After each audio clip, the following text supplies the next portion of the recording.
school, they have never had a wrestling team, and they do, and he is the wrestling team, and did pretty well this year.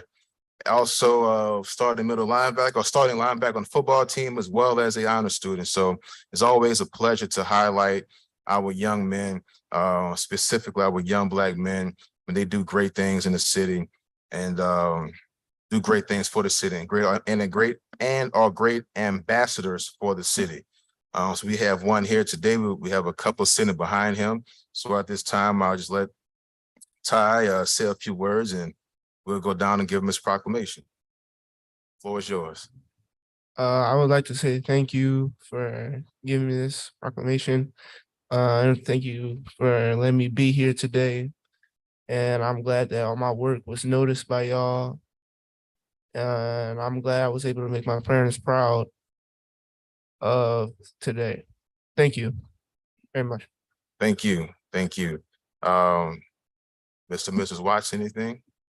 Thank you. Thank you. Thank you. Thank you. And look, like they say in the church, you come from good stock. I went to school with both of his parents. One elementary school, kindergarten, All Saints, Baby Ben, all of that. So thank y'all for having such a great son. And at this time, we'll come down and present the proclamation to Mr. Watts. Oh no, Councilman King, you know I gotta say something. Just want to thank you for your initiative. I'm a 1976 graduate, so I'm soon to approach my 50th year out of St. Aug. But yes, interesting that we've never had a wrestling team. And all of those years we saw other schools within the Catholic district always win the wrestling championship or participate in the championship. So the very fact that you moved the school into an area that they hadn't been in before is greatly appreciated. What year are you? I'm 2025. 2025. Okay, so a couple of more years. I look forward to seeing you more often. I'm going to come to the match if I can and just see what's going on. I'm certainly out of the football games often, but that's a great initiative for you to take on, to do something that the school hadn't done before in its 75 plus years. So thank you and congratulations. And parents, thank you all and congratulations. Thank you for sharing his talent with all of us. All right. Thank you. So this time we'll come and present the proclamation.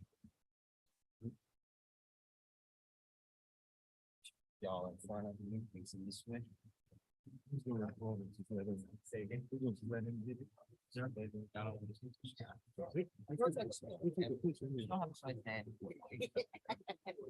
was trying to get footage on his phone.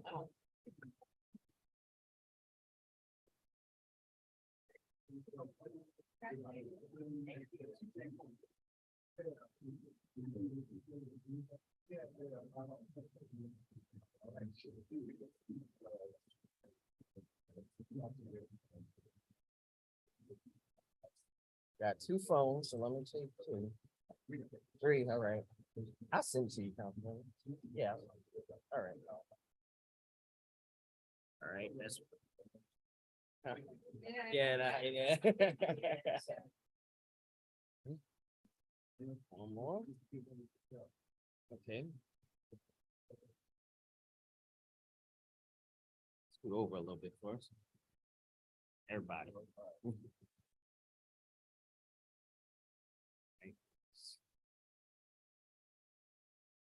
All right. Load up one more. Got one more phone. Sorry, y'all. 1, 2, 3. 1, 2, 3. Nice.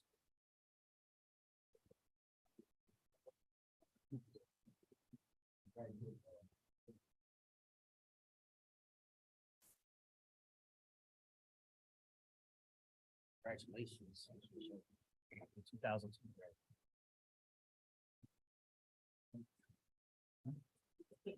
Can't get too much better a start than my high school being recognized for having a new program, and we celebrate also today the Carver Rams basketball team, 2 championships in a row. Come on, everybody, let's give them a round of applause right now. Right now. 4 times consecutive in the state tournament, 3 times consecutive in the state championship game, and 2 times victorious in a row. That's an incredible accomplishment. Sending athletes to Division I schools. No one thought that you all you Rams were going to repeat this year because you had a couple of people go on to Division I schools.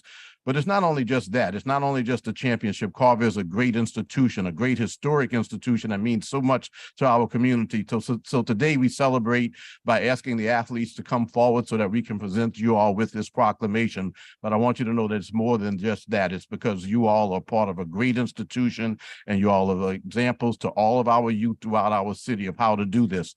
Sometimes changes happen, people leave, but you got to keep going as you all did. So I'm going to ask the coach, Roche, to come and sit, and you all stand right behind him along here so that we can get a picture of you all standing behind him. And then, Coach, congratulations in advance. Look at those championship trophies. That's going to be great for this photo. As they come forward, I want you all to know. Oh yeah, everybody got to get a proclamation. As they come forward, I just want to say this, as I've said so often. It's interesting how things work and that I'm the district representative for District D. I had run for office before and hadn't been successful, but I've been successful now. And I represent a district that includes where I grew up. It includes also Carver High School, which is where my parents taught math. And my father was a math teacher and my mother was a librarian. And after school at Bradley, which was also in District D, I used to go over to Carver because my mother was so serious. She had a master's degree in library science and she took that library so seriously. So I kind of grew up in Carver's library. It's interesting that that happened. But I'm so pleased to have you all here today. And we celebrate with you all, not only the championship, but something that's near and dear to me, the fact that it's a part of it's Carver and my background with Carver, but also what you all accomplished after somebody's probably thought that y'all weren't going to be able to do it. Coach, a few words and congratulations. Thank you for having us today. I speak for all the coaches by saying we thankful to do this work and be able to impact the community of Carver, being able to impact the community of New Orleans and support these kids in their educational and athletic journeys. Okay, thank you very much. It's so good to see you all. I'm gonna call out the proclamations that I have just so that your name will be mentioned. And we did our best. I hope that there's nobody who's been left out, but if there is, you just let me know. David Hudson is a sponsor. Oh, David Hudson is a sponsor, right? Yes, sir. Yes, okay. And just wave your hand, if you will, when I call out your name. And I'm sorry if I should mess up your name. Just tell me if it's correct. Giselle Bryant. Jarrell Bryant, Jarrell. our principal.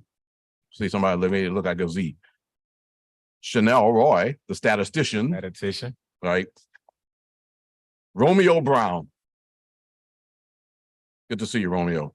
Chesney Sadler. Good. Stanley Waterhouse. Good. Assistant coach, Devin Andrew. Assistant coach, good to see you. Nice looking trophy there, nice looking. Assistant coach, Blair Brinson. Jalen Hicks. David Williams. Assistant coach, Rodney Bartholomew. Heck of a coaching staff. Head coach, Nathaniel Roche. I always say Roche. Is it Roche or Roche? Roche. Roche, all right. I don't see the little accent on it. Roche. Deventa Smith. Javon Anderson. Kendrick Bartholomew. Dejon Leatherman. Kenrion White. Is that correct? No. No. Tell me. Kenwan. Ken Wine. Okay, good. Ken Wine. White. Lawrence Nathan. Was everybody's name called? Did we miss anybody? Great job, team upstairs. Get everybody's name. I just want to again congratulate you all. I'm going to ask if council members want to say anything, and then we're going to come forward for a photo. And I know that you all are going upstairs afterwards. Councilman Oliver Thomas to my right. Oh, okay. No. I was just starting to the right. We're going to go down that way. Catch my breath first. Oh, that means he's got to speech you all. He's gonna. I just ran up and down the court, man. Coach took me out. Right. So let me catch my breath. He's going to tell you all about his basketball days at Clark. Okay. Councilmember Harris. Young men, we are just so proud of you. It's so exciting for you to be here. And those trophies, as Councilmember Green said, are amazing. So congratulations on a wonderful 2023 season. And we look forward to your success in the upcoming year. Councilmember King. I echo that, young man. Congratulations. Congratulations to you, coach. I see y'all play a little bit at the MLK Day event over at Carr. Looked real good. I didn't know y'all be back-to-back state champions, but congratulations, man. That's great. If y'all could tell me, I know there's some D1 or some scholarship players. Who are they and where y'all going? We have Jalen Hicks. Jalen Hicks is being recruited by a ton of schools in Louisiana and Mississippi.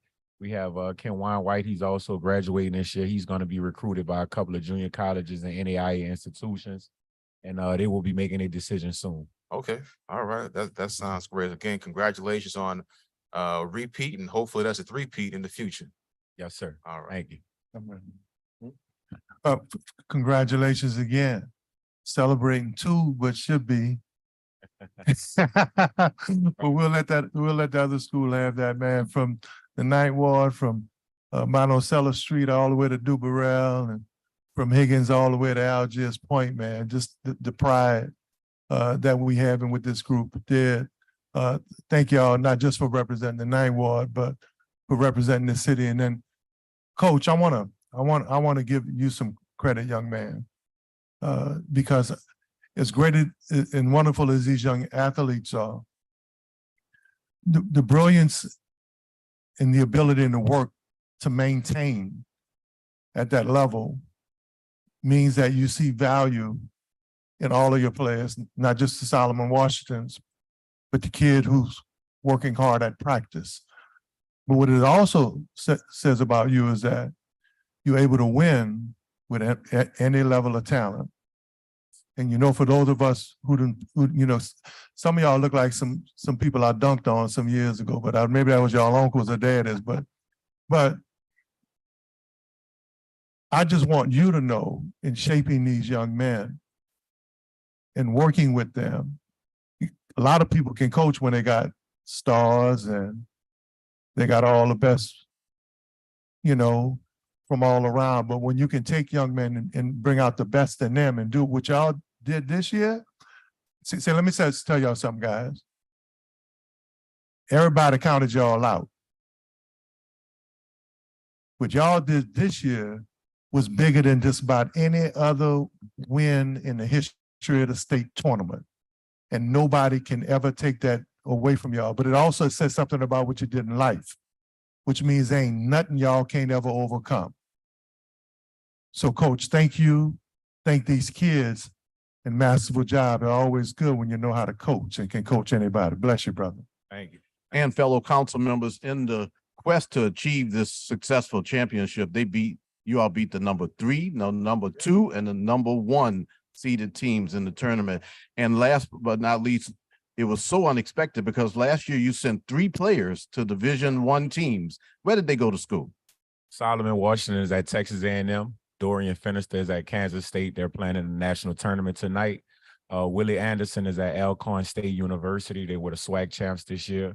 All 3 kids are having amazing careers right now at the educational institutions that they decided to go to school to. And Solomon was in the tournament and, Yes. part of their rotation all year.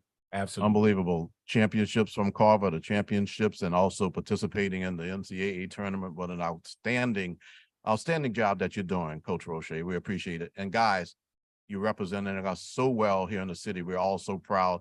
And again, I am so proud to represent this district that includes George Washington Carver High School, the Rams, located now actually on Carver Rams Way, but you're going to see that sign coming up soon. Thank you. Let's take a picture of council members.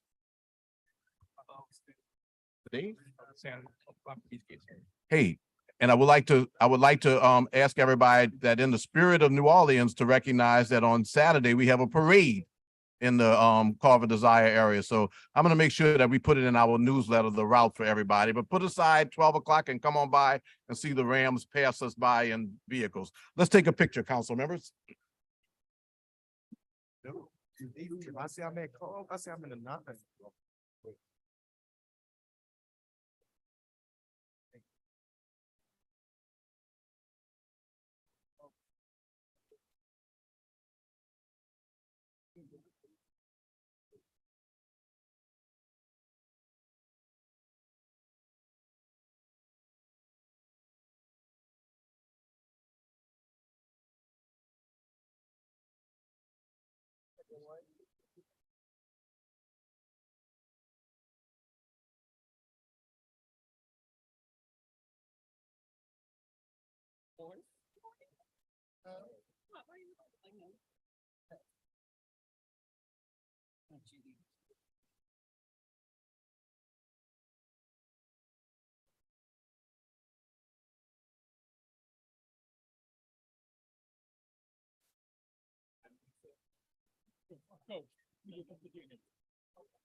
Ladies and gentlemen, please take your seats. We can start it. Please take your seats.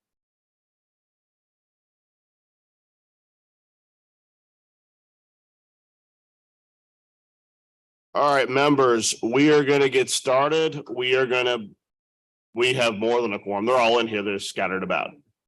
Yes.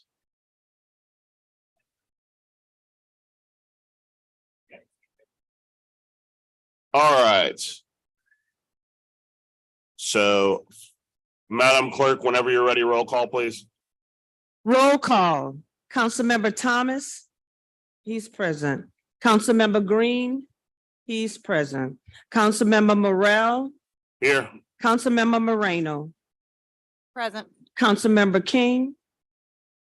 Councilmember Harris. Here.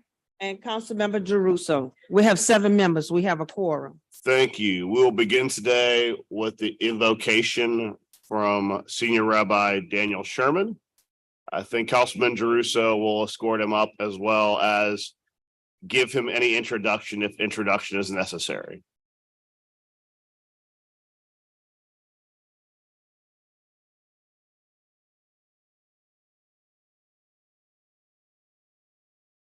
You got to use mine. Oh, use yours? Okay. Yes. We'll use the clerk's microphone this morning. Good morning, everybody. My rabbi, senior rabbi at Temple Sinai, Daniel Sherman, will give today's invocation. Thank you for being here this morning, Rabbi.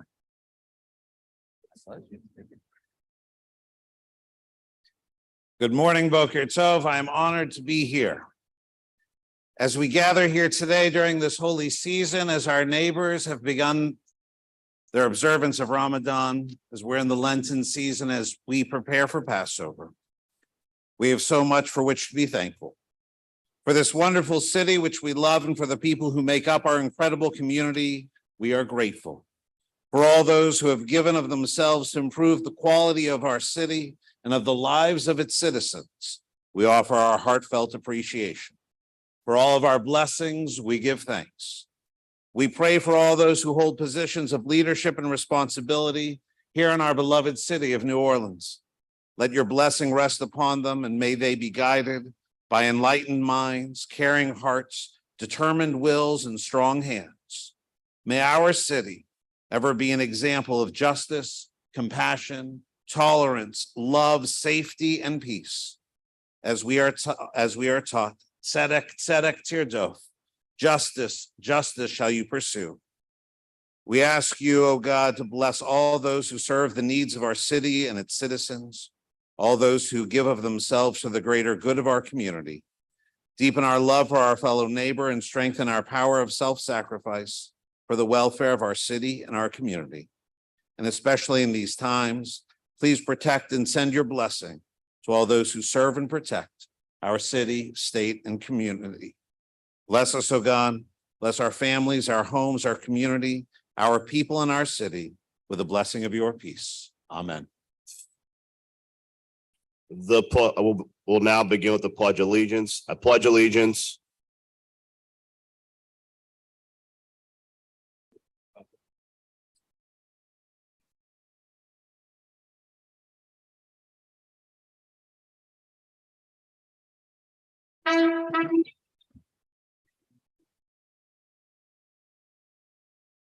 Oh, say, can he see?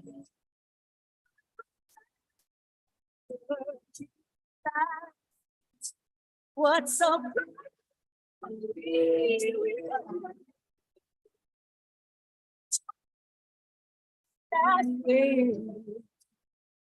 Who's brought stripes and it's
All right, Madam Clerk, orders of business. Special orders of business.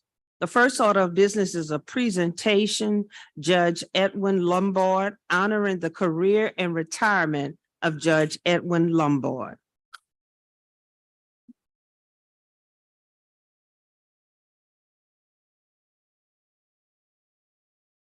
Judge Lombard, my friend, my mentor, and the Honorable Darren Lombard, please take a seat and introduce yourselves. You both need no introduction, but. Good morning. I am Edwin Andrew Lombard, retired Judge, Fourth Circuit Court of Appeal, retired Assistant City Attorney, and retired Clerk of Criminal District Court. Retired. Retired. Good morning. My name is Darren Lombard. I'm Clerk of Criminal District Court. Wonderful. So one of the perks of this job is that we can take a moment of personal privilege to celebrate our mentors, our heroes, our friends. And I wanted to take a moment to celebrate Judge Edwin Lombard.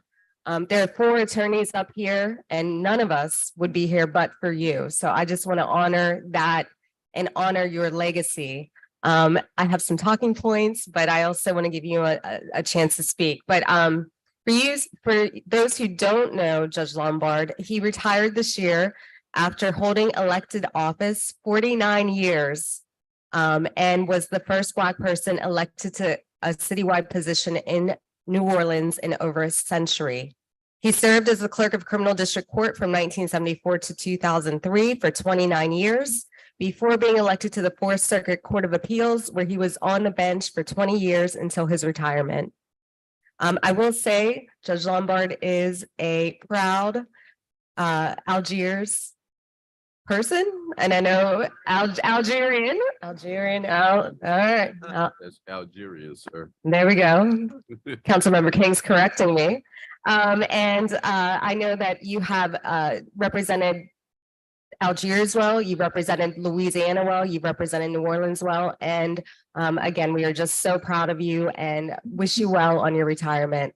So I know all of our council members would like to say a few words and then we'll turn it over to you, Judge Lombard.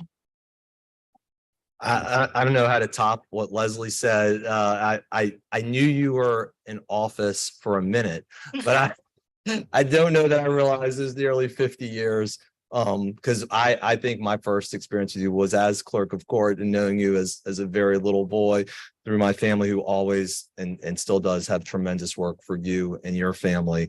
I think it also says a lot about you to hold office for that long. I think frequently familiarity can breed contempt, and that means people can get tired of elected officials. But I think it says a lot about you that you gave so much of yourself, to selfishly serve the public from 1974 through 2002 in elected office, and I guess did so with so much distinguishment and honor. Thank you so much for the person you are and for your selfless service to the city. Thank you, Council. Thank you. Good morning, Mr. Judge Lombard and Clerk Lombard. Morning. Excuse me, Councilman. Black and gold Xavier Prep, not purple and gold, so I know. Go ahead. That'll be for Councilmember Green. District B. That'll be for Councilmember Green. I didn't attend either school, prep or St. Aug. True West Banker. Nonetheless, That's right. Sure. That's right. Right. Congratulations, Councilmember Harris. Forgot to mention you were the Grand Marshal for the Algiers Fest to add to your list of accomplishments. But thank you for all you've done. Like she said earlier, you're a true trailblazer. I'm pretty sure without you, not only would I probably not have been able to go to law school, but a lot of other people that look like me would not have been able to go to law school. So thank you for all that you have done and all that you still do as a servant in the community. Thank you. Thank you, Council. Hey, Judge. Good morning. Thank you for your service to the community. We are so appreciative of your public service and congratulations on your retirement. I still think back of when we had the news conference for Algiers Fest, and I went to talk to you about a legislative matter and you looked over at Senator Gary Carter and you said, "I'm retired, go talk to him." So congrats on your retirement. I know that you're still going to be very active in the city of New Orleans and in our community, and we appreciate you so much. Congratulations. Thank you. Thank you. I have a lot I could add, but I won't. Just a few points. I do think it's important. There was a recent induction into the Louisiana Political Hall of Fame of a lot of different people. And I'm always struck by the fact that there is not enough New Orleans representation.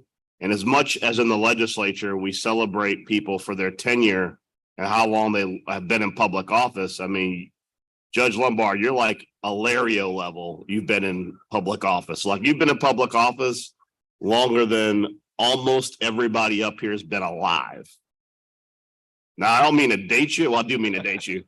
But just to put that in perspective, the trails that you blazed, the doors you opened, I don't think any Black lawyer, really any Black elected official could say that our paths would not have been possible had you not blazed the trail for us to follow through. We often we stand on the shoulders of those who come before us.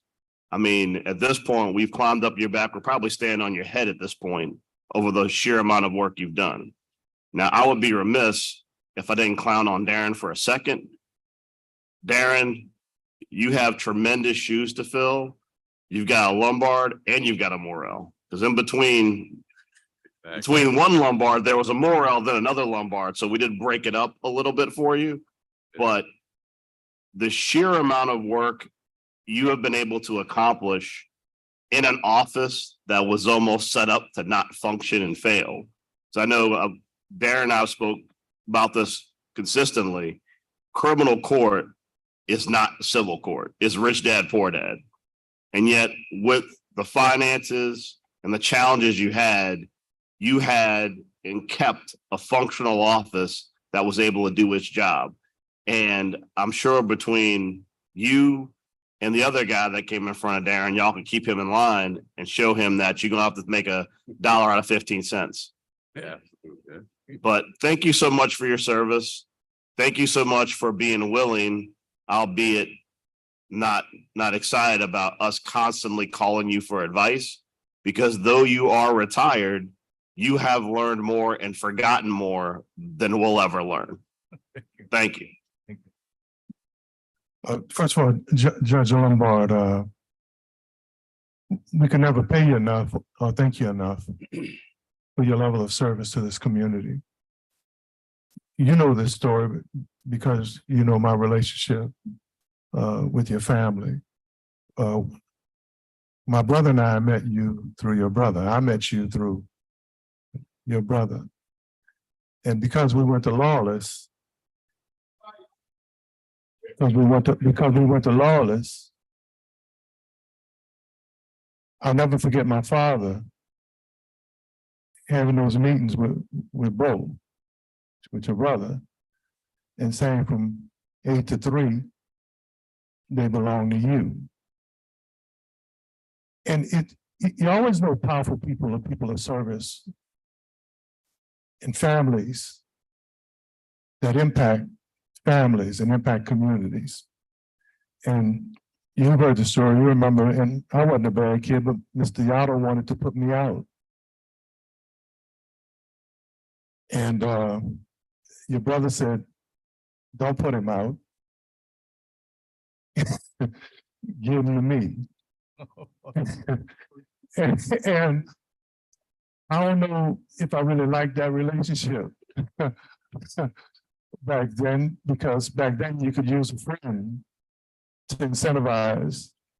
But instead of that 3-day suspension, I spent 3 days with your brother every day after school. But it wasn't just about discipline. What he talked about, what Lombard meant, stood for.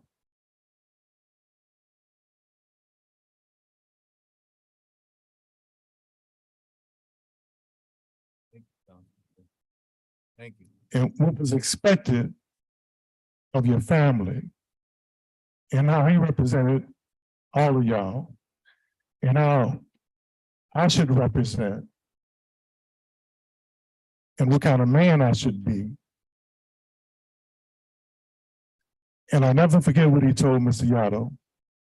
He said, if you put him out, you're doing him a favor. That's what he wants you to do. He said he won't walk his little red butt up and down the streets all day and not be in school. He said, but I want him to be in here because if nothing else, he's gonna learn something by accident. That's what Lombard stands for. It was never just about you being judge. It was about men in your family who didn't judge little night ward boys and girls, and who gave us a chance. So we can salute all of your titles and everything you've done. But what I salute is what your family stood for. We appreciate you. Thank you. Thank you very much. Judge?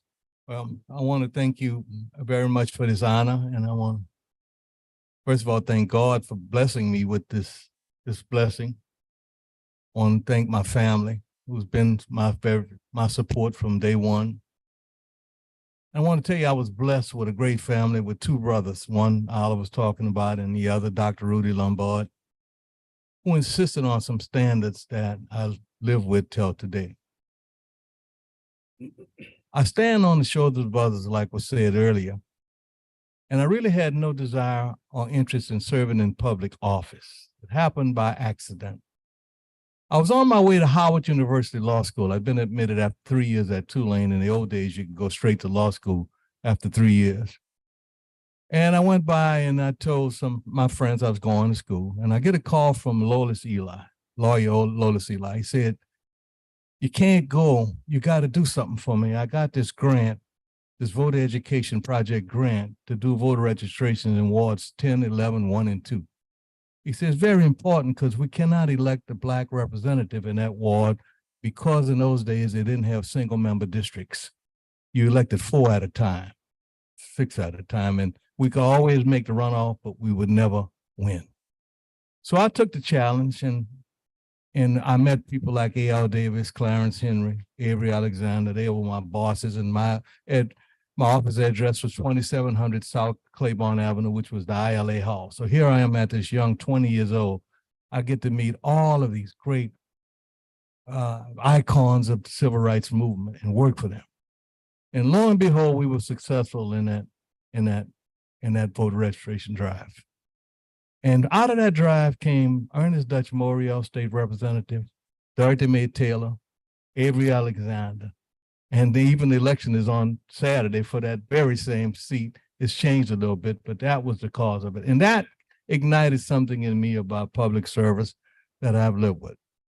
But I'd be remiss if I didn't say I survive I got here on the shoulders of people like Dr. Rudy Lombard, Aretha Castle Haley, Jerome Smith, Dave Dennis, Ronnie Moore, Don Hubbard. Those were my family as a child. I got to see the civil rights movement close and up front. And I think that experience really spurred me on. And it's just been a blessing that I've been around this long and as a public servant. And one thing I did, but when I walked into that office, I remembered to tell myself that I didn't own that office, that this office was the office of the public and for the people, and I was there to serve the people. So thank you very much. And God has been good to me to let me live this long and have experienced this and to meet good friends like you are. And Councilman King, I forgot you went to Shaw and not Purple Nights. I was after this one, but just saying all stuff. But anyway, thank you very much. Appreciate it. Thank you, Judge. And we have a proclamation we're going to present to you and take some photos.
One, two, three.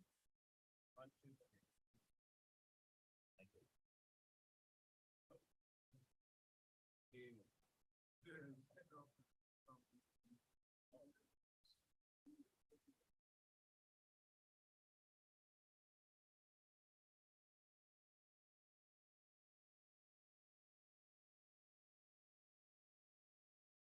All right, Madam Clerk, next order of business. The second order of business is a presentation.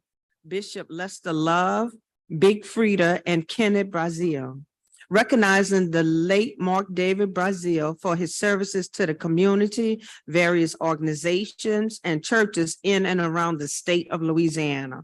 Mark served as a cultural bearer and many years as artist and designer at the New Orleans Jazz and Heritage Festival, Essence Music Festival, Second Line Parades, and float artist for Blaine Kearns Mardi Gras World. Mark was the floor designer for the meeting of the court between the crews of Rex and Comas. Mark also decorated the New Orleans City Council receptionist area during the Mardi Gras season. He also was featured on WWL TV, Naturally New Orleans with Frank Davis, transforming the Winter Wonderland, transforming the main lobby of the famous Roosevelt Fairmont Hotel into a winter wonderland. His motto is created every year, letting all know Christmas has arrived. Councilman Thomas. Madam Clerk, thank you. For one of the most creative minds that has ever been in this city, from one of the more prominent families, African-American families that's ever lived in this city. Uncle Mark's contributions are tremendous. I don't know, Rita, just how many, and I think maybe all of your friends are super talented in Renaissance, but his ability to take something that people would think is ugly and make beauty out of it. You know, I told the story about the last time we were riding around together when he was working with Jasmine on an event, and Bishop B asked me to stop to pick up an old piece of wood. And I'm like, you know, we're on the way to something, man, that you've already made beautiful. And I said, why an old piece of wood? And he said, because that old piece of wood is beautiful. He said, we just got to know how to appreciate it and make it beautiful. So to be here today, to honor someone from one of the city's most prominent families who's contributed so much, it's a blessing for me to have that relationship and that association and to marry into that level of excellence. And today isn't the end of what Uncle Mark has done, because we see it in the lineage. We see it in my son. We see it in all of our kids and grandkids. So for me, it's just a thank you for allowing me into the family and into the friendship. We want to start with the presentation from you guys first, and then allow the council members. Freddie. Good morning. I'm just honored to be here this morning. First, giving honor to God, who's the head of my life. Second, to the city council, and to all of the great people of the city of New Orleans. It is my great honor to stand here on behalf of Mark and David Brazil, being honored today and looked at for all of his many works. Me and Mark had the opportunity to be friends for many, many years. And Mark was a very special individual who taught me many, many things about decorating. We had the opportunity to decorate from the halls of Gallia Hall, from Essence to Jazz Fest, to the windows of Macy's, to every party that you could think of, from kids to adults, to my personal Christmas trees, all of my personal parties that we did, from every club in the city. Mark was a special individual, and his personality and his talent was loved all over the city of New Orleans. And on behalf of the city of New Orleans and the LGBTQ community, we just want to thank Mark for all of his hard work. He had worked continuously and unconditionally and gave his love to this city.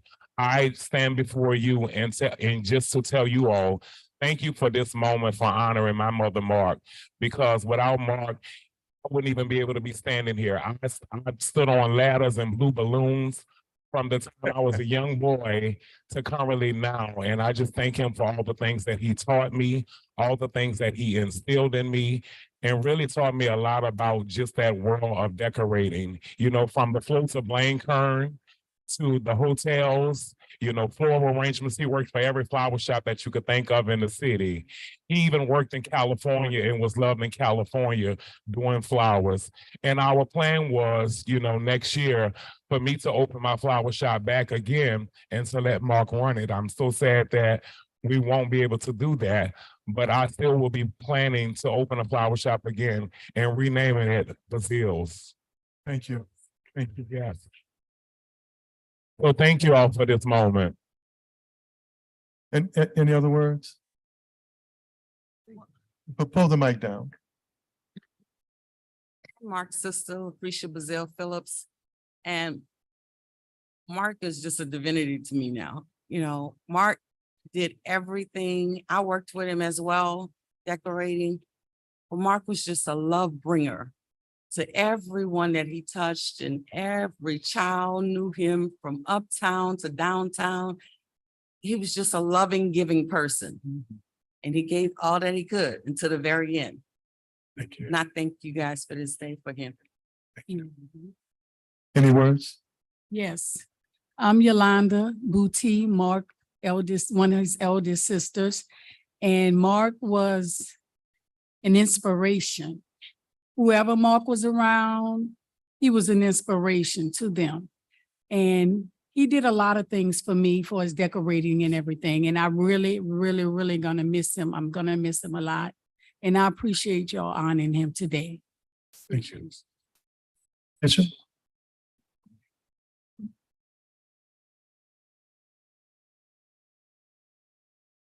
Good morning. Good morning.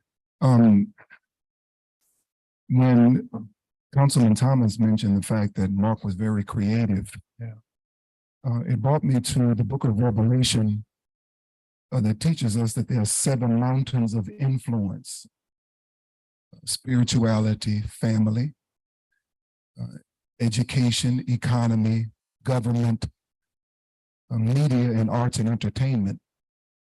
And arts and entertainment equals creativity. When you talk about mountains, many times in the sports world, there's always who's going to be on Mount Rushmore. Right. Sports, LeBron and Mike and Kobe and Bill Russell, who's supposed to be at the top.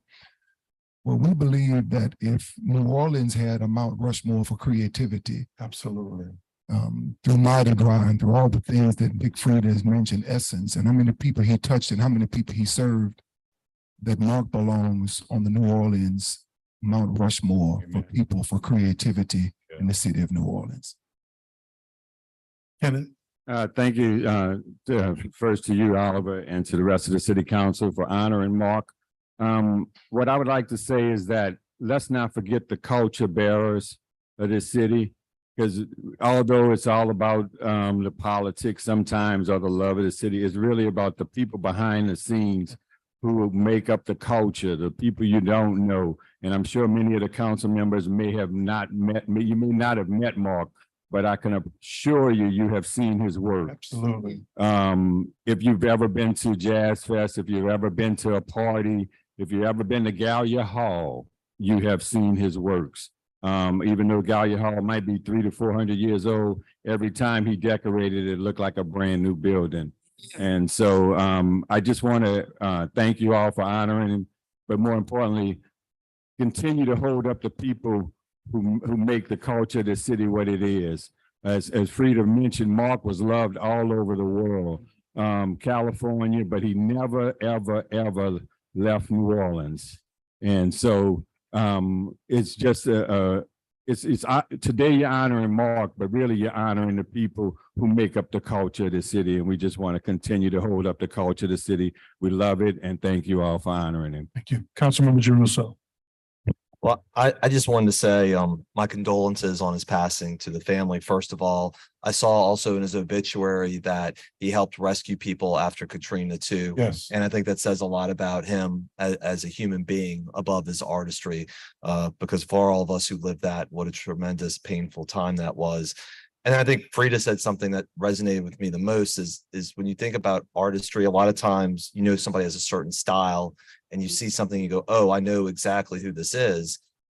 But really great artists, like whether you're Ray Charles or Linda Ronstadt, they can transcend and they can be different places.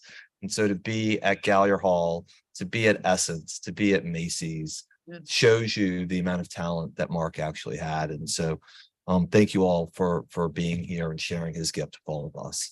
Councilman Harris. I think so many times a lot of us who live in New Orleans are focused on the negative, the potholes, the streetlights, the blighted properties. And so having moments of beauty really elevate us in our community and allow us to see how beautiful New Orleans can be. And Kenneth, you said something behind the scenes, which is exactly what I wrote, to celebrate the artists behind the scenes who make the beauty, who capture our eye, who elevate us beyond the everyday. That's what he did. And so, this is a wonderful tribute to him. And I thank you all for being here today. And my condolences to his family and his friends, and really all of New Orleans who will miss this creative genius. Councilmember King. Thank you, Councilman Thomas. First of all, my condolences to the family. Bishop Love, that's a great point. A Mount Rushmore of talent in this city. And this is a very talented city. Absolutely. Sitting amongst royalty right now with one of the most talented people in the city, Frida, who's known all over the world. So I think it's important that we highlight the talent in this city.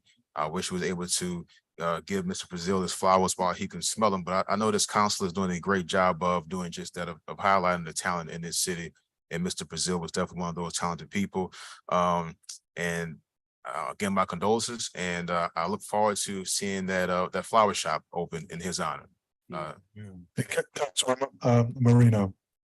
Thank you, Councilmember Thomas, and thank you, Councilmember Thomas, for honoring Mark. As I listened to the panel, I kept, for some reason, thinking about a phrase in my mind that you get what you give. And from everything that you all said, Mark gave so much love, so much love. And in return, he was loved not only in New Orleans, but Ken, as you mentioned, around the world. And, as we look at how we live our lives and you think about, how do you live well? What is a life well spent? A life well spent is what you leave behind, what you teach people, how you inspire people, how you make people feel, how you support people. And clearly, Mark had a life well lived and well spent because of what he left behind. And no doubt about it, our city and our community is much better for having him in it. So God bless you all, and my deepest condolences to you. Councilmember Brown.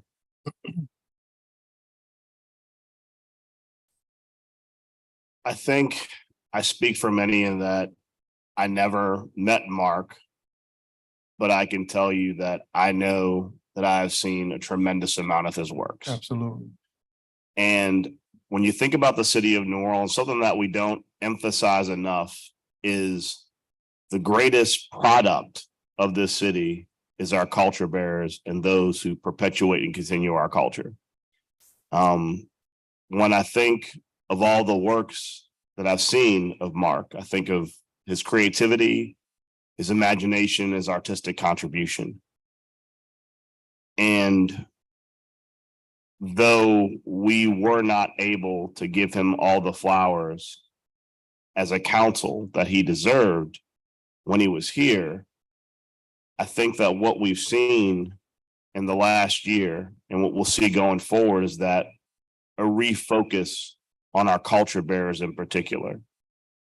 When you look at the things that have happened in this city over the last couple of years, you looked at that kind of boneheaded effort to turn Congo Square into City Hall, and how the city, our culture bearers across the board rose up and said, this is our sacred space. This is part of what defines us as a culture.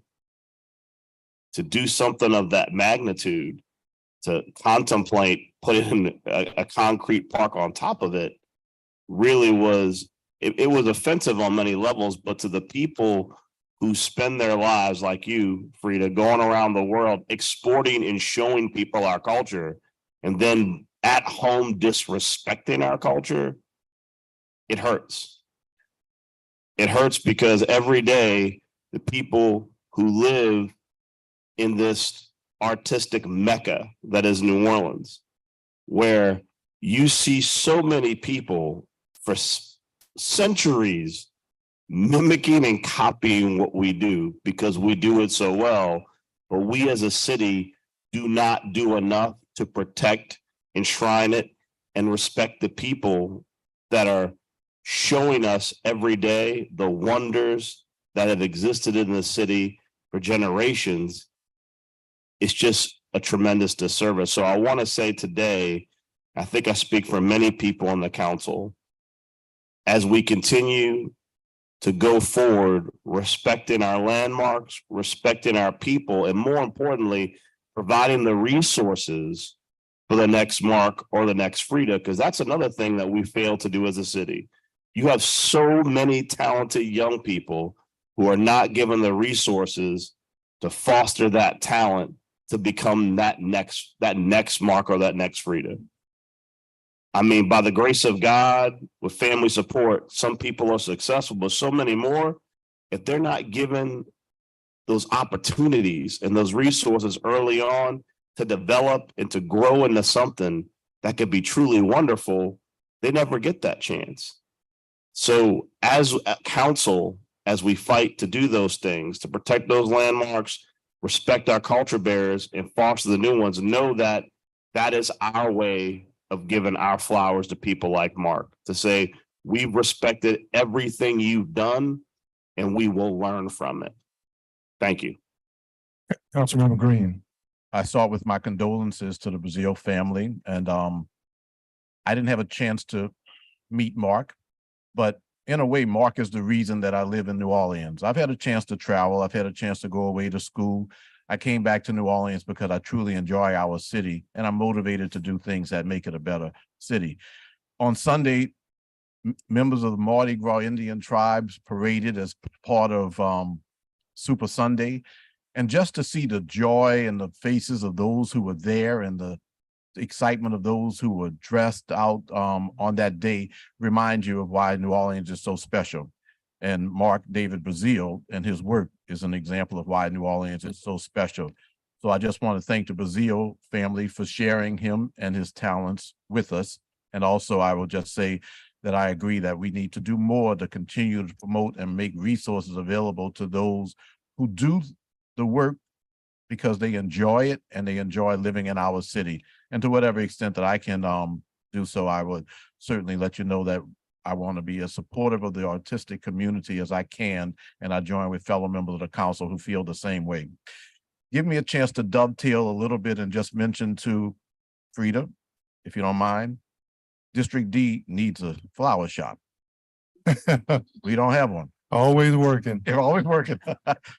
Give me a call. But no, at the end of the day, but thanks for your willingness to invest. And I look forward to the opening of that flower shop in the name of Mark, David Brazil. But once again, condolences to the family, but also thanks to the family for sharing that talent, and thank Mark for the work that he did to make our city a better city. Thank you. If Bishop were preaching here today or giving a sermon, he would tell us that sometimes God gives us with special people who put their lives second so that we could be first. If he was quoting verse in chapter, he would tell us sometimes there are families that are so talented and creative that they gift us people that always pull us first. And if he was preaching today, he would say, sometimes God gives us friends that always put us first. To this great family, it's kind of unfair because Uncle Mark will never be dead to me, because I see his life and what Jasmine does and creates every day. I see his artistry every time Willow draws something or paints something. And I see his mastery, Papa, every time Ollie tears something down and tries to rebuild it. So for me, I see him the rest of my life. But for Freddie, Frida, people don't see your humanity when they see your mastery of the stage, your verse, or our culture. I don't know if God ever created a better friend. And maybe it's intentional because of who you are, that people don't get to see your humanity, but we get to see it. I saw it at your house when your birthday, when I knew he was hurting, but you still made him feel good. See it through this service and what you did for the family. So what other people don't know is that, yeah, your name starts with an F, but friendship and faith are also words that start with the F and that you live by. And I want to tell you a thank you because a lot of people don't know your tentacles and the work that you do. I talked to Shorty and Bugs, and they told me you told them to help with them kids. We're working on something. Folk don't know that side of you, but those of us who know you know that side of you. So Mark will never die, not because of our family. We ain't never gonna die because you give us life every day. God bless you. God bless you. Bishop, any final words or anyone before we come down? I know there's a resolution that has to be read because this is officially going into the order of the city's business forever. Council members, we need to suspend the rules to go to page 63 to do resolution R 23-123. Moved by me, second by Councilmember Jeruso. Vote your machines to suspend the rules. 6 yeas, no nays, the rules are suspended.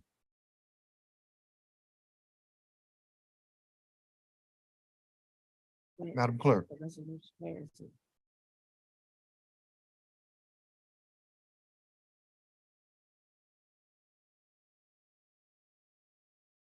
It's a resolution R 23-123 by council members Thomas, Morrell, Moreno, Jeruso, Harris, King, and Green.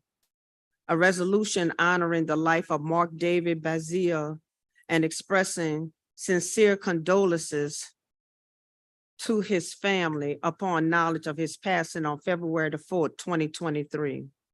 Whereas Mark David Bazille was born on December 12, 1963 to the late Leo Bazille Sr. and Sadia Edinburgh Bazille.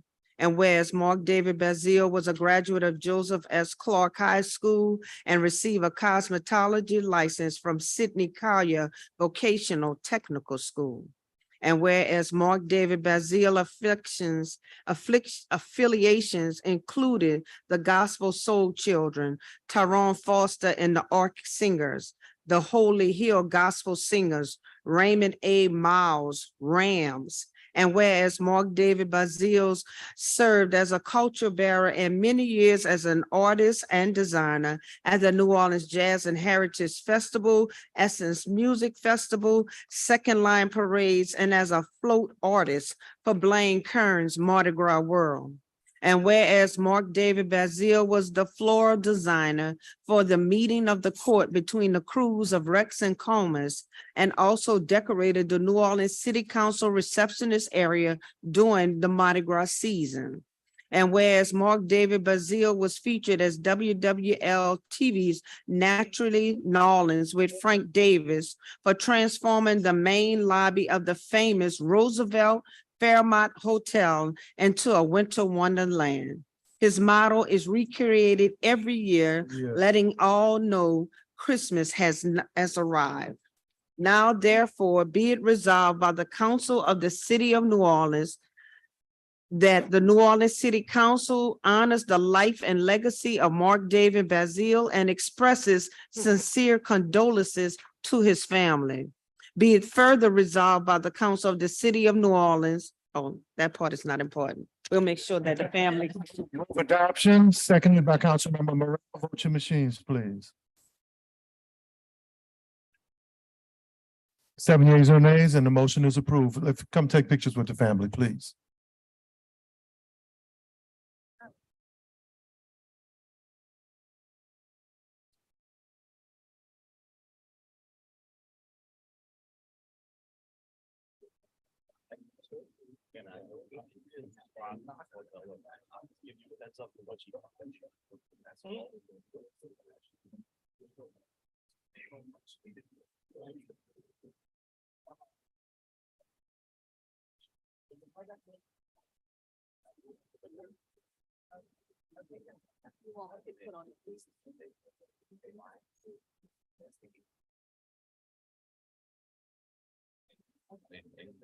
They don't.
Oh, I'm sorry.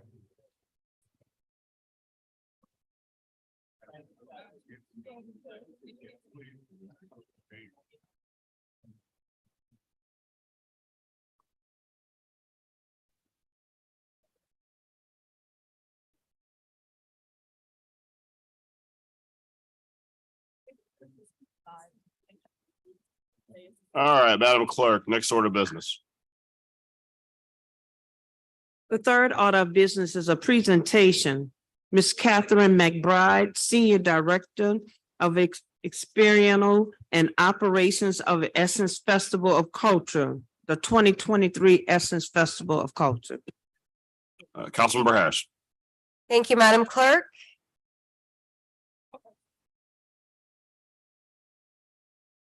Thank you all. Will you introduce yourselves?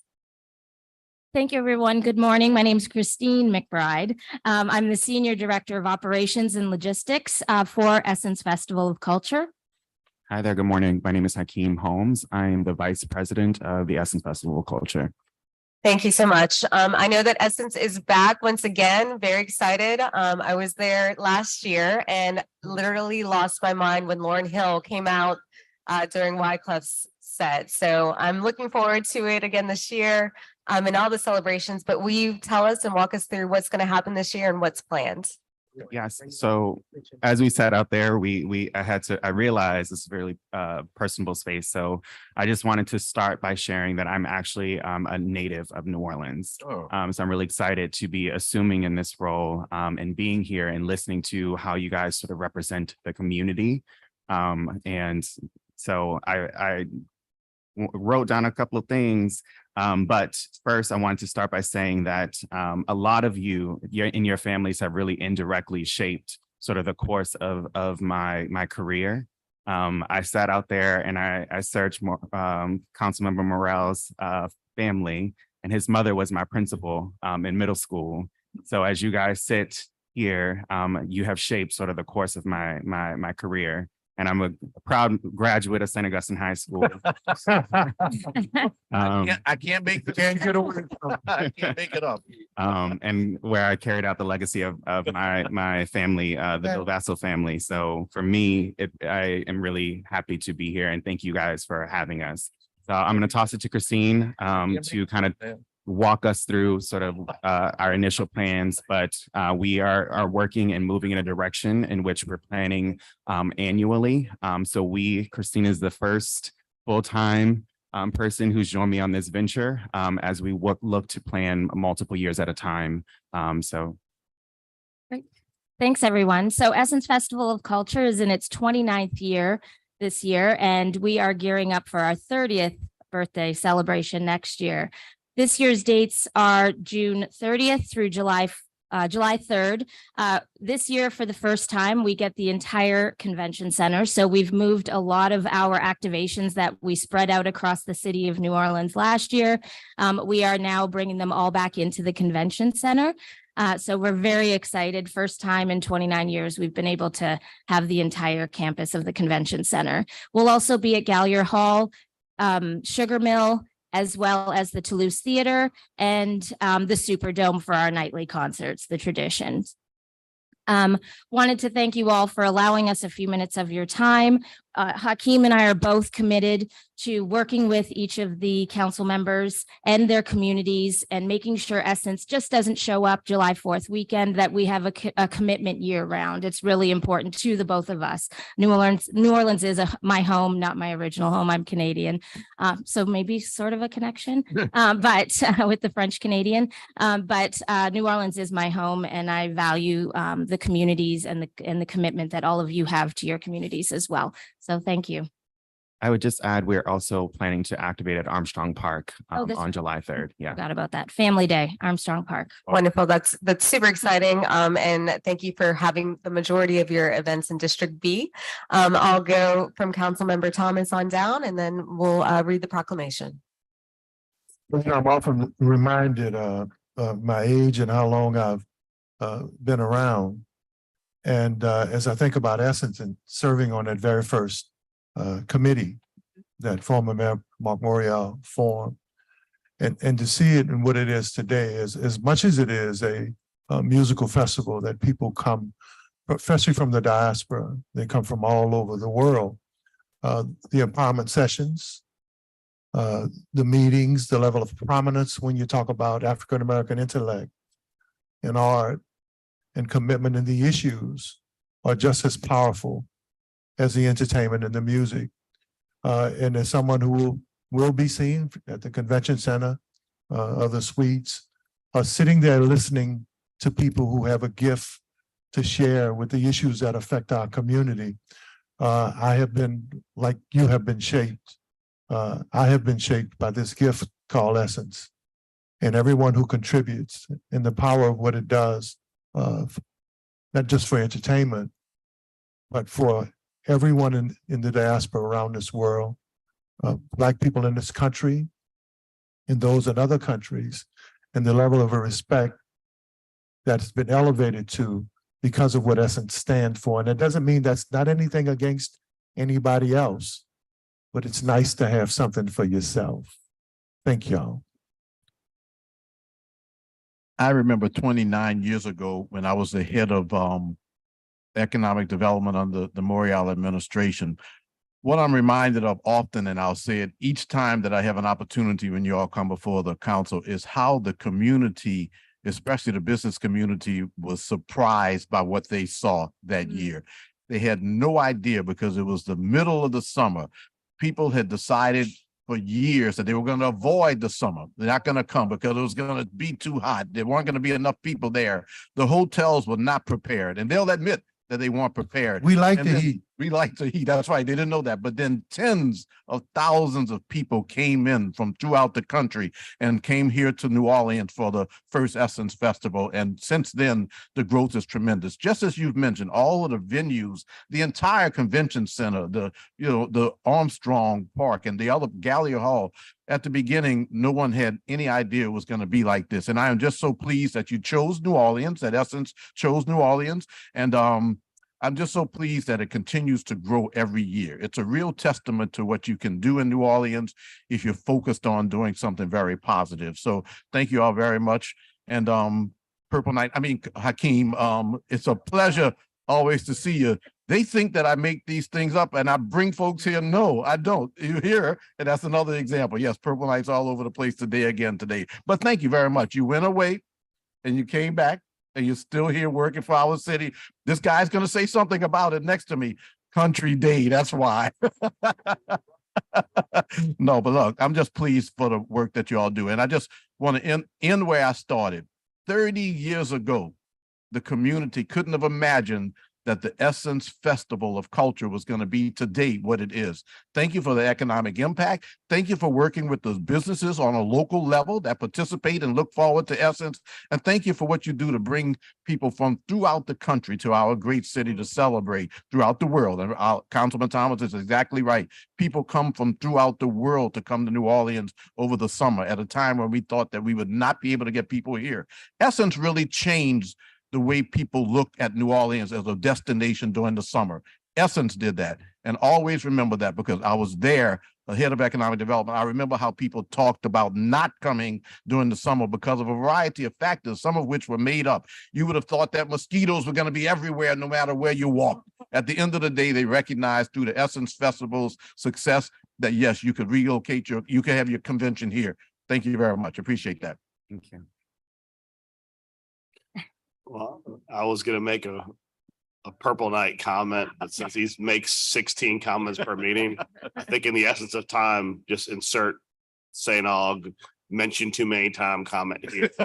A couple of things. First, I want to begin by forgiving the Essence Festival for occasionally leaving us during disasters to go to other cities.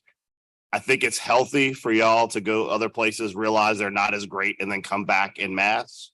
So just put that out there. I want to say that it's important to acknowledge the fact that New Orleans has always been an international city about Black culture that has been inclusive.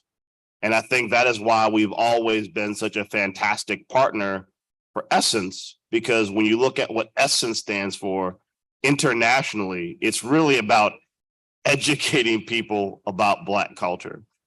Essence has been educating people about the wonders and the majesty of Black people before it was a thing.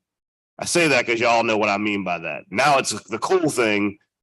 When Essence began that mission to share the wonders of Black culture, not everybody wanted to hear it.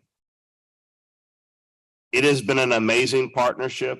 It has been an amazing opportunity for the city of New Orleans, partnering with Essence to show people in a Black city what Black culture is, what it's been, and what it will be. And as has been said numerous times, every year you top yourselves.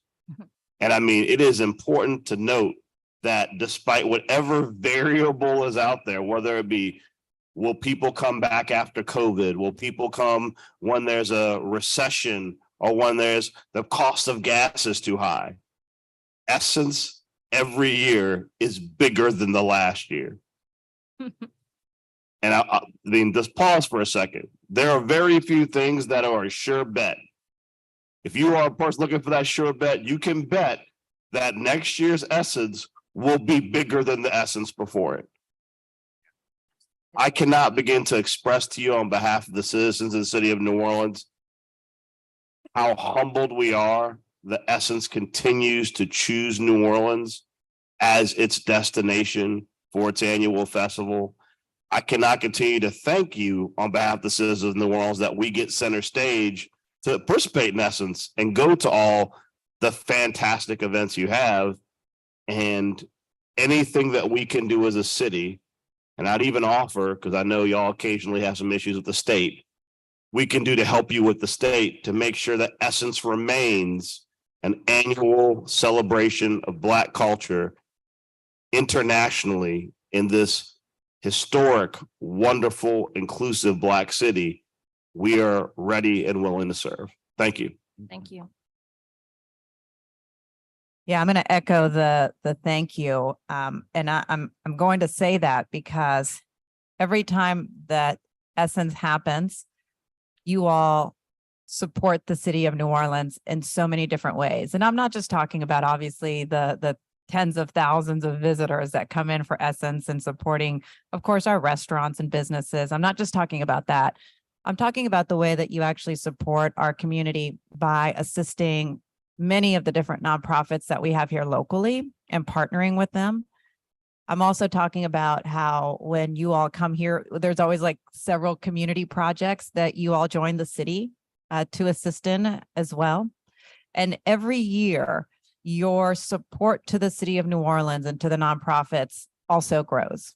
And so I just wanted to make sure that that was highlighted, because so often we talk about the party with a purpose, right? We talk about what's happening at the convention center and all the amazing concerts and parties that happen afterwards. But there's so much that also happens on the ground to make our city overall better and to really amplify and prioritize the Black community in our city, and particularly when it comes to our kids.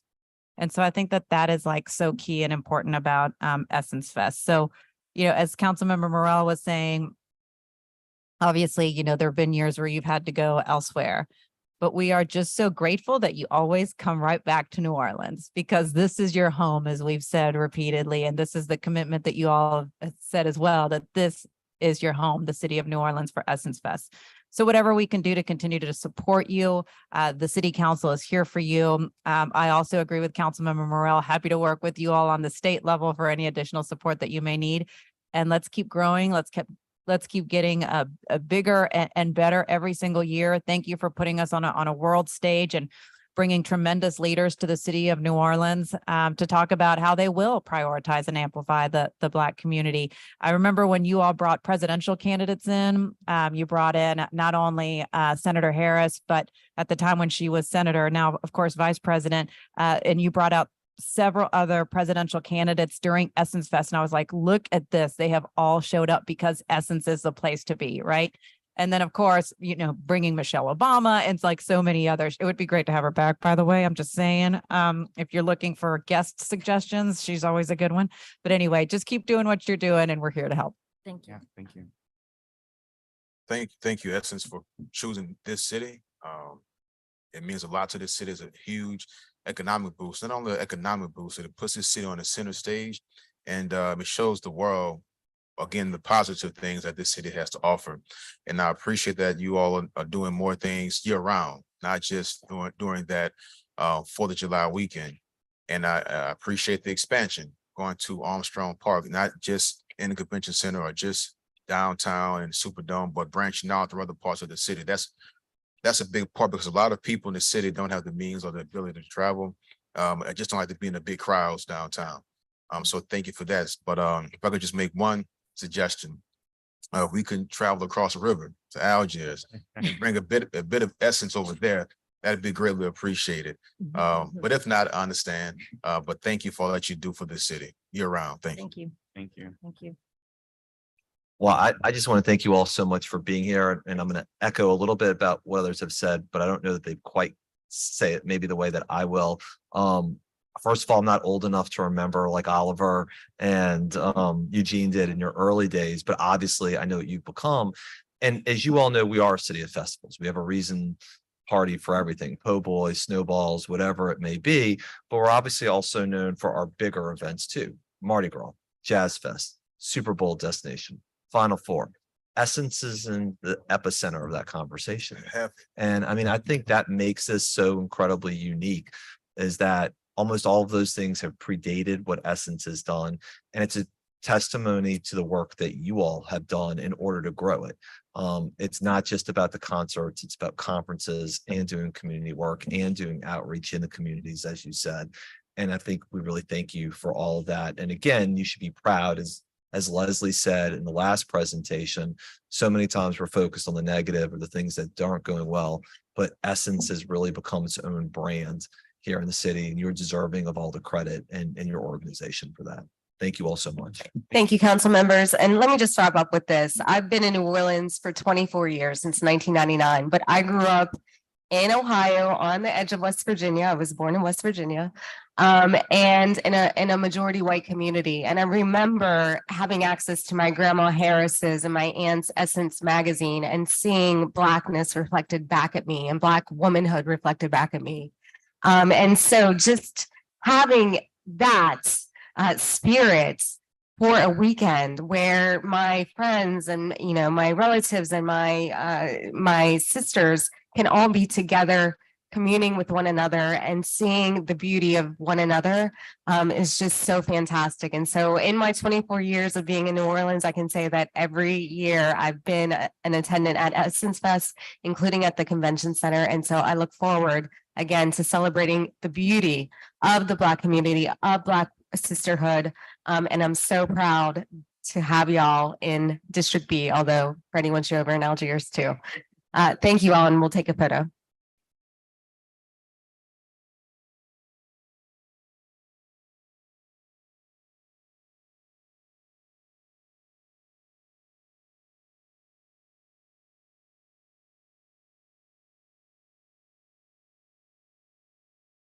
Come right here, right in the middle.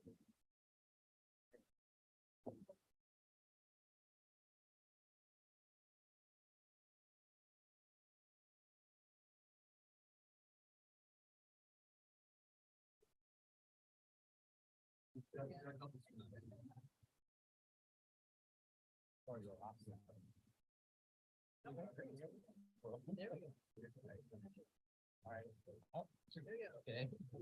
Ready? 1, 2, 3. 1, 2, 3. 1, 2, 3. 1, 2, 3. Thanks, Al.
Once I realize the amendment. All right.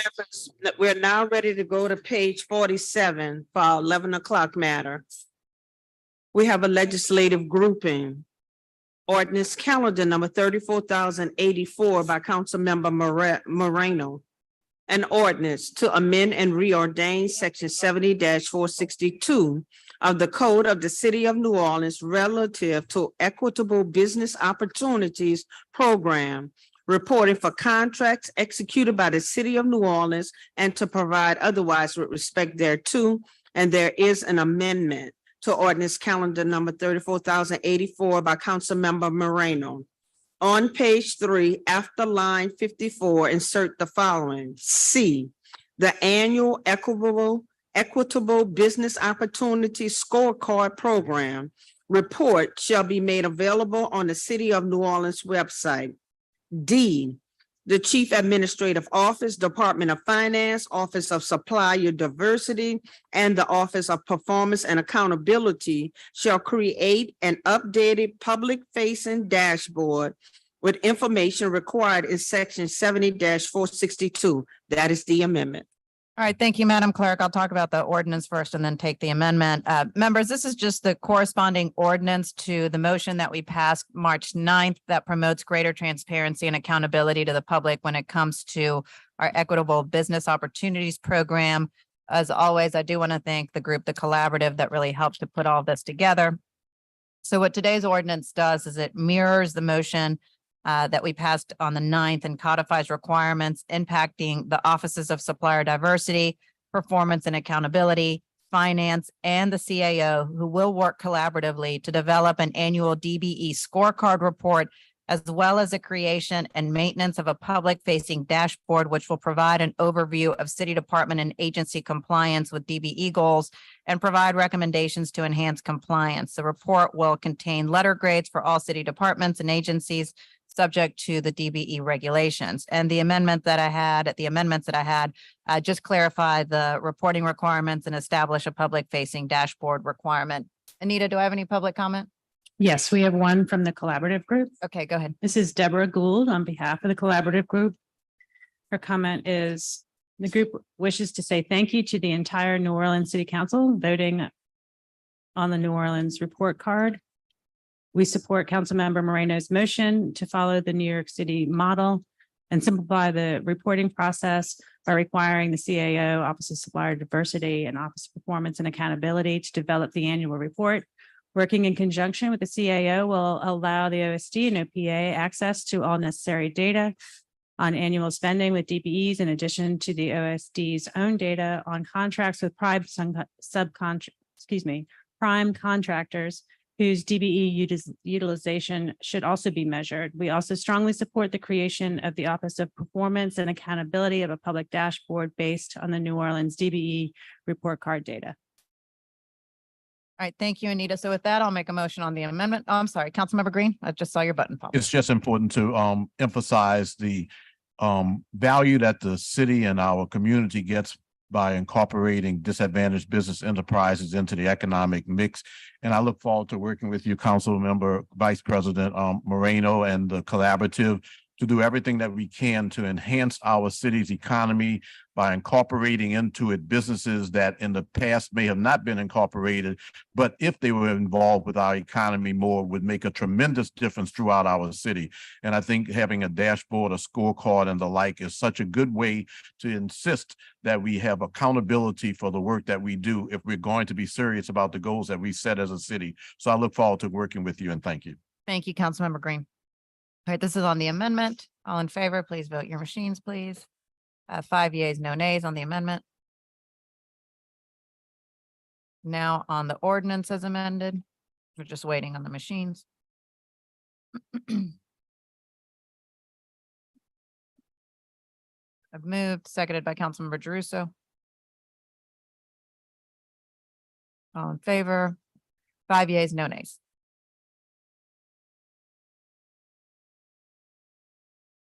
Council members, we're now going to move to our consent agenda. On page 4. We have communication from Aaron Spears, Chief of Staff and Council Utilities Regulatory. Madam Clerk, could you reconsider that last vote? I just walked in.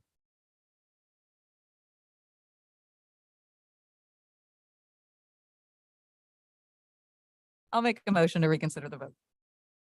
Can we That's get- very nice. You're so welcome. Second. It's been seconded by Councilmember Green. Can we get Councilmember Morrell back though? Because I think he's probably going to want to vote on it. Well, Sadie, go get Councilmember Morrell. We're reconsidering the vote. All right, I've moved and it's been seconded. Seconded by Councilmember Green. All in favor, reconsideration. 5 yeas, no nays. All right. All right. Now, Madam Clerk, we'll revote and we'll add Councilmember Thomas.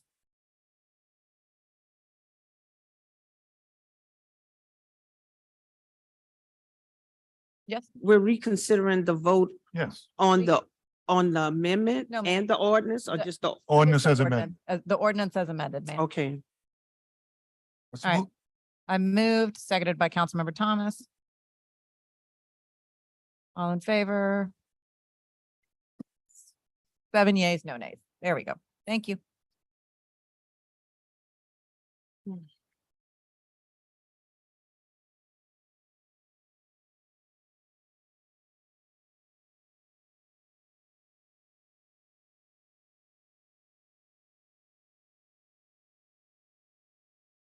We're now on the consent agenda.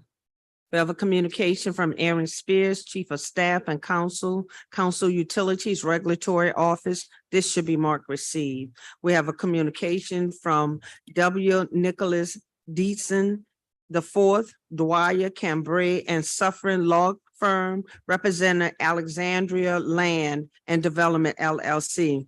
1001 Howard Avenue. This should be marked received. Suggested hearing date is April 6th. On top of page 5, we have a communication from Tyrell T. Morris, MBA, CPE, Executive Director, Orleans Parish Communication District. This should be marked received. We have a communication from Amy B. Trepanier, Director Personnel, City of New Orleans, Department of Civil Service. Amendment to the Classified Pay Plan, Aviation Board hiring rates. This should be marked received and referred to the Budget Committee. We have a communication from Amy B. Trepanier, Director of Personnel, City of New Orleans, Department of Civil Service. Amendments to the Classified Pay Plan, Sewage and Water Board, new classification. This should be marked received and referred to the Budget Committee. On top of page 6, a communication from Amy B. Trepanier, Director of Personnel, City of New Orleans, Department of Civil Service, amendment to the Classified Pay Plan, Sewage and Water Board, hiring rate, Safety Coordinator Series. This should be marked received and referred to the Budget Committee. We have a communication from Amy B. Trepanier, Director of Personnel, City of New Orleans, Department of Civil Service, amendment to the Classified Pay Plan, Finance, new classification and title change, Revenue Field Agent Series. This should be marked received and referred to the Budget Committee. Communication from Amy B. Trepanier, Director of Personnel, City of New Orleans, Department of Civil Service, amendment to the Classified Pay Plan, Finance, hiring rates, Finance Bureau Chiefs. This should be marked received and referred to the Budget Committee. On top of page 7, we have a communication from Amy B. Trepanier, Director of Personnel, City of New Orleans, Department of Civil Service, amendment to the Classified Pay Plan, Police, Pilot Special Rate of Pay, Police Recruiter Incentive Pay. This should be marked received. See motion M23-108. We have a communication from Amy B. Trepanier, Director of Personnel, City of New Orleans, Department of Civil Service, amendment to the Classified Pay Plan, Option 1, Council requested police hiring rates per Resolution 22-530, hiring rates, Commission Officer. This should be marked received and referred to the Budget Committee. On top of page 8, we have a communication from Amy B. Trepanier, Director of Personnel, City of New Orleans, Department of Civil Service, amendment to the Classified Pay Plan, Option 2, Council requested police hiring rates per Resolution 22-530, hiring rates, Commission Officers. This should be marked received and referred to the Budget Committee. We have a communication from Amy B. Trepanier, Director of Personnel, City of New Orleans, Department of Civil Service, amendments to the Classified Pay Plan, Police, hiring rates, and new classification, Social Services Series. This should be marked received and referred to the Budget Committee. On top of page 9, we have a communication from Amy B. Trepanier, Director of Personnel, City of New Orleans, Department of Civil Service, amendments to the Classified Police hiring rates, Police Academy. This should be marked received. See motion M23-107. We have a communication from Bruce M. Goodwin, Architect, Associate Professor, School of Architecture, Tulane University, 6301 Annunciation Street. This should be marked received. Suggested hearing date, April 6th. We have a communication from Tara G. Richard, Director of Council Relations, Office of the Mayor, LaToya Cantrell. This should be marked received and referred to the Community Development.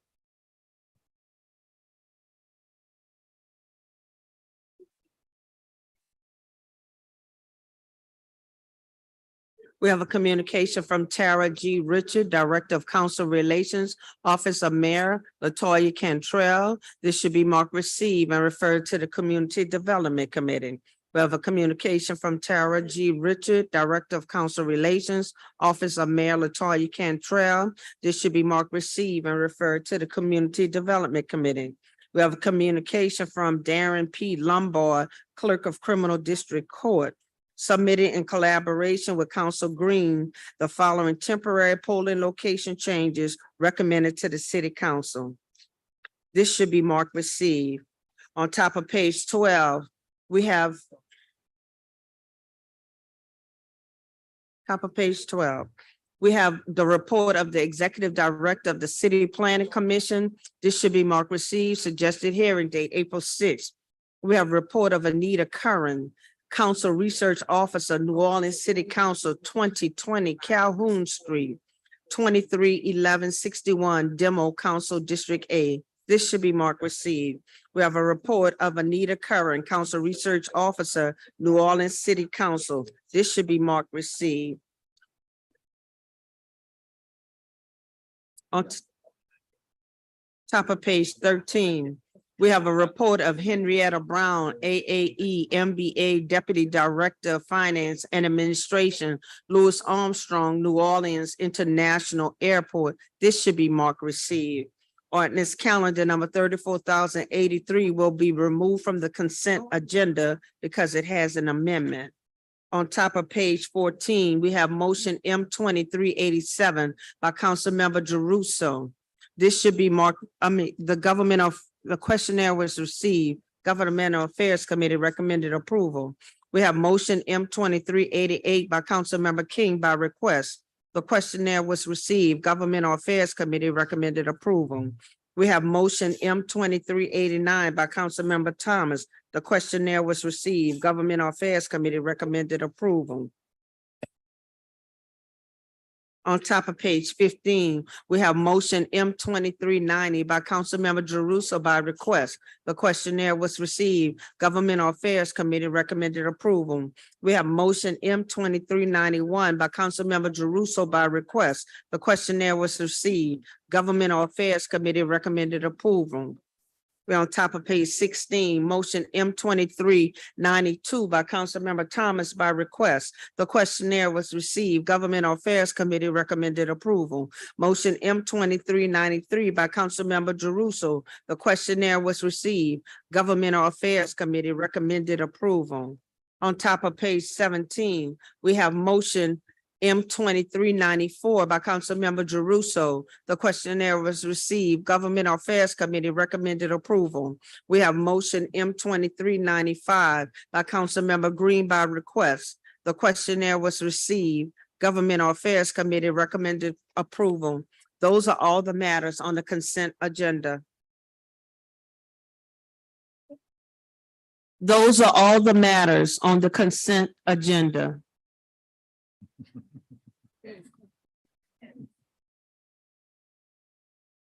Anita, any public comment? Yes, we have two. Okay, go ahead. First comment, they're both from Abraham McNeil. First one is regarding consent agenda, item number 8. I would ask the council to request for more information surrounding the methods and strategies of increased targeted recruitment among military reservists in the greater New Orleans area by civil service. This is asked since for most positions, veterans are not required to take the civil service exam, and they may not be aware of these opportunities via Civil Service Commission. As a reservist myself, I've personally talked with military personnel and recognized many who have not known of these opportunities. Neither has there been anyone from the Civil Service Division to come and speak concerning these opportunities to increase the rates of qualified and trained city personnel without the headache of waiting for testing, which adds to longer wait times to fill positions. And Mr. McNeil's other comment is regarding consent agenda number 12. I asked the council get clarification concerning the social services series component for Article 10, Section 10 be expounded upon in relations to the police and the structure of mental health counselors being added to the public as part of regular police social services in calls made. The city of New Orleans has added the 388 crisis line, but there has not been any discussion to how the structure of police and mental counselors collaboration will look. If there has not been discussion for the capacity of salary for the mental counselors under the police social services series, how can the public and city council have full confidence that the initiatives exist and will be sustained? We have 2 public comments by Mr. Burnside. Will you like to speak on number 2, and number 1.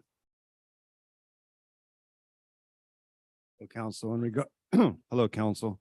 In regards to number 1 in the utilities, I'll be asking to spend some time with you guys, each one of you, in regards to the utility pole situation. I would like us as citizens to be able to call 311 and report utility pole problems. And I would like 311 to involve Curo in the solution to some of these problems, some of which are very long-standing, involving years, and why bother beating dead horses? But I will be sending you guys emails trying to get your time and attention. In regards to number 2, I am not born and bred in New Orleans, and I don't know the difference between 1001 Howard and 1000 Howard. I know one of them is the Plaza Tower, and I know one of them is the old Catholic Charities building. And so I don't know which one's on the odd side of the street and which one's on the even side of the street. But I don't think either one of those buildings should be considered a landmark. And if they are not going to be renovated and returned to commerce within a year, they should be demoed and flattened out. Thank you very much. Thank you, Mr. Burnside. That concludes public comments. I'll entertain a motion to adopt the consent agenda.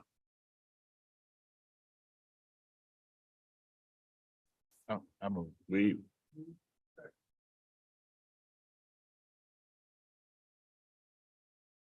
Okay.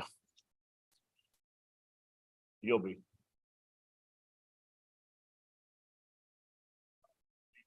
She's present. Please vote your machines. 6 yeas, no nays. Consent agenda is adopted. Next up, we have the 11:30 item. Give me just a second. The 11:30 item is on page 62.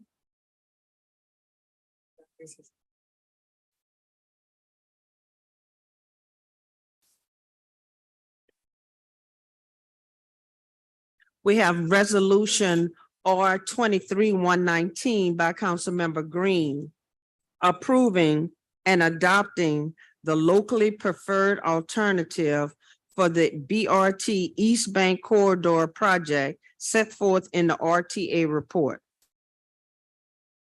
Members of the council, the reason that this is identified with a specific time is because we knew the length of the agenda relative to the issue that we will address at 12:30. I'm going to ask if there's a representative of the RTA who would come forward. Ms. Hankins is going to come forward, and we do have cards will allow for presentation or speaking by those members. The bottom line is that, let me summarize it because it may make it a bit easy. This matter involves rapid transit.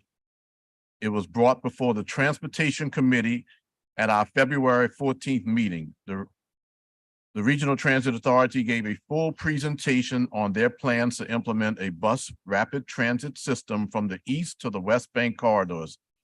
So this resolution today simply makes clear that no determination has been made regarding design options, such as has designated HOV lanes or lanes. That's important to me because though we didn't have significant participation in our public meeting, I have heard from members of the community their concerns.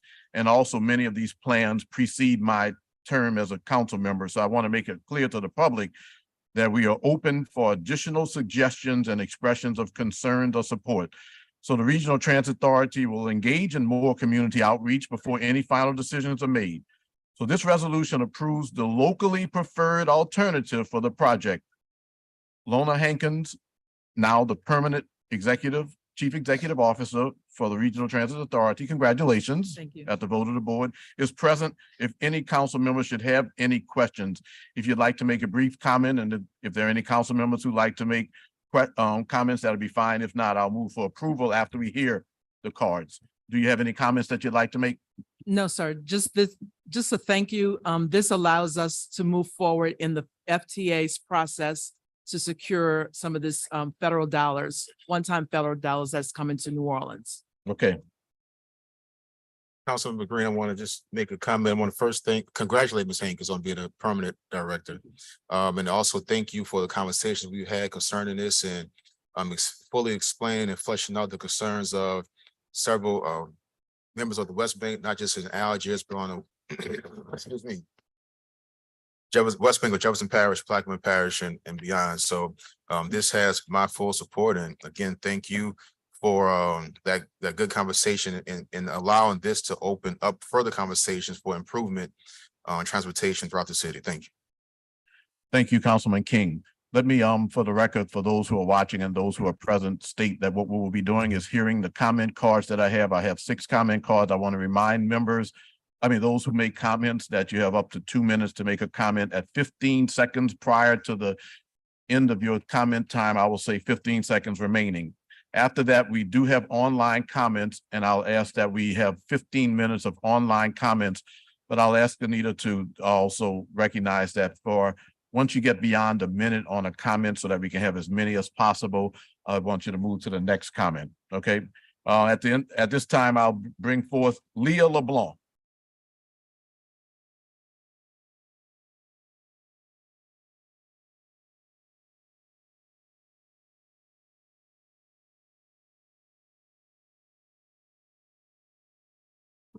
Hi, my name is Leah LeBlanc. I live on Oak Street and I work for the Greater New Orleans Housing Alliance and Housing NOLA. We would like to express our support for RTA's proposed bus rapid transit route. In the vein of promoting the production and preservation of affordable housing in New Orleans, the proposed BRT route offers an opportunity for the city to prioritize transit-oriented development in areas in need of more diverse housing stock. With improved public transportation comes innovative ways to address affordable housing crisis, and we applaud RTA for taking on an intersectional approach through this initiative. Thank you for your time. Thank you, Ms. LeBlanc. Robert Mercero.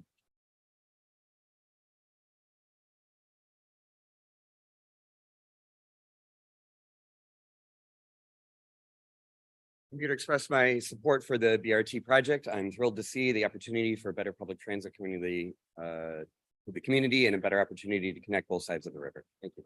Thank you for being here today, Mr. Mercero. Michael Burnside.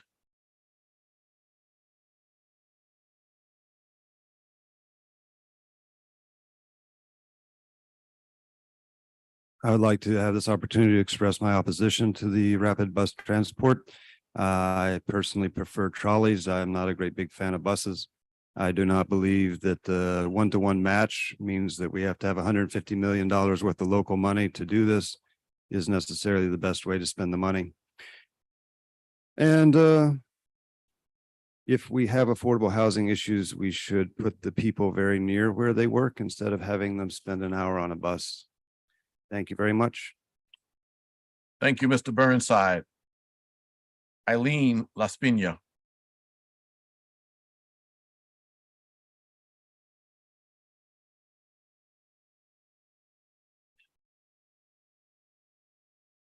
Good morning, Edwin Lombard, Executive Director at Bykeezy. Thanks for pronouncing my name correct. Hi, Bob. Bykeezy is turning 20 this year, and we do work all around Greater New Orleans. One of the projects I want to talk today is work we're doing with the Living School in New Orleans East. 2 of my staff members take the bus there twice a week to do a bike club with the kids and also to teach them bike mechanics so they can start their first community bike shop. They spend a lot of time in the bus, and the bus rapid transit system is basically going to make it easier for us to give all our services to everyone in Greater New Orleans. So support the BRT. Thank you so much. Thank you for your comments. Maxwell Cardulo.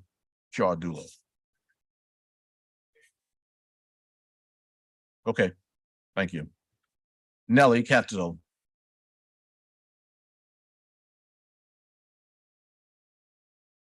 Hi there, Nellie Katzen, co-chair of the New Orleans Complete Streets Coalition. We thank you all for working with us on this, and we're excited to, we thank you for your support, and we support this. Thank you.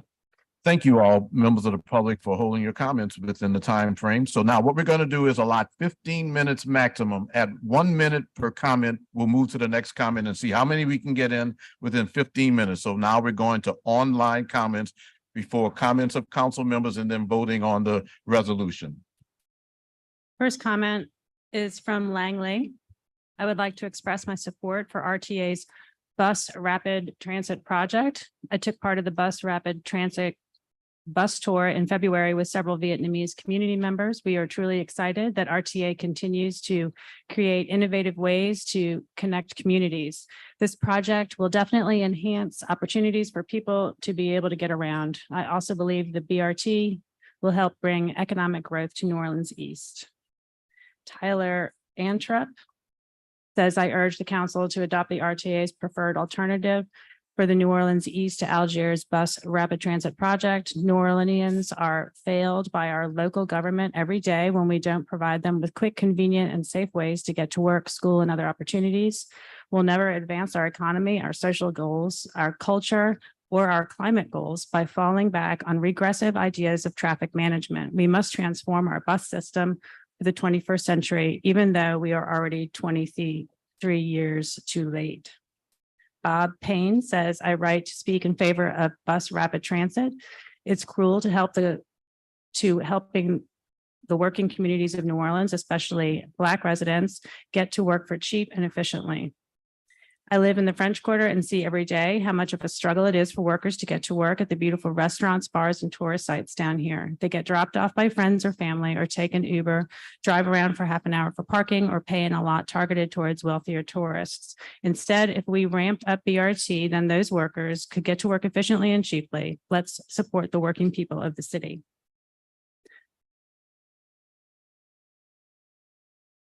Caroline Luchtwit. I support bringing BRT to this region because Black communities and low-income families in our city need better transportation options to combat gentrification. We need a transportation system that values and prioritizes all users, especially those at the margin. This system is more efficient and environmentally sustainable way to move people from place to place than our current system built around private automobiles. BRT will also support development in the surrounding areas and neighborhoods. City Council needs to hold the line on the compromise density. Oops, excuse me, that's mixed in with short-term rentals. Susie Trenka says, I urge the City Council to approve the proposed BRT line between New Orleans East and Algiers with dedicated bus lanes. Without dedicated bus lanes, buses risk getting stuck in car traffic, which would defy the very purpose of the BRT traffic. Public transit in the GNO area continues to be woefully inadequate, and the proposed BRT line is a significant step to improve the situation. Alternatives to cars are urgently needed to combat inequity and climate change. Jennifer Lorino says, I am the director and co-founder of Lead New Orleans, a local community journalism nonprofit that equips creative professionals from underrepresented communities age 18 to 25 with skills, tools, and resources to transform local media. One of our core programs is paid multimedia journalism programming for local young people ages 18 to 25 across the board. Access to reliable transportation remains one of the greatest challenges we face in helping the young people we work with access our media training and pursue their aspirations. Supporting and investing in New Orleans public transit is an investment in our future and future generations. The council has an opportunity to pave the way for meaningful change with this measure. I call on council members to prioritize and approve this resolution. Let's not pass this opportunity up. Julie Pfeffer comments, I would like to register my strong support for the Bus Rapid Transit Initiative for New Orleans. Our city is very spread out, and many who live in distant, low-income neighborhoods facing long, unreliable commutes via existing bus lines.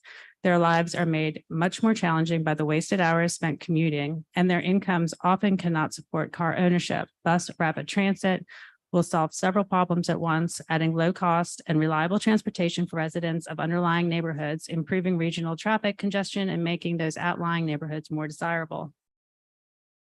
David Wadley comments, the RTA managed to get vehicles tossed over the sides of the Algiers ferry. So now we all have to take the CCC, and the RTA doesn't like the extra traffic now on the CCC.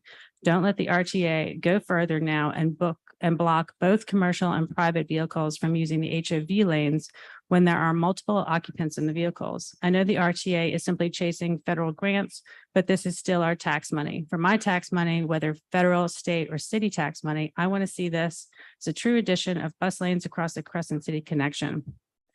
not as simply stealing lane space from commercial and private motor vehicles to give it to buses. The email talks of creating BRT lanes, but the whole truth is that there is no plan to create anything at all, merely to repurpose the existing lanes, and in doing so, to make crossing the bridge much more time-consuming, expensive, and a drag on productivity and the local economy. Tiffany French comments, I support bringing bus rapid transit to New Orleans. We should accept any federal funding we can get, and this will increase transportation options for low-income citizens. Public transit is better for the environment and more efficient. Parking in the city is getting more and more difficult. Adding more ways to get to businesses will help them thrive and help our economy. Thank you. Melanie Munseek says Black communities and low-income families in our city do not have good transportation options. This is increasingly relevant as gentrification pushes low and middle-income families out of central New Orleans. We need a transportation system that values and prioritizes all users, whether they walk, ride, or roll to get around the city. We are a relatively small city compared to many others, making it ideal to leverage public transportation to connect people across the city. Transit is a much more efficient and environmentally sustainable way to move people from place to place than our current system built around private automobiles, as we can see by increasing traffic and increasing congestion, poor road conditions, drunk driving, and more crashes. Projects like BRT are not just about moving people from place to place. They can also spur development in the surrounding areas and neighborhoods. Additionally, this is a boon for tourism, one of the New Orleans' core revenue mechanisms. This would better allow the many tourists that come to New Orleans for vacation or business to easily move around the city. Devin Foyle comments, as a resident of New Orleans who may not directly benefit from the proposed bus rapid transit line, I still recognize the tremendous value this project will bring to our city. The BRT line is important for New Orleans as it will provide a faster and more reliable public transportation option, connecting employees living in New Orleans East to employers in the downtown area. A BRT system would be a transit investment for the residents of New Orleans rather than an investment for only tourists who visit the city. This is a notion that the city is beginning to understand, as reflected in the council's latest activities surrounding short-term rentals. BRT line will be a valuable asset for the residents of New Orleans East and will help address issues of inequity by providing a reliable transportation option for low-income communities. The economic benefits of the BRT line are also significant. But connecting New Orleans East to the downtown area, the BRT line will promote economic development and increase employment opportunities for residents. This will not only benefit the residents of New Orleans East, but will also contribute to the overall growth of the city's economy. Lane Poplin comments, reliable transit is essential. It gets you to work, to school, to healthcare appointments, to the grocery store. And right now, New Orleanians don't have it. Currently, Black New Orleanians, along with communities in New Orleans East and Algiers and the lower Ninth Ward, have the most limited access to jobs, healthcare, and education via transit. BRT will benefit New Orleanians by providing reliable transit to these locations and more. Projects like BRT can also spur development in the surrounding areas and neighborhoods due to increased traffic and access via BRT service. Courtney French comments, I'd like to voice my support for the rapid bus proposal. I know a lot of my fellow Algiers residents are concerned about losing a lane on General de Gaulle because the traffic during rush hour is already horrible, but I think the traffic will only continue to get worse unless we have reliable and fast public transit options that allow people to get to their workplace across the river without a car. I work downtown and commute by ferry most days, but I think a rapid bus with a park and ride option would give me and lots of others the flexibility they need to take public transit more often. The ferry only runs twice an hour from each bank after all. So if the bus has several departure times per hour, that will be a big plus. I really think the rapid bus will help reduce car traffic during rush hour. Frank Rabelais comments, I wish to register my strong support for the development of the proposed New Orleans East downtown Algiers bus rapid transit line. The proposed BRT line will mean a huge quality of life boost for working residents of New Orleans East and Algiers, enabling them to reach tens of thousands of jobs downtown much, much faster than they can today on traditional bus routes. Less time spent traveling to and from work means more time to be a good parent and more time to pursue opportunities for continued education and personal enrichment. Thousands of citizens and their children will be better off, and the city will be better for it. Regarding the proposed route, my house is right off Gentilly Boulevard, where the BRT line will run, and I have no objection whatsoever to living in close proximity to the proposed line. I'm also enthusiastic about the BRT line's potential to catalyze needed redevelopment at key points along the line's proposed route, so-called transit-oriented development, or TOD, such as at the intersection of Gentilly Boulevard and Elysian Fields. Forward-thinking communities across the nation. That's a minute. Betty DeMarco comments, please support RTA study of a bus rapid transit route to connect New Orleans East and Algiers. Bailey Bullock comments, bus rapid transit is an important step to making New Orleans a better place socially and economically by restricting independence and a decent quality of life to only those people who drive cars. We are asking people to forego spending their money on goods, services, foods, clothes, medical care, childcare, education, housing, or starting a new business, and instead spend nearly a quarter of their household income on basic transportation. According to the American Community Survey, the average household income in New Orleans is about $46,000.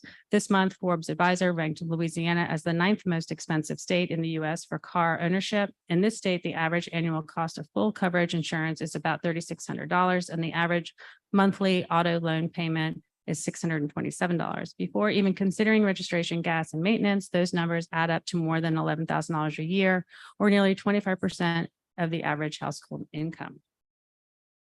Zachary Gillespie says, I'm asking the council to vote on expanding the RTA service by bringing BRT to our region. While I personally do not use public transit, I believe that a city with a strong public transit system helps its citizens get safely to homes, jobs, and schools. This program would expand access to jobs, healthcare, and education via public transit and greatly affect our BIPOC citizens. Alice Cracky comments, the bus system has gone to pot since the route change. Buses are fewer and the waits are longer. There is little consistency to when they arrive. Plus, La Paz does not show where buses are in real time as the old app did. Nothing about the route change is better, nothing. The bus system is a public service. However, it's not serving those who need it most. I can take an Uber and have when the bus has been ridiculously late in the morning. What about minimum wage workers who can't afford to do that? Shame on the city for wrecking what was at least a reliable system before last fall. Thomas Smith comments, dear council, I fully support the BRT plan and urge you all to adopt it today. I lived in New Orleans for over 15 years and do not own a car. I commute nearly everywhere by bike, bus, or walking. While the RTA's made significant improvements over the years, especially the last year's new links efforts to envision our transit system, getting around the metro area is still very challenging without a car. The proposed BRT plan will help thousands of people get where they're going faster and more safely, whether that's to work, school, stores, church, or to another transit connection. The BRT is also more than just transit. We have a major opportunity to invest in the infrastructure of roads, utilities, and public space on each of the corridors along the route. This plan will encourage reinvestment in businesses across the city and revitalize many streets and neighborhoods. The BRT route is also a logical place to build or renovate much needed affordable housing. Transit like the BRT is a much more efficient and environmentally sustainable way to move people from place to place than our current system. 1 minute remaining for the online comment. Well, that's Brad Ott. We'll bring up the rear here. Members of the New Orleans City Council, my name is Brad Ott and I live in Algiers South Lawn subdivision.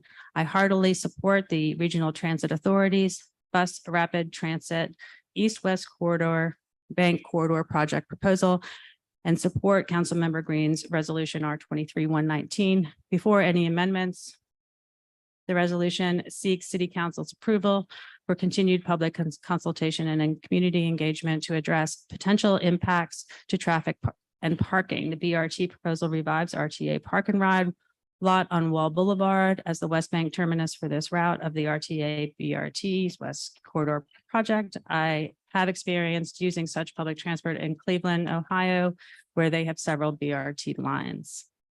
fellow council members, we're still within the time allotted for this, so I have one other comment card. I'm going to ask Y. Frank Southall to come forward. Up to 2 minutes, and then we'll vote on the resolution. Good afternoon. My apologies for submitting late. Just wanted to submit some information about our renters' rights hotline, this issue BRT, and why it's so necessary for the East Algiers. We are seeing increasing amount of people who are displaced from Core City, as y'all know. And so it's one of the reasons why Jane Place supports BRT, to enable people to have the access to the core city that people have in District B and District A, District C, and the East Bank. It's pretty crucial for jobs.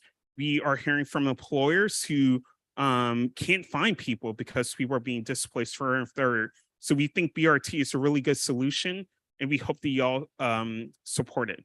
But yeah, apologies again for submitting late. Thank you. Thank you, members of the public, for your comments. Thank you for those who commented online, and those comments would actually still be visible online. I want to thank Ms. Hankins for being here today. And again, congratulations on your appointment as the permanent director. I'm going to move for approval of the resolution adopting the locally preferred alternative for the bus rapid transit. It's been properly moved and seconded. I voted yay. Other members? 7 yeas, no nays. The resolution passes. And thank you, council members, for having this item on the agenda as a special matter. Thank you, guys.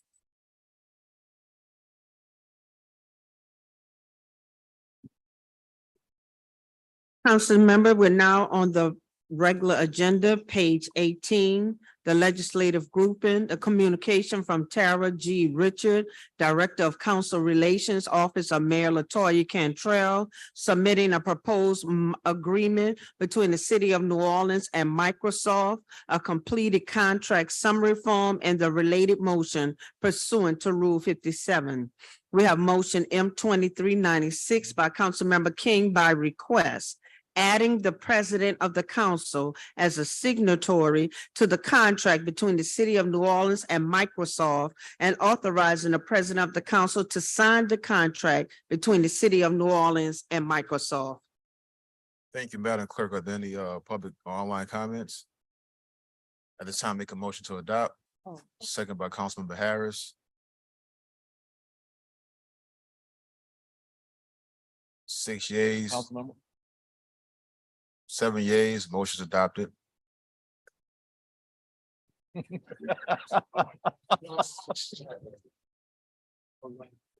We're now on top of page 19, a legislative grouping, a communication from Tara G. Reshaw, Director of Council Relations, Office of Mayor LaToya Cantrell, submitting a proposed agreement between the City of New Orleans and Microsoft, a completed contract summary form, and the related motion pursuant to Rule 57. We have motion M2397 by Councilmember King by request, adding the president of the council as a signatory to the contract between the City of New Orleans and Microsoft, and authorizing the president of the council to sign the contract between the City of New Orleans and Microsoft.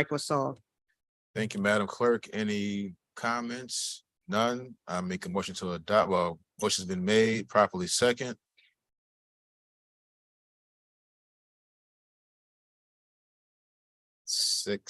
Five yeas, no nays. 6 yeas, no nays. Thank you. You missed that vote.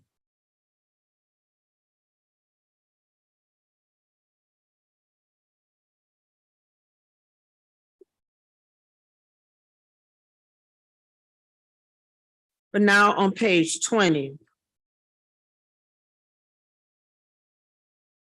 We have a legislative grouping demolition request of Angela Rochelle, transmitting the application documents for a demolition permit requiring city council review and approval for the following property, 2126 Mandeville Street.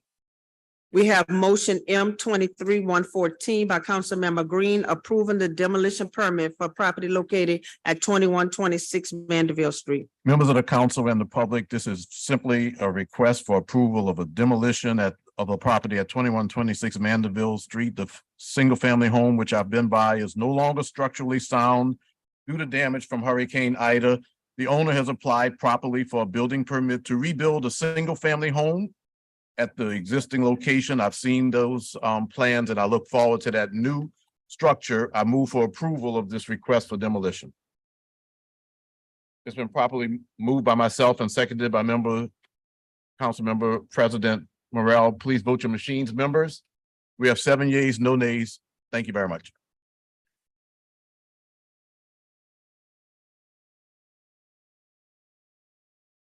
We're now on top of page 21. We have a legislative group and the demolition request of Loyola University, transmitting the application documents for a demolition permit requiring city council review and approval for the following property, 2020 Calhoun Street. We have motion M 23-104 by Councilmember Jeruso approving the demolition permit for property located at 2020 Calhoun Street. Thank you, Madam Clerk. I'm going to move for approval. This property is owned by Loyola University. It is currently used for classrooms. This demolition will allow construction of a new 500-bed dormitory. Demolitions begin in July, construction to start in September, completed 18 months after that. Loyola held their IMP meeting in October, and HDLC has no objections. And with the doubles to dorms, this should be a little bit of a help. So with that, thank you. Seconded by Councilmember Moreno. 5 yeas, no nays, carries unanimously.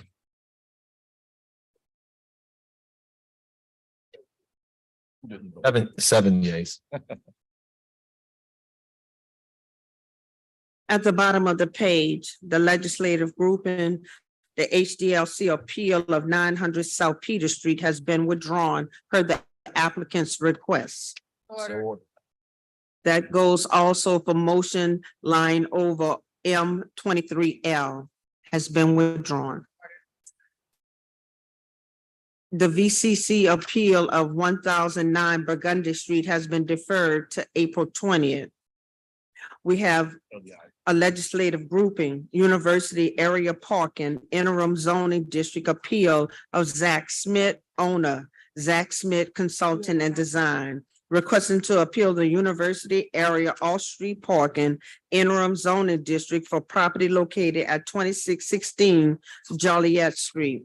We have motion M 23-109 by Councilmember Jeruso approving and granting the applicant's request, appealing the parking requirement of the University Area Interim Off-Street Parking Zoning District for property located at 2616 Joliet Street. Good morning to City Planning. And we jumped the gun a little bit. We don't need to. You don't need to do this one? All right. Well, I just wanted to make sure. I'm saying hello anyway. JD can clap. I can say hello. I move for approval of this. The applicant is proposing to add 13 feet to the back of the existing structure. It's currently 3 bedrooms and 2 baths. They're adding a dining room, den, and bathroom. Property's been unoccupied since the former owner passed away and to remain a single family home. Developers have also filed a deed restriction against STRs. Seconded by Councilmember Harris. I'm waiting on one more. 5 yeas, no nays. Thank you.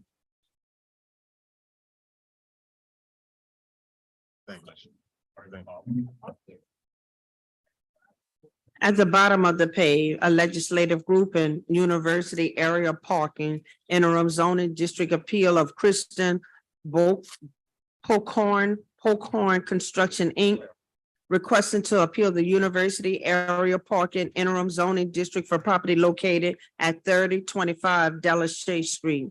We have motion M 23-100 by Councilmember Harris approving and granting the applicant's request, appealing the parking requirement of the University Area Interim Off-Street Parking Zoning District for property located at 3025 Delachey Street. Thank you, Madam Clerk. This motion grants the applicant's appeal of the University Area Interim Off-Street Parking Zone District. My team has been in contact with the applicant, reviewed the plans and the project, and determined the appeal to be appropriate. This will be a single-family home, not a short-term rental or student housing. Are there any online comments or public comments? No. All right, I move. Seconded by Councilmember King. 6 yeas, motion passes. On top of page 24.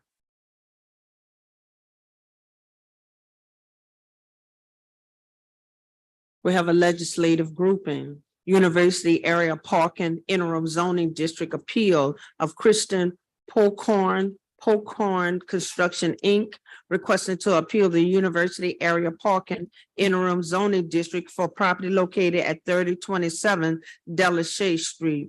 We have motion M 23-101 by Councilmember Harris, approving and granting the applicant's request, appealing the parking requirement of the University Area Interim Off-Street Parking Zoning District for property located at 3027 Delashea Street. This is the neighboring property. Again, this is going to be developed into a single-family home, not a short-term rental or student housing. Any online or public comment? I'll move. Said by Councilmember Morel.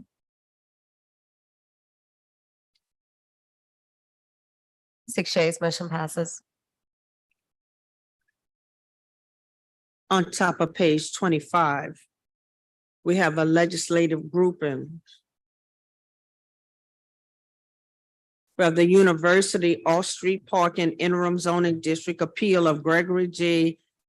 Hackenberg, AIA in Carver, requesting a variance from the requirement of the University Area Off-Street Parking Interim Zoning District. The zoning department has determined that the renovation and addition proposed for the single-family residence will require 2 additional parking spaces for property located at 8325 Willow Street.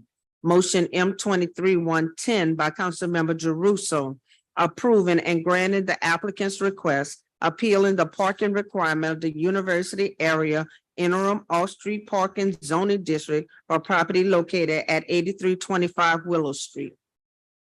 Thank you. I had some brain fog, so my comments that I read on Juliet were actually about Willow Street. So let me get the record straight.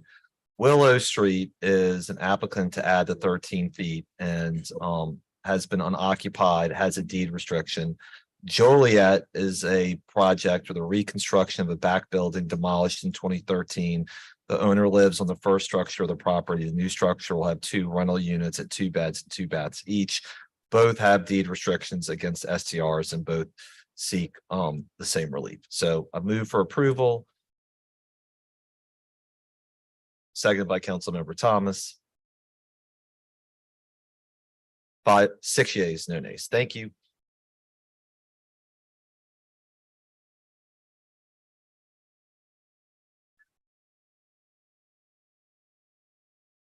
We're now on top of page 26. We have the legislative grouping, University Area Parking Interim Zoning District Appeal of Zach Smith, owner Zach Smith Consulting and Design, requesting to appeal the University Area Off-Street Parking Interim Zoning District for property located at 2505 Leonidas Street. We have motion M 23-111 by Councilmember Jeruso, approving and granting the applicant's request, appealing the parking requirement of the University Area Interim Off-Street Parking Zoning District for property located at 2505 Leonidas Street. Move to approve, seconded by Councilmember Thomas. 5 yeas, no nays. Thank you, council members.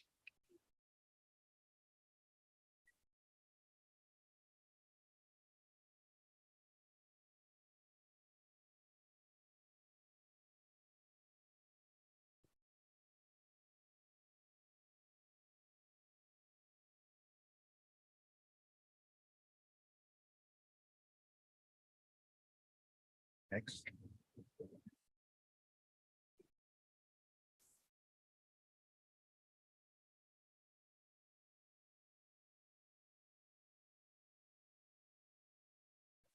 On page 28, zoning docket 100 has been deferred to April 6th. On top of page 29, we have zoning docket 523 has been deferred to April 6th. At the bottom of the page, we have zoning docket 723, Holy Anointed House of Prayer, requesting a conditional use to permit a small child care center in an SRD suburban 2-family residential district on square 2873, lots 7 and 8 in the 3rd Municipal District, bounded by Senate Street, Alfred Street, Harrison Avenue, and Jomoville Street. Municipal addresses 1373 through 1377 Senate Street.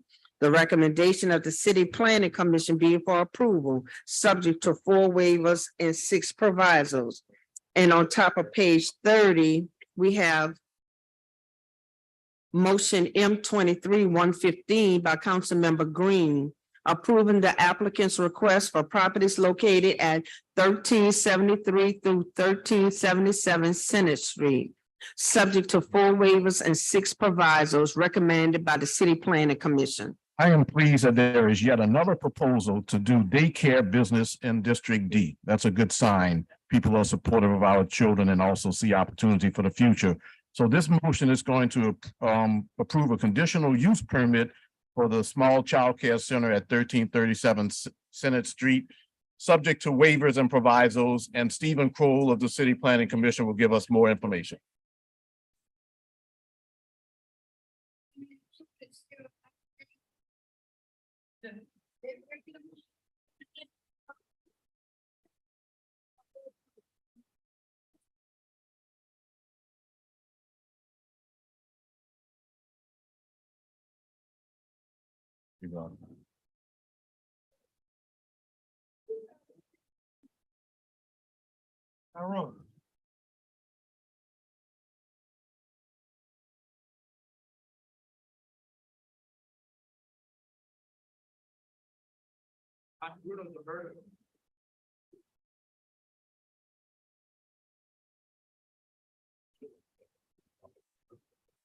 It is good to see so many people follow and want to assist her, and I hope that the assistance is provided. At this time, we'll move to the report on this new child care center at 1337 Senate Street. Thank you, Kroll. council member. This is a proposal to establish a childcare center near Columbia Park. It is consistent with the council's actions in recent years to increase the potential for childcare centers in residential neighborhoods. And the Planning Commission is supportive, recommending approval with a few zoning regulations to allow this to be repurposed for that use. Thank you, Mr. Kroll. I move and ask for a second. Seconded by Councilmember Harris to approve this conditional use for this new child care center at 1337 Center Street. Again, a great sign for our city. 6 yeas, no nays. Councilmember Moreno being out at this time. Thank you very much for that report. Thank you very much, members of the council, for your vote. We have the next legislative grouping, zoning docket 823, City Council motion M 22-534, requesting a zoning change from an HURD1 historic urban 2-family residential district to an HUB1 historic urban neighborhood business district, and a conditional use to permit a reception facility on square 15 lots 14, 70, 71, and 72 in the 5th Municipal District, bounded by Pace Boulevard, Wall Boulevard, El Zardi Boulevard, and the Magellan Canal. Municipal address is 1784 Pace Boulevard and 1778 El Zardi Boulevard. The recommendation of the City Planning Commission being for approval, subject to 3 provisos. We have motion M 23-122 by Councilmember King, approving the applicant's request for properties located at 1784 Pace Boulevard and 1778 El Zardi Boulevard, subject to 3 provisos recommended by the City Planning Commission. Thank you, Madam Clerk. CPC, the floor is yours. Thank you, council member. This is a proposal to rezone a property at the corner of Pace and Lizardi and Algiers. It is currently zoned residential, but actually back in 2011 was given a commercial zoning that was not carried forward, probably unintentionally, when the citywide zoning change occurred in 2015. And so this is really to correct that, restoring commercial zoning to the property. It would also allow the use of the facility as a reception hall as a conditional use. The Planning Commission is in support and recommends approval with 3 provisos. Thank you. Thank you, CPC. Any online comments and in public comments and comments from the dais? Hearing or seeing, make a motion to adopt. Properly second by Council Member Thomas. Please vote your machine when it appears. All right, 7 yeas, no nays. Motion is adopted. Thank you. We're now on top of page 31. Zoning docket 923 has been deferred to April 6th. At the bottom of the page, we have legislative grouping zoning docket 1023 French Quarter Lanu Mansion LLC, requesting a conditional use to permit a principal bed and breakfast in an HMR2 historic Marigny Treme Bywater residential district on square 5, lots 5 in the 3rd municipal district, bounded by Esplanade Avenue, Charter Street, Decatur Street, and Frenchman Street. Municipal address is 547 Esplanade Avenue. The recommendation of the City Planning Commission being for approval, subject to 2 provisos. On top of page 32, we have motion M23-121 by Councilmember King, approving the applicant's request for property located at 547 Esplanade Avenue, subject to 2 provisos recommended by the City Planning Commission. Thank you, Madam Clerk. CPC. Council member, this is an application for a conditional use affecting a property at the corner of Esplanade and Charters in the Marigny opposite the French Quarter. It's a 19th century Italianate building that is currently used as what's called an accessory bed and breakfast that limits the number of guest rooms it can have till 5.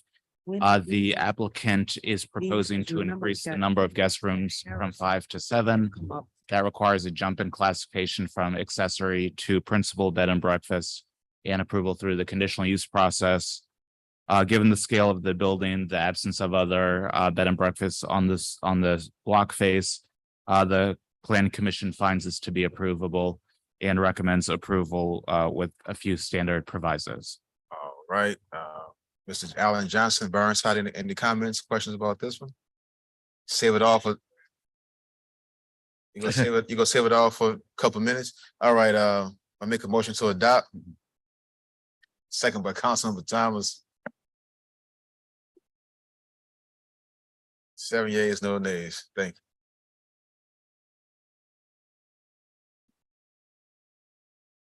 At the bottom of the page, we have legislative grouping. Street name change 522 Suno Knights Drive, requesting the reconsideration of the renaming of Press Drive from Emmett W. Bashfield Boulevard through the intersection with Leon C. Simon Drive to the end of public and/or private drive as Suno Knights Drive. The recommendation of the City Planning Commission being for approval. We have motion M23-116 by Councilmember Green, approving the renaming of Press Drive from Emmett W. Bashfield Boulevard through the intersection with Leon C. Simon Drive to the end of the public and/or private drive as Suno Knights Drive. Fellow members of the council and members of the public, I am so pleased to represent District D, which includes Southern University at New Orleans, an institution that does so much to contribute to the positive environment that we have here in our city. This is simply a request of the council to approve a name change, which has been approved by the City Planning Commission. Mr. Kroll, do you wish to comment on this matter? Ms. Berger is going to give a brief statement.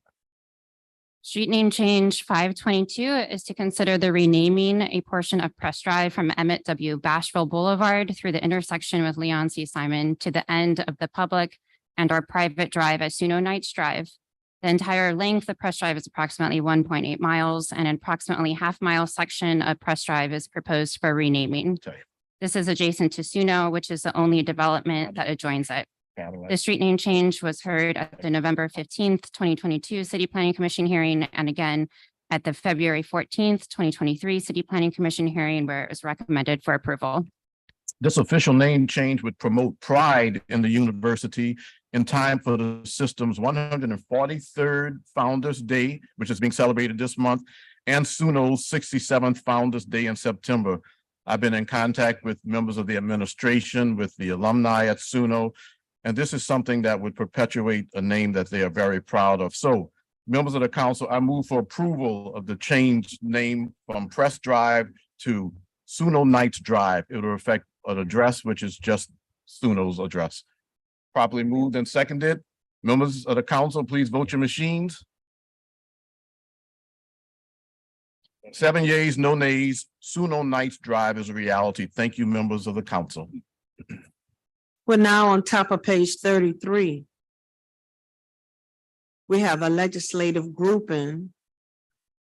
Street name change 622 Ron Eagle Way, requesting the consideration of renaming Cadillac Street from I-610 to Park Island Drive as Ron Eagle Way. The recommendation of the City Planning Commission being for denial. We have motion M 23-117 by Councilmember Green, approving the renaming of Cadillac Street between I-610 and Park Island Drive to Ron Eagle Way. I'm proud to celebrate the history of McDonald 35 Senior High School, and I propose a street renaming of Cadillac Street to Ron Eagle Way. I've been in contact with members of the Alumni Association, with members of the staff at the university. The City Planning Commission does have reservations, but I ask us to move forward, council, and I'll summarize that after a while. But would you wish to comment on that? All right. Street name Go ahead. change 622 is to consider the renaming the entirety of Cadillac Street between the I-610 and Park Island Drive as Ron Eagle Way. McDonald's 35's original mascot was the Iron Eagle, but was translated as Ron Eagle via New Orleans vernacular by students, school administrators, and the greater New Orleans community. The street name change was heard at the February 14th, 2023 City Planning Commission hearing, where it was recommended for denial based on inconvenience to nearby property owners. Members of the council, the Ron Eagle, or its original name, Iron Eagle, is the school mascot and is a mythical bird fashioned after the American bald eagle. It's a symbol of strength and courage meant to inspire the students of the school. I hope that this name change, if approved by the council, will help continue the tradition of pride and excellence. I've been in contact with members of the Alumni Association, and they are ecstatic about this opportunity to have their school located on Ron Eagle Way. If there are no comments from the council, I move for approval. And it's been seconded by Councilmember Thomas. Members, please vote your machines. I celebrate, wait, let's vote. That's important.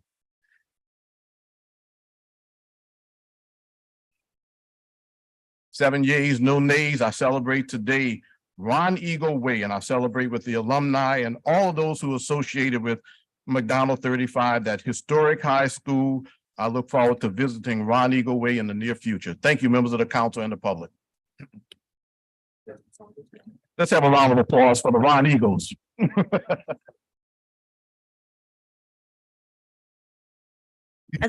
You're switching schools, man? I'm very fair. It's a great school. Madam Clerk. At the bottom of the page, we have street name change 722 Shirley Taylor Way, requesting consideration of the renaming of the entirety of North Russia Blaze Street between Jordan Avenue and Dubarel, thank you, Street as Shirley Taylor Way. The recommendation of the City Planning Commission being for modified approval to Shirley Taylor Way. We have motion M 23-126 by Councilmember Thomas, granted the applicant's request for consideration of the renaming of the entirety of North Russia Blaze Street between Jordan Avenue and Dubarel Street as Shirley Taylor Way, as modified in the City Planning Commission's report on street name change number 722. Council members, we need to suspend the rule. To suspend the rules. Second by Councilmember Harris. Vote your machines on suspension. Vote your machines on suspension of the rules. 5 yeas, 6 yeas, 7 yeas, no nays, and the rules are suspended. Now we need to further suspend the rules to add this to our agenda. Further to suspend the rules, moved by me, seconded by Councilmember Morrell. Vote your machines on further suspension.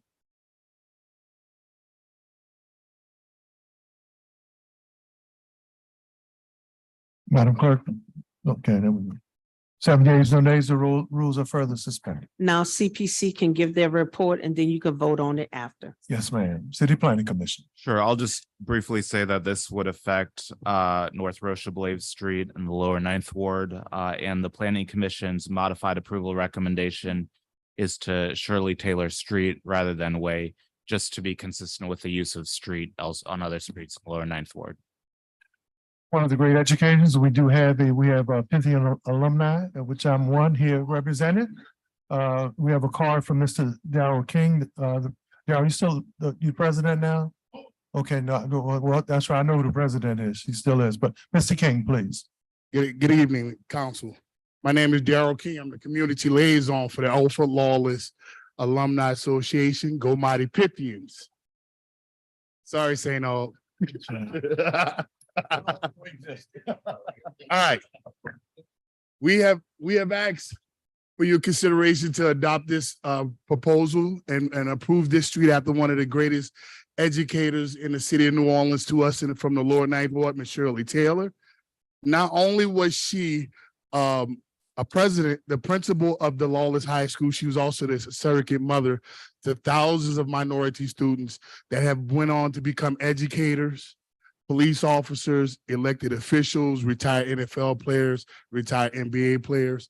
So we ask you, council, to please consider this and approve yes for this street as we continue to uphold the legacy of Ms. Shirley Taylor and to let everyone know that there is positivity that comes from out of the Lower Ninth Ward. And just to let you know, I know some people gonna say, yes, I am born and raised in the 7th Ward, but I'm Lower Ninth Ward, CTC educated. Go Mighty Pythians. Thank you. Thank you. Great educator, great surrogate mother, and to show the level of compassion and giving of the Pythians, we are in the middle of raising funds to get Councilmember Green a purple and gold suit that he can wear to every council meeting, and we're gonna have it. We're gonna have. Sure he doesn't have one already? You have one already? You mean another purple and gold suit? Yeah, yes, another purple and gold suit. Moved by me, seconded by Councilmember Green. Vote your machines, members, please. 7 yeas, no nays, and the motion is adopted. Go Shirley Taylor Street. Thank you, Pythians. We're now on top of page 48. We have ordinance calendar number 34,085 by Councilmember King by request. An ordinance to authorize the mayor of the city of New Orleans to enter into a third-year cooperative endeavor agreement with Elaine P. Nunez Community College to establish a course designed to prepare and train students as emergency medical technicians, subject to examination and approval by the National Registry of Emergency Medical Technicians, as more fully set forth in the form attached hereto as Exhibit 1 and made a part hereof, and otherwise to provide with respect thereto. Thank you, Madam Clerk. I make a motion to adopt.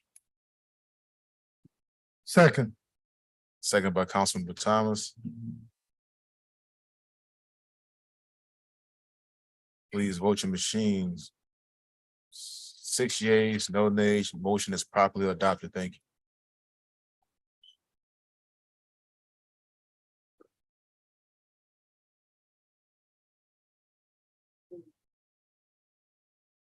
At the bottom of the page, we have ordinance calendar number 34,086 by Councilmember King by request. An ordinance to authorize the mayor of the city of New Orleans to enter into an amendment to the cooperative endeavor agreement between Mosquito Termite and Rodent Control Board and the Algiers Development District to extend the CEA's term for 1 year as more fully set forth in the form attached hereto as Exhibit 1 and made a part hereof, and otherwise to provide with respect thereto. Thank you, Madam Clerk. I make a motion to adopt. Second by Councilman Thomas.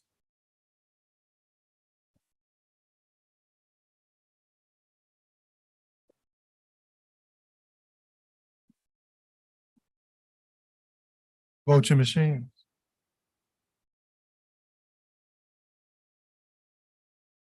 Six yeas, no nays, motion is adopted. We're now going to go to the top of page 49. We have ordinance calendar number 34,087 by Councilmember Thomas by request. An ordinance to authorize the mayor of the city of New Orleans to enter into an amendment to the intergovernmental agency agreement between the Mosquito, Termite, and Rodent Control Board and the State of Louisiana Military Department to extend the IGA's term for 1 year as more fully set forth in the form attached hereto as Exhibit 1 and made a part hereof and otherwise to provide with respect thereto. Continuing IGA, move adoption. Well, it's been moved by Councilmember Morrell, seconded by me. Vote your machines.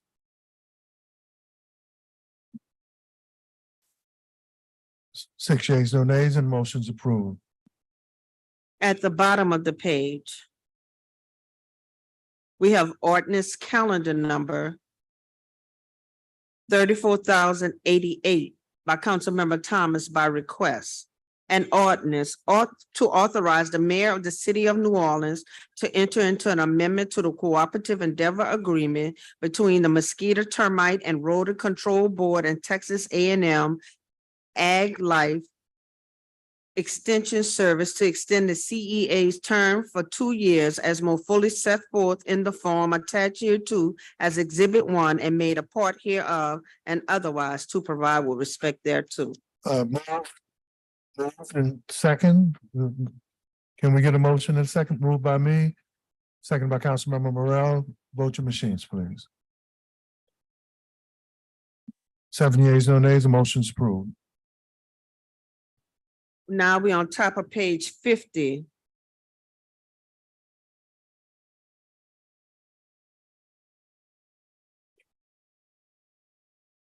We have ordinance calendar number 34,090 by Councilmember Moreno by request. An ordinance authorizing the mayor of the city of New Orleans to enter into a cooperative endeavor agreement between the city of New Orleans and Greater New Orleans, Inc.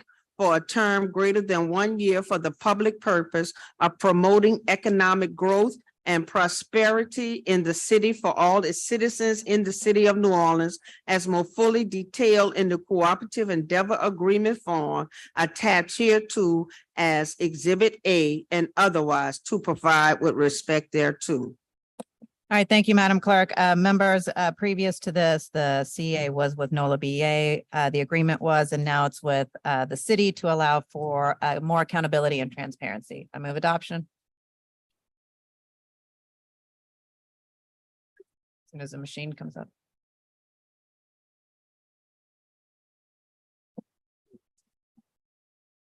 All right, there we go. Moved by King, seconded by Morrell. All in favor, please vote your machines. 7 yeas, no nays. At the bottom of the page, ordinance calendar number 34,091 has been deferred to April 6th. On top of page 51, all matters. Ordinance calendar number 34,092 has been deferred to April 6th. Ordinance calendar number 34,093 has been deferred to April 6th. On top of 52, all matters. Ordinance calendar number 34,094 has been deferred to April 6th. Ordinance calendar number 34,095 has been deferred to April 6th. On top of page 53, ordinance calendar number 34,096 has been deferred to April 6th.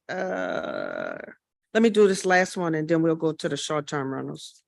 We have ordinance at the bottom of the page. We have ordinance calendar number 34,097 by Councilmember Thomas. By request, an ordinance to authorize the mayor of the city of New Orleans to enter into amendment number 1 to a previously executed cooperative endeavor agreement between the city of New Orleans, Capital Area Corporate Recycling Council, and CompUDOT, Inc.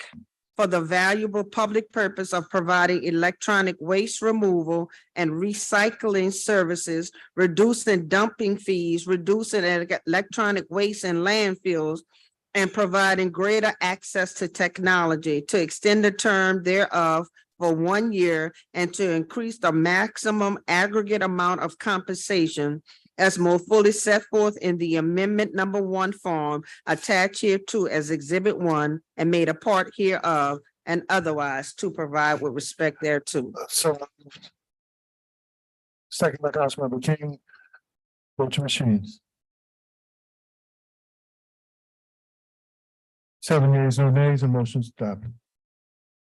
Councilmember, we're ready to go to short term? Thank you. Okay, wait, I just want to know if you're ready. I'm ready. All right. I'm ready. Okay, so now we're going to go to page 35. Okay, so what's going to happen is I'm going to read all of the ordinances into the record. I will read all of the amendments into the record, and then Councilmember Morrell will take it from there.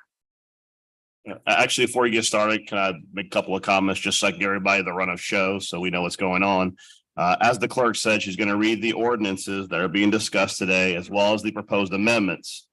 After the clerk is done, the council members who are authoring amendments will explain all of the amendments. We'll go down the line, explain all of the amendments. After the explanation of amendments, we'll go to public comment. There will be 1 hour for proponents, 1 hour for opponents, and 20 minutes for online comments. Now, I will be remiss because the city council's legal counsel has reminded me, just so the public is aware, this is not typical. Typically, on a matter, you are given 20 minutes of public comment. On this issue, at every meeting, we have deviated from that because this is an issue of extreme public interest, and we want to give as much time as possible for robust commentary. So for those of you watching, we do not do an hour pro and an hour con with 20 online for 99% of items, but in this instance, that is what we'll do. After all the comments are heard, we will then have final council comments, and then we will vote on all of the amendments. One more thing is a bit of housekeeping. I know we've got a lot of people here who have a lot of differing opinions. The council has some very basic expectations. First is be polite and be considerate. I cannot prevent you from clapping loudly or booing, but be clear, we are keeping track of time and how much time you spend being disruptive towards against someone's point or for your point is going to affect the time people have to make their points. So although the temptation will be there to yell down people and to do everything else, there is a balance of time. And if you're eating up someone else's time to advocate your position, that will go into the tally of how much time to advocate your own position.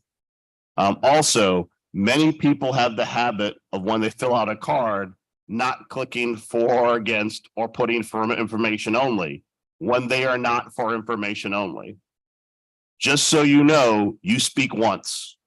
So if you check for information only and you're a proponent or an opponent, that will be allocated against the proponent or opponent time, because it will be obvious to this council and to the public when you come up there, whether or not it's really information or whether or not you're simply checking the box to slip in something that is a proponent or opponent.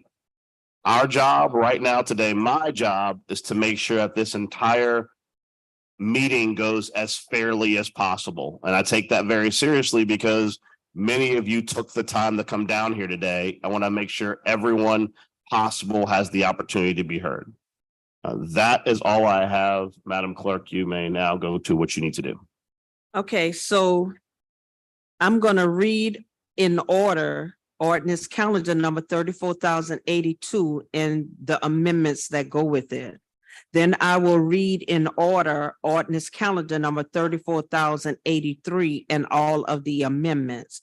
But when it is time to adopt the instruments, ordinance calendar number 34,083 will be adopted first, and then Ordinance calendar number 34,082 will be adopted. Ordinance calendar, we're on page 35.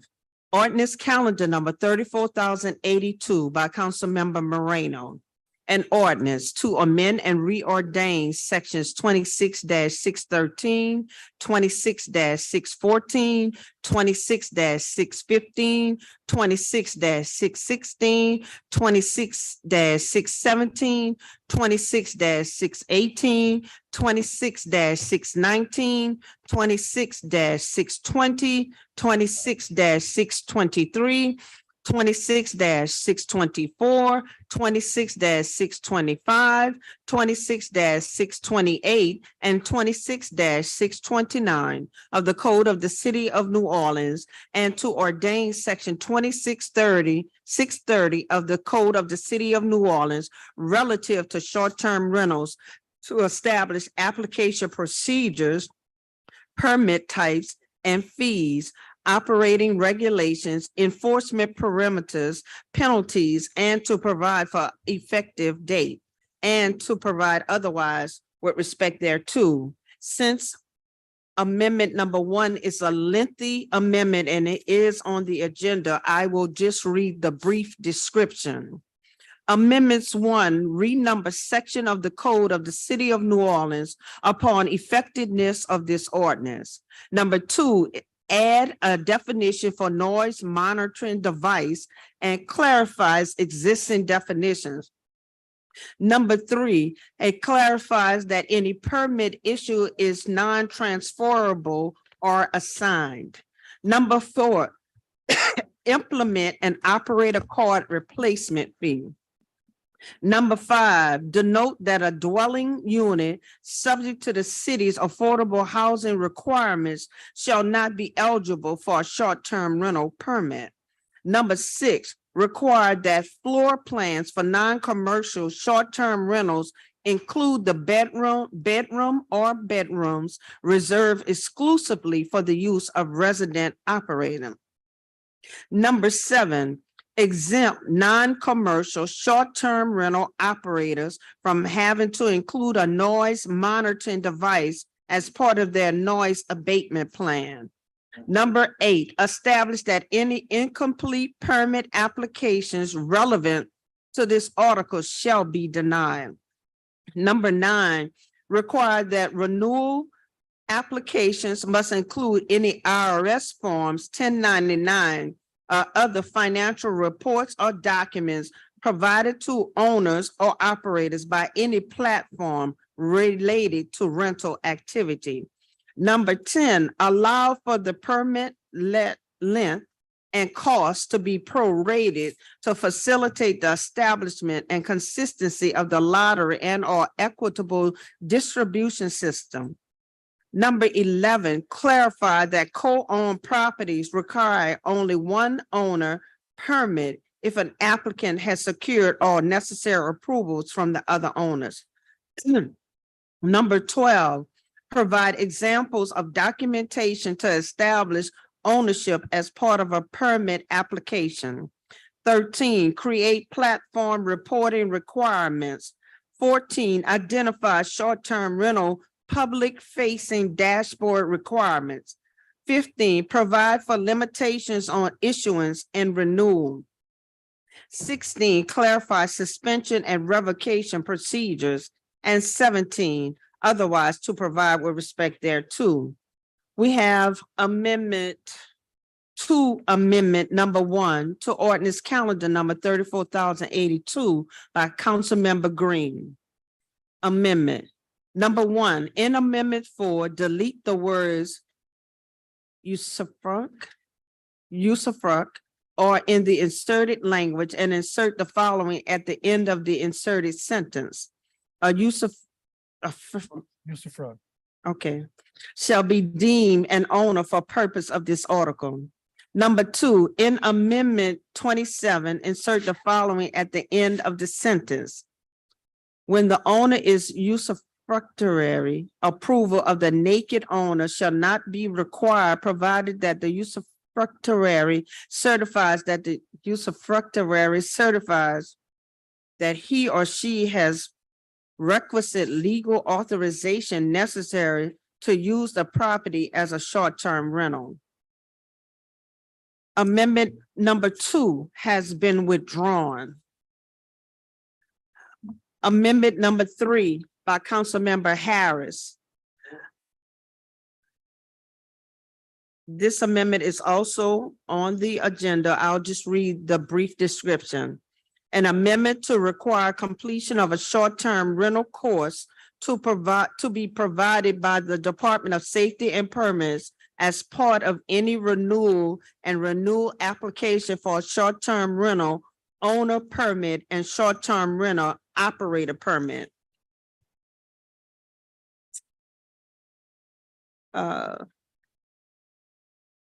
Thank you. We have amendment number 3, number 4. Okay. It's by Councilmember Harris.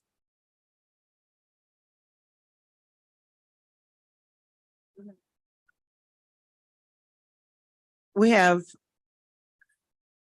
number 1. On page 32, after line 2, insert the following.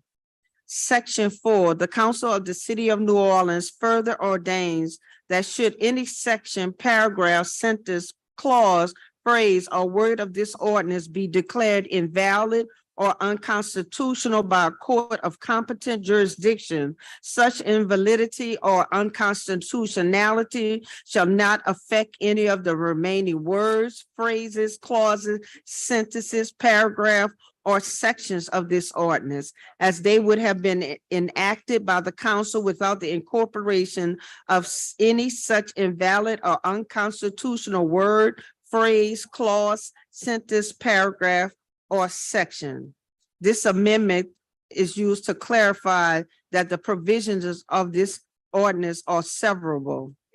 We have amendment number 5 by Councilmember King. An amendment to calendar number 34,082 to establish an application fee of $500 for the special exception request pursuant to section 21.8.c.18.r of the comprehensive zoning ordinance. This is what the brief description is. Amendment number 1, on page 5, line 81, delete the paragraph letter C and insert in lieu thereof D. On page 5, after line 83, insert the following. The property owner shall remit to the city a $500 application fee for consideration of any special exception request pursuant to section 21.8.c.18.r of the comprehensive zoning ordinance. Ordinance calendar number 34,083.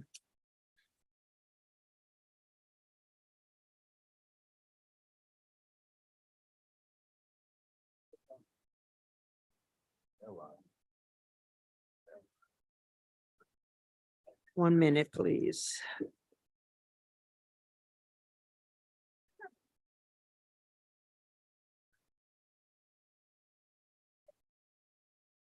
On page 13, ordinance calendar number 34,083 by council members Harris and Jeruso. An ordinance to amend and reordain articles 8, 9, 10, 11, 12, 13, 14, 15, 17, 20, 21, 22, and 26 of the comprehensive zoning ordinance. Ordinance number 4,264 MCS as amended by ordinance 26,413 MCS and subsequent amendments to modify the residential short-term rentals regulations to bring them into compliance with the decision by the United States Court of Appeals for the Fifth Circuit, which determined the homestead exemption requirement to be unconstitutional and otherwise to provide with respect thereto, zoning docket 223. And we have 1, 2, 3, 4. We have 4 amendments. The first amendment to this amendment is on the ordinance, on the agenda on page 46. I'll just read the brief description. An amendment to clarify that short-term rental use is subject to a codal limitations on transfer to correct non-substantive errors and to establish an effective date of July 1st, 2023. Amendment number 2 by Councilmember Harris. On page 18, delete lines 48 through 54 and insert the following in lieu thereof. H, the operator who may not be a guest must physically reside in a bedroom on the lot of record containing a short-term rental during any guest stays, and if required by the city code, must maintain a primary residence on the lot. Number 2, on page 21, on lines 17 through 18, delete where the operator has their permanent primary residential dwelling unit on the same lot and is present during a guest stay, and insert the following in lieu thereof. Who may not be a guest physically resides in a bedroom on the lot recorded containing the short-term rental during any guest stay, and if required by the city code, maintains a primary residence on the lot of record. Number 3, on page 21, on lines 20 through 22, delete proof of residence shall be established by submission of no less than 3 pieces of personally identifiable information to the Department of Safety and Permits. Number 4, on page 2, deletes lines 30 through 34. Amendment number 3 by Councilmember Harris. On page 22, after line 35, insert the following. Section 14. The Council of the City of New Orleans further ordains that should any section, paragraph, sentence, clause, phrase, or word of this ordinance be declared invalid or unconstitutional by a court of competent jurisdiction, such invalidity or unconstitutionality shall not affect any of the remaining words, phrases, clauses, sentences, paragraphs, or sections of this ordinance, as they would have been enacted by the council without the incorporation of any such invalid or unconstitutional word, phrase, clause, sentence, paragraph, or section. Amendment number 4 by Councilmember King.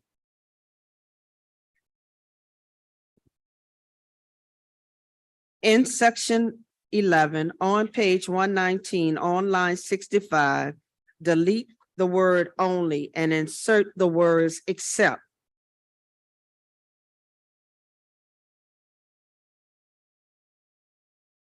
As provided in section 21.8.c.18.r, only in lieu thereof.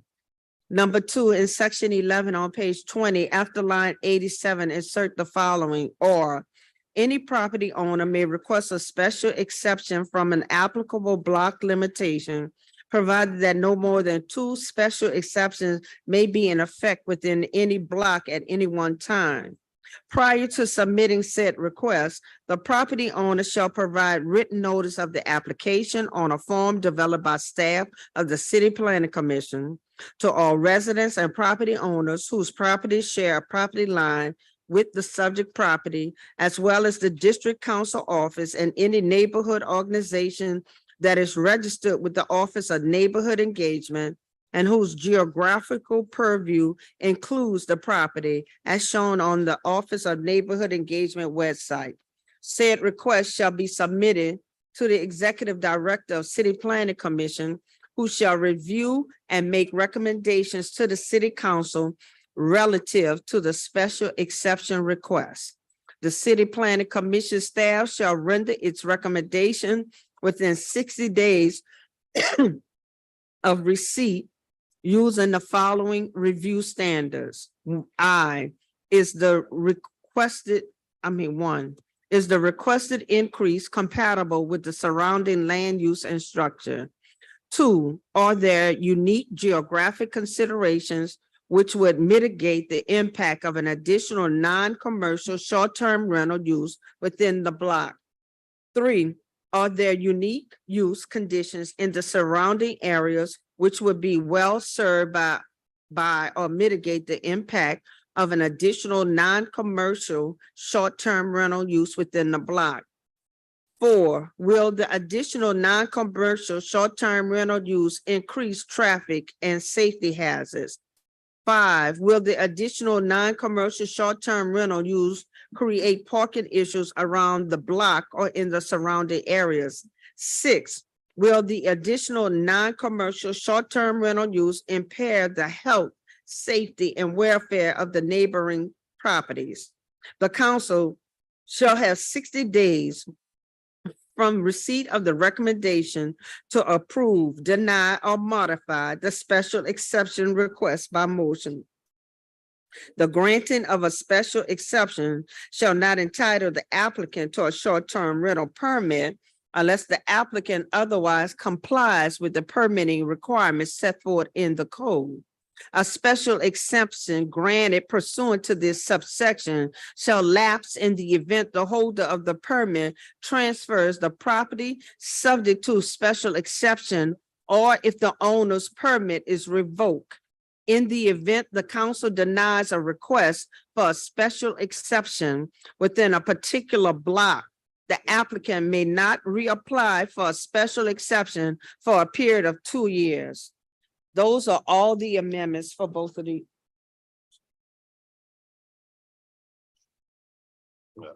Thank you.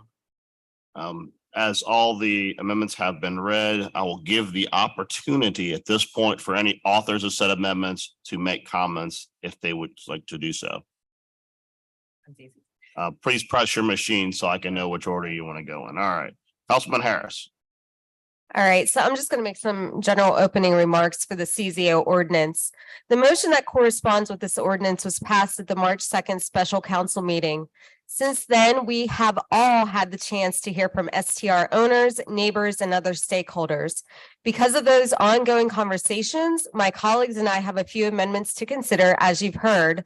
But before I do that, I want to briefly address what this council has done to meet the federal court-imposed constitutional mandates while attempting to balance the economic expectation of STR operators and the very real quality of life concerns from neighbors. First, we have complied with the court's order invalidating the homestead exemption for residential short-term rentals. Now, anyone who meets the legal requirements, whether in-state or out-of-state, can obtain an owner's permit. To comply with the court's mandate, we have had to eliminate any grandfathering in or preference for prior residential short-term rental owners. And we have implemented measures aimed to ensure the equitable distribution of permits throughout New Orleans. Our proposed legislation specifically incorporates multiple suggestions from the Fifth Circuit Court of Appeal, including increased enforcement tools, increased penalties, stripping repeat offenders of licenses, caps on the number of homes that can be used, and most notably, an operator staying on the property. While this process has been fraught with policy disagreements, one area where we can all agree is that whole home rentals are especially problematic and detrimental.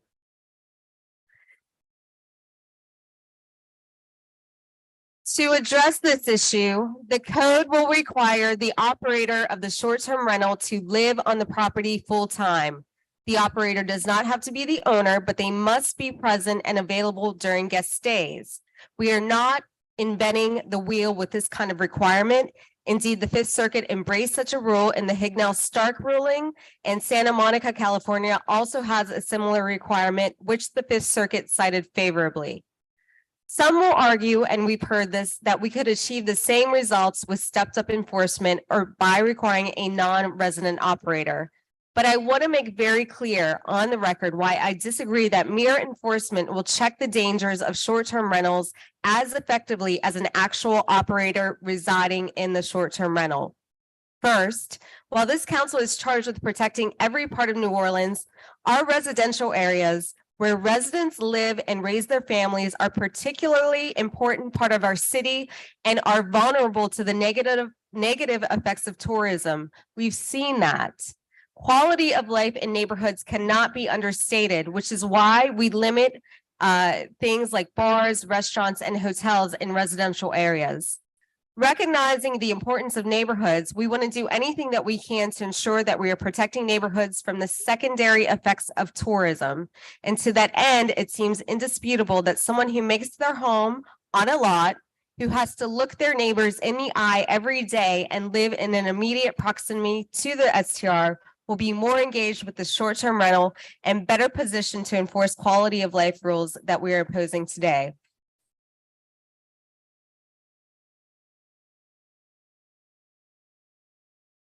This isn't about preferencing locals, although, residents better understand the needs of the neighborhood and are better positioned to ensure responsible STR use than an operator who is an hour away who only comes to the property on weekends or a few times a year. Second, I want to emphasize that while quality of life issues like preventing noise and parties are an important part of the STR debate, there is another facet, and that is the importance of community. As part of our duty as City Council to protect the health, safety, and welfare of the city, it is within our power to ensure that our neighborhoods are not empty shells during the week that only come alive with chaperone bachelor parties on the weekends.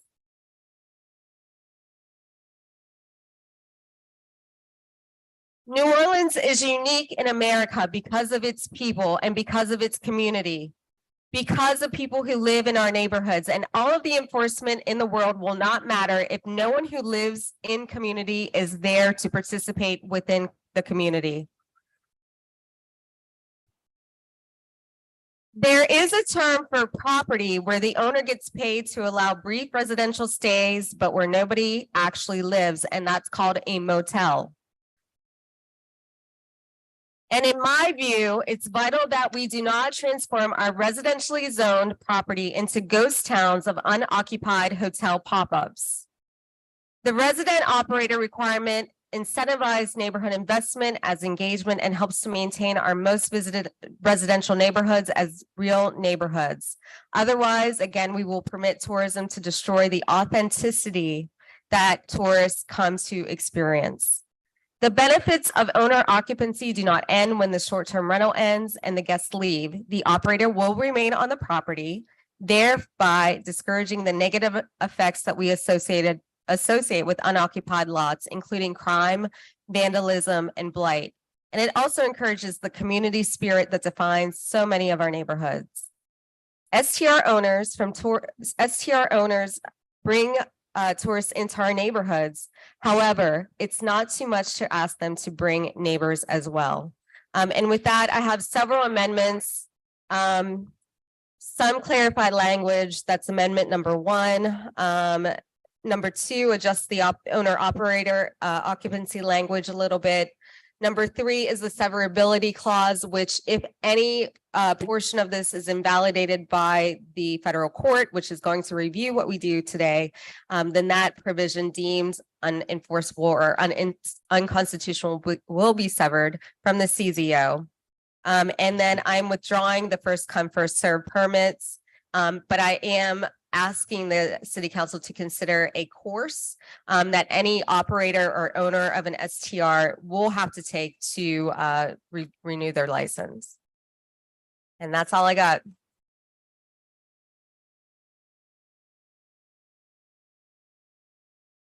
Next up, Council Member Moreno. Thank you, Mr. President. I will be speaking on ordinance calendar number 34082, which is the code ordinance. And if you all look through the agenda, you saw that the amendments had already been put into the agenda.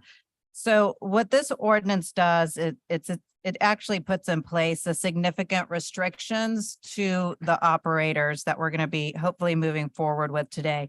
It establishes definitions, application procedures, permit types required, permit fees, permitting guidelines, operating regulations, enforcement parameters, penalties, legal duties of permit holders, city departmental guidelines, and an effective date of July 1, 2023. I want to thank my staff and of course, everyone at CPC Safety and Permits for really helping us with this. I know that it took quite some time to get this together. I also want to thank all the different neighborhood groups that met with my office to really like hone in what we needed to do with the restrictions.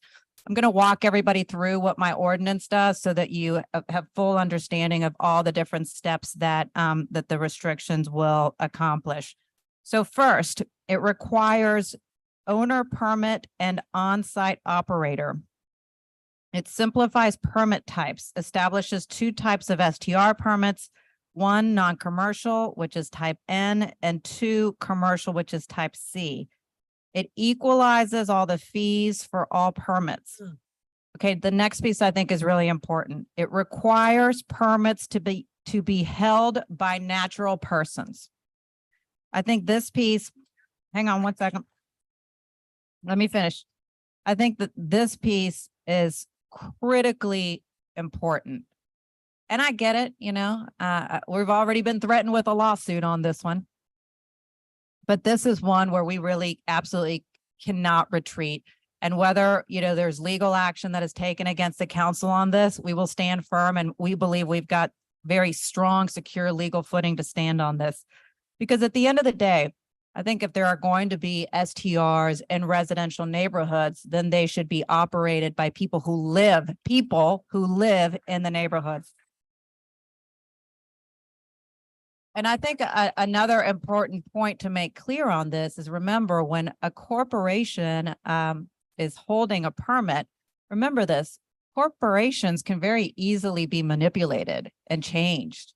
Ownership can change, you know, just like that. And next thing you know, you could have a lot of different very problematic and serious loopholes opened up if we don't keep this restriction of only natural persons being able to hold these permits. It's going to only be 1 permit per person. There is an annual renewal process. No permit will be issued unless fines, fees, and liens are cleared. There must be a sound and sanitation plan. With the sound monitoring, devices are going to be required. Resolve complaints in 1 hour. I think this is key.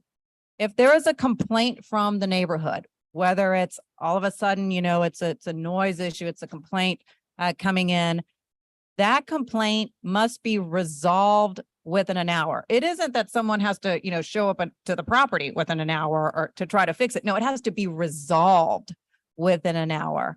And if not, the STR will be cited. There must be objective and clear, and there is objective and clear enforcement here. 3 strikes and you are out. You get that? 3 strikes and you are out. And when we're talking about a strike, that means quality of life violations. Now, if you are out, that means that there's a 5-year prohibition for owners, operators, and properties. If adjudicated, certain violations shall result in a ban from participation. As we've talked about a little bit before, the owner or the operator, they must live on site.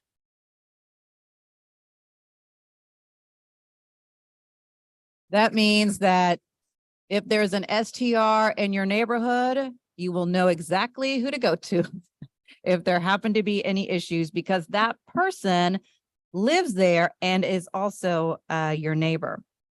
I think another important piece too, once again, so you know exactly who you're dealing with, is operator ID cards will be created. And those must be available by the owner/operator at request. So that must be something available to whether it's someone who is a guest or someone who is a neighbor to be able to be shown that particular ID card.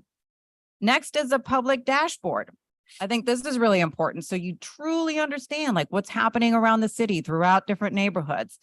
The public dashboard will include adjudications along with operator contact information that will be updated weekly and must be kept current. So if somebody has a new phone number, that needs to be updated immediately. The platforms must now turn over their data.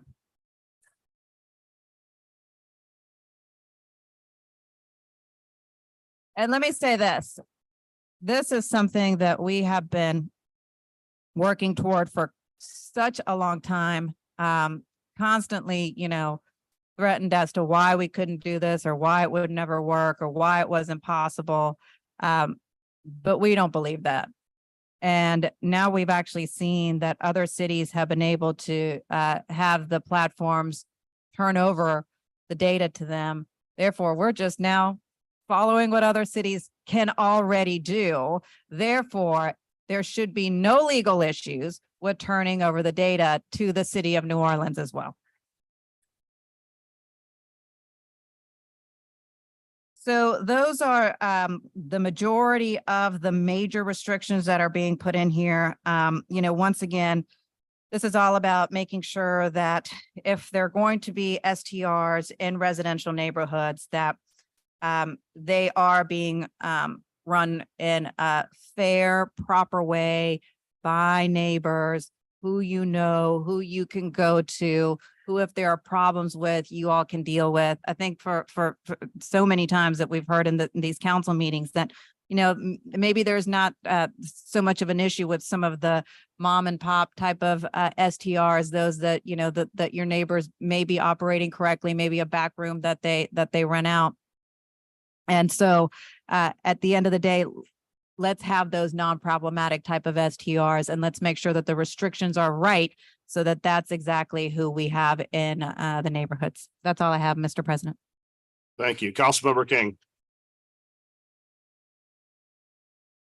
Thank you, Mr. President. As I sit here at the dais, I notice individuals clapping on both sides when a lot of things were read. So that's me know that we have more in common than apart. I think everyone is here because we want what's best for the city. So I want to thank everyone for their work on this issue, CPC, the staff, the council staff, the law department, their staff, city council members, and the residents.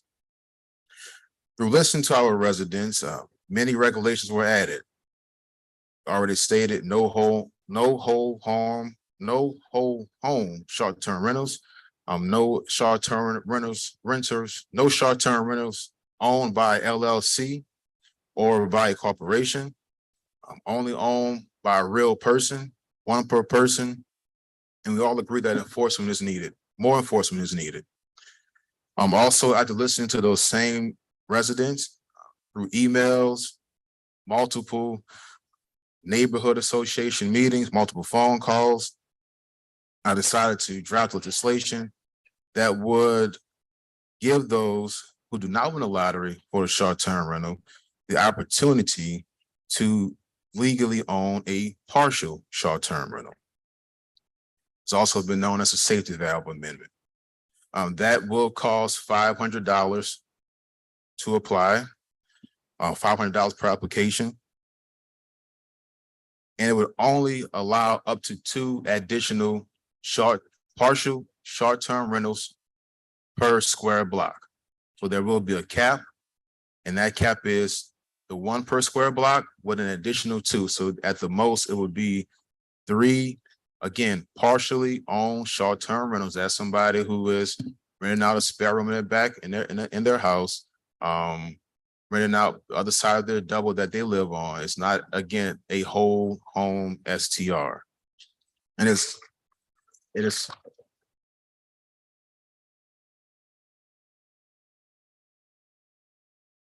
this is less than the 4 STRs per square block advised by the City Planning Commission. Again, this would be only 3 per square block. I look at this as an opportunity to allow the good actors to own a partial short-term rental while giving the community, the neighbors, the ability to be at the decision-making table.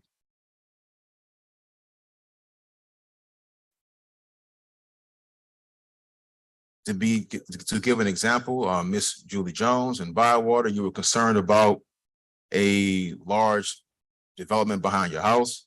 Well, now you and your residents and your neighbors will have the opportunity to vote that down if they do apply for a short-term rental. So that concludes my comments. I look forward to hearing from constituents today. Thank you. Councilman Druso. I don't have opening comments, but I do have some questions mainly for level setting purposes. All of us use block and square interchangeably. So I want to, I think, either ask Ashley or Adam or even Bob. I won't, well, it's in the CZO. All right. So in the CZO report, it talks about block face, which means 2 on one side of the street. So if we were talking about 1,300 Perdido, that would be 2 on each side of the street. Is that correct? 1 on each side. Sorry, 1 on each side of the street. 2 total. Okay. See, I even screwed up in my explanation.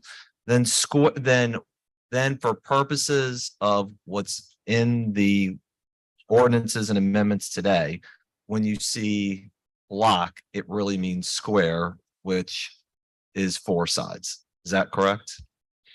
Yes, that's correct. The CZO defines a block as a city designated square. Okay, because I just want to make sure as we get started and people start debating, when you see the word block, that we're actually talking square instead. Ashley, can I ask this? I know there's been one thing everybody's agreed on is about enforcement and how to improve enforcement. And one of the things you touched upon when you presented at governmental affairs is that everything is going to hearing officers.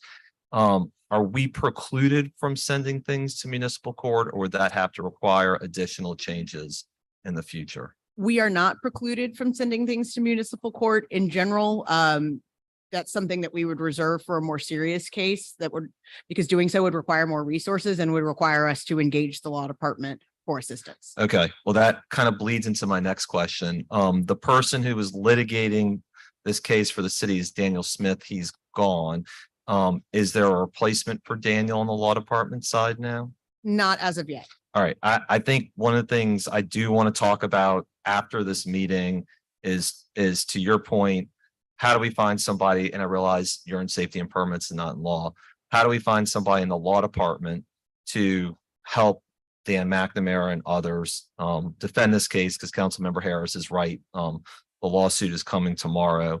And then number 2, I think given the fact that we know there are people who egregiously and mercilessly violate the rules, and secondly, that we only have 2 hearing officers, we have to start bringing these things to municipal court.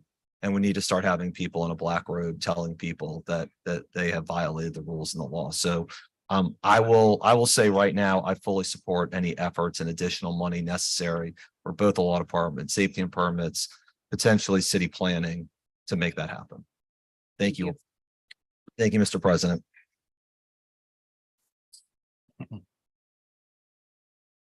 Thank you. That clears up all council comments. So now we will go to public comment. I don't have my cards yet. So All right, I'll take the cards. I think we're going to start. The larger stack is with people who have something against STRs, whether it's the lottery, partial ban, full ban. So that's the stack we'll start from. Please remember, A, I may not be able to read everybody's handwriting correctly. I'll do my best. B, 2 minutes. And if you think you're on the wrong stack, please let us know. So I'll call out the names in the order that the cards are. I'll try and do 3 at a time. And then my practice is to tell you when you have 30 seconds remaining in your 2 minutes. So it looks like we'll start with Dana Dolder, Cindy White, and Jeff Bostic. Dana? I may have been on the wrong side, hopefully. Okay.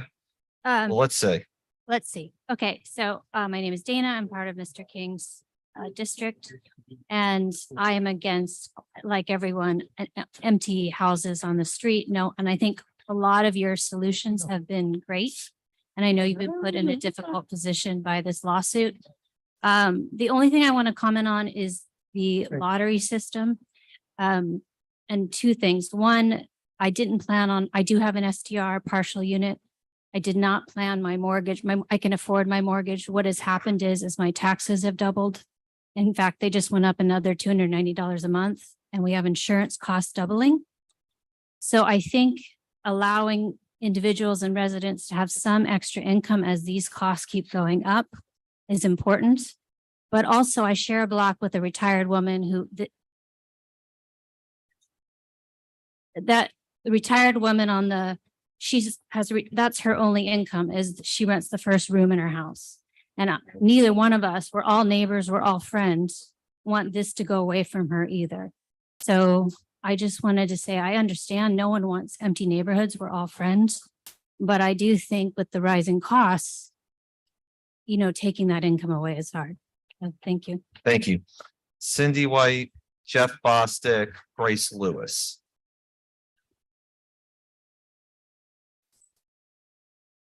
Also, Cindy, before you speak, I see a couple cards that I've seen in here that don't have addresses, so we may ask somebody may come in the crowd to get you to put your address on your card. Okay, Thank you. You're fine, but it's for future reference. Thank you, ma'am. okay. My comments are about the lottery. My name is Cindy White, and I've lived in New Orleans since, well, after Katrina. I moved here wanting to be part of the rebuilding. I put my life savings into my house. I've always had a short-term, or I've had a short-term rental from the very beginning that y'all allowed licenses. I've always followed every rule, every tax, every law. My neighbors love me and I love them. They like my guests and my guests like my neighbors. I'm a good neighbor. My guests are families coming to New Orleans to see their cousin get married. Or they're bringing their children to see New Orleans and they're staying somewhere that's not in the French Quarter. And so following every rule that you've ever demanded of me, living in my house, making sure there's never a noise problem in my house. The only time my guests get too loud is when they're laughing. And they laugh so loud that everybody around wants to laugh with them. There is nothing negative about my short-term rental, but you might put me in a lotto, and just like that, I can lose my retirement income. And then I'll lose my house because my homeowner's insurance has gone up to $10,000 a year.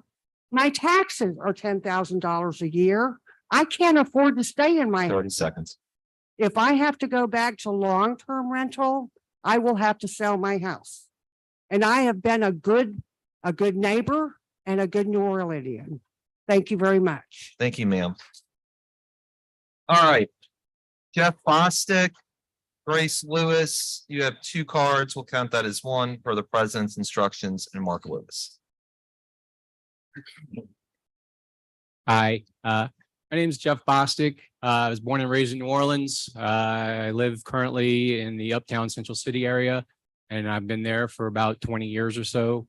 During that time, I have been witness to the hollowing out of that neighborhood, and it's taken over by tourism, by wealthy investors, and it's become a playground for tourists and for those wealthy investors. Especially since Hurricane Katrina, that process has only accelerated. If I had the time here, I could describe to you in many ways I've witnessed the very heart of our cultural fabric, our working class, our ability to maintain and serve families ripped away from us. Suffice to say, I've seen policymakers fail the city and its people time and time again. Since Katrina, there are now roughly 100,000 fewer of us as a result of this. We're becoming a smaller, wider tourist resort, less like the city I grew up in with every passing year. Anyway, by now, y'all would have heard over and over again in meetings and emails and in comments, many stories about the deleterious effects that STRs have had on our neighborhoods and our people. The data, I guess, is in. We know what's being done to us, and we've been saying so for over a decade. Unlike the other side here today, most of us don't always have the time to come down here or the money to spend on lobbying and talking to y'all. But happily, we have you here to speak for us. This council has a moral obligation to protect the people of the city from these predators. 30 seconds. Anyway, do what y'all want, but until we get a full ban, we're gonna have to keep coming down here and talking about this. And how many times that happens is gonna be up to y'all. But thank you. Thank you, sir.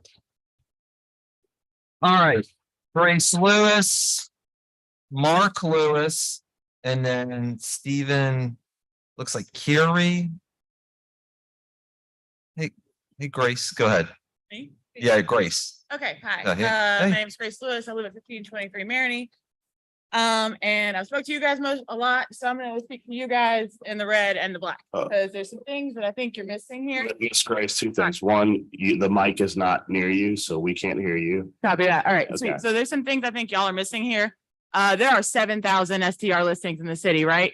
We are the RSTRs, which means that there are 1,200 of us. And we are supposed to be people that live on the property that are good stewards of our neighborhoods.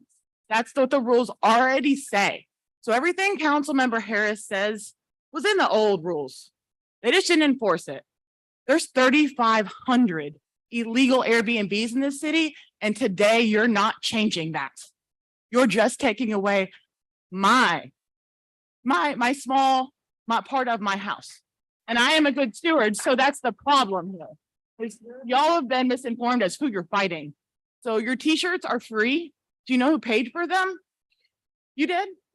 Are you supported by the Hilton or Marriott? Have you looked at your thing?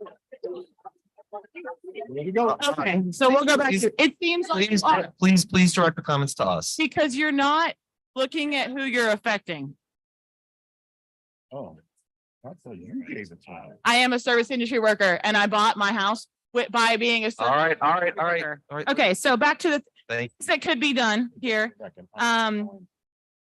30 seconds. Councilmember King, your amendment allows for exceptions. Exceptions should be merit-based, which is people who are retired, people who are, who are DBEs, who are minorities, or people under an income limit threshold. If we're gonna create any exceptions, they should be for the people that are disenfranchised that don't have the money, like me, not for big companies. And this whole amendment that you guys have done leaves a lot of loopholes for them and Thank no you. loopholes for me. Thank you, Ms. Lewis. That's your time. I'm just trying to be fair to everybody. All right, Mark Lewis, Stephen Curie, if I said that right, and Benj Brubaker. Hey, Mr. Lewis. Thank you. We're not related, by the way. Coincidence. Thank you, Mr. King, for your amendment. There are some good actors and I'm one of them, and I'll tell you my story. And to think that my entire livelihood and my home and is put in a hopper, a lottery hopper, really? Like we're better than that. Y'all are better than that. You're smarter than that, but we need a relief. And this is my story. I live in the Maroney. I'm a homeowner. I pay taxes. I live here. I was not born to privilege. My dad dropped out of high school. My mother worked at a bank. I've worked my butt off for everything I have. I work 2 jobs now to help support myself. And now my livelihood is in a bingo hopper. That's scary. It's scary to me and it's scary to a lot of homeowners. At the age of 48 in 2020, I bought my first home. I was able to afford my home because of my 2 jobs and my STR. And now that may be taken away from me. You can imagine the pride I experienced when I bought my home and I was able to invite my family over and show them I live upstairs and I STR downstairs. When it's not STR, my family come visit me and stay there. It's scary that that's going to be taken away from me. As you can see, I'm not a multimillionaire investor from New York. This is my neighborhood. This is my city. I live here as well. It's not just for people that come as tourists. I've had my STR open for 2 years. I've never had a single complaint. My neighbors interact with my guests. 30 seconds. They have a good time and they do it. So thank you, Mr. King, for your amendment. I ask the rest of you to support that. And I ask you that you support us who are partial home STRs. Thank y'all. Thank you. Again, this should be that you're opposed to STRs in some capacity, just trying to remind everybody. All right, Stephen Curie, Benj Brubaker, Kim Diaz. Oh, hi, everyone. I'm Stephen Curie. I reside in Uptown, New Orleans. I do have a short-term rental. It is commercially zoned, so it's not really relevant to this one. I'll come next week to that. But I just want to comment on the natural person thing. For an operator to be a natural person, I think some of the council people are seeing LLCs as like these corporations.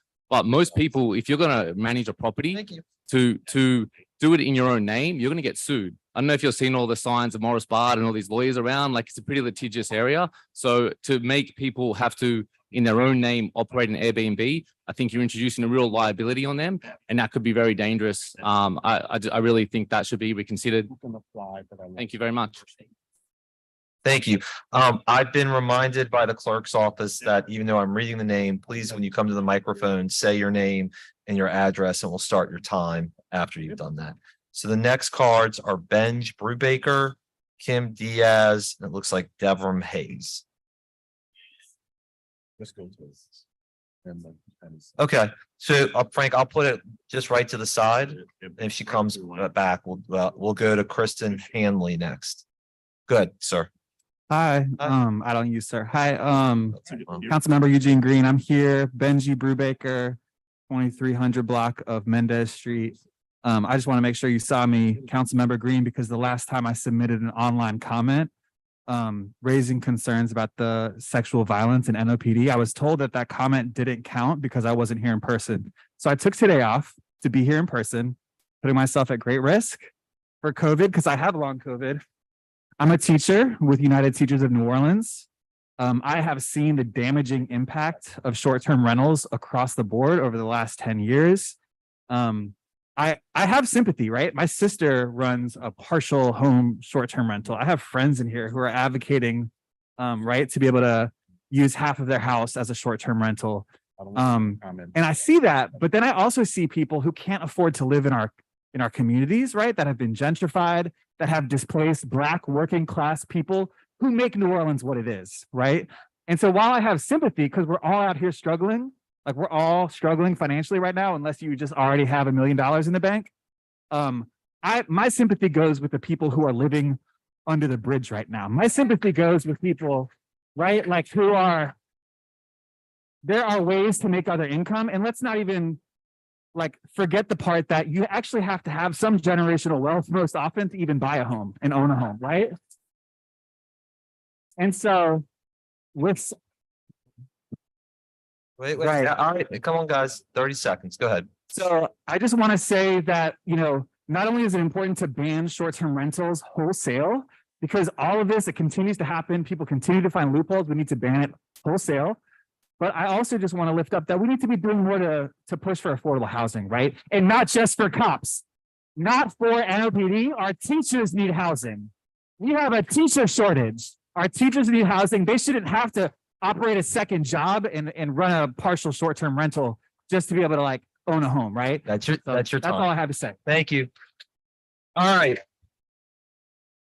Kim Diaz, Kristen Hanley, Cameron McLaurin. Kim Diaz. Okay, so Devram Hayes isn't here and Kim Diaz isn't here. Okay, here you go, Devram. All right. That's right. No worries. All right. Please remember to state your name and your address, and then we'll start your 2 minutes after that. Yes, Devram Hayes, 1110 North Durbany Street, New Orleans, Louisiana, 70116. So I like most of these new rules, and I think it's going to be really difficult to get a license. So I don't think we need this block phase or a lottery system. I mean, we have a strong rule in place which would eliminate most of the Airbnbs. These single family homes where the owner doesn't live would need to have a manager on site, which means it would be a shared rental, not an entire rental, which on Airbnb and other platforms, you have two options. It's either shared or an entire space. So this can easily be enforced, and financially, I guarantee they will not do this. The price difference, they're charging $2,000 a night versus if it's a shared space, you're sharing the kitchen and the bathrooms, you're looking at $100 easy, at least. So if somehow they do get this permit, they're going to try to advertise an entire home, but the new enforcement can easily catch that. You just go online and you can see the options. The only way this would really work for an out-of-state owner or investor is if it's more than one unit. They could have their manager live on one side of the house or a guest house or, so forth. And also we currently have licenses that are approved for single family homes with a homestead exemption. Well, how is that possible? If Airbnb is a tire home, that means where's the owner living? Little things like that can really knock out a lot of places. And so workers handling the applications are a key piece to this as well. 25 seconds. If you do decide on the lottery system, please just think about the local owners who do live on site and who have been following the rules since day one. Thank you.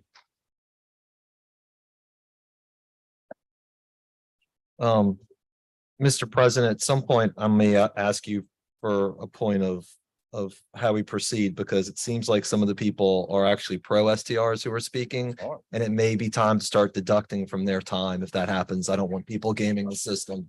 Well, I think, to be clear, and I think this is what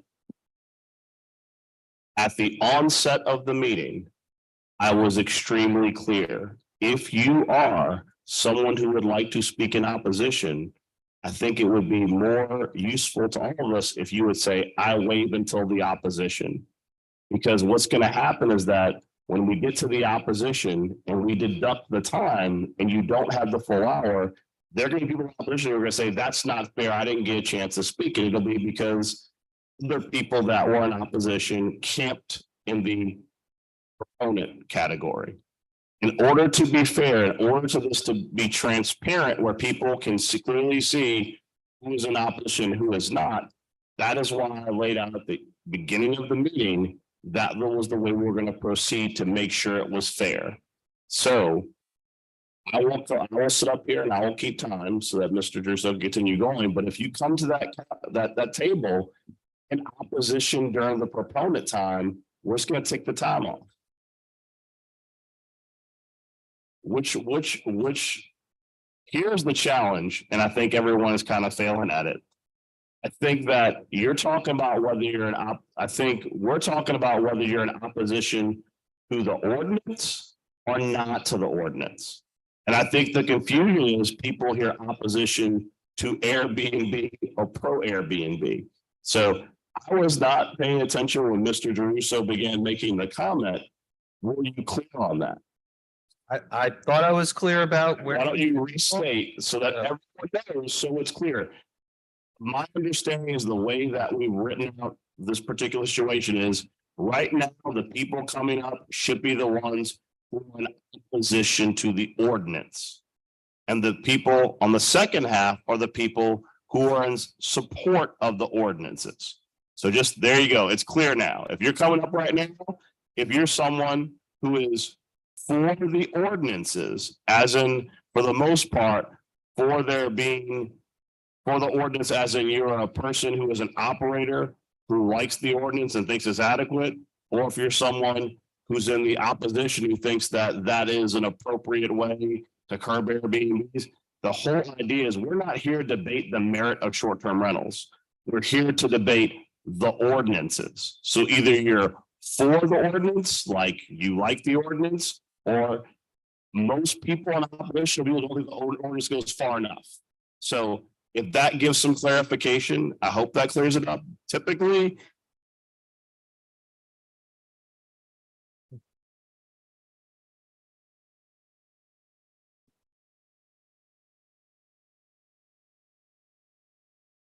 all right. Here's what we're going to do, because obviously, I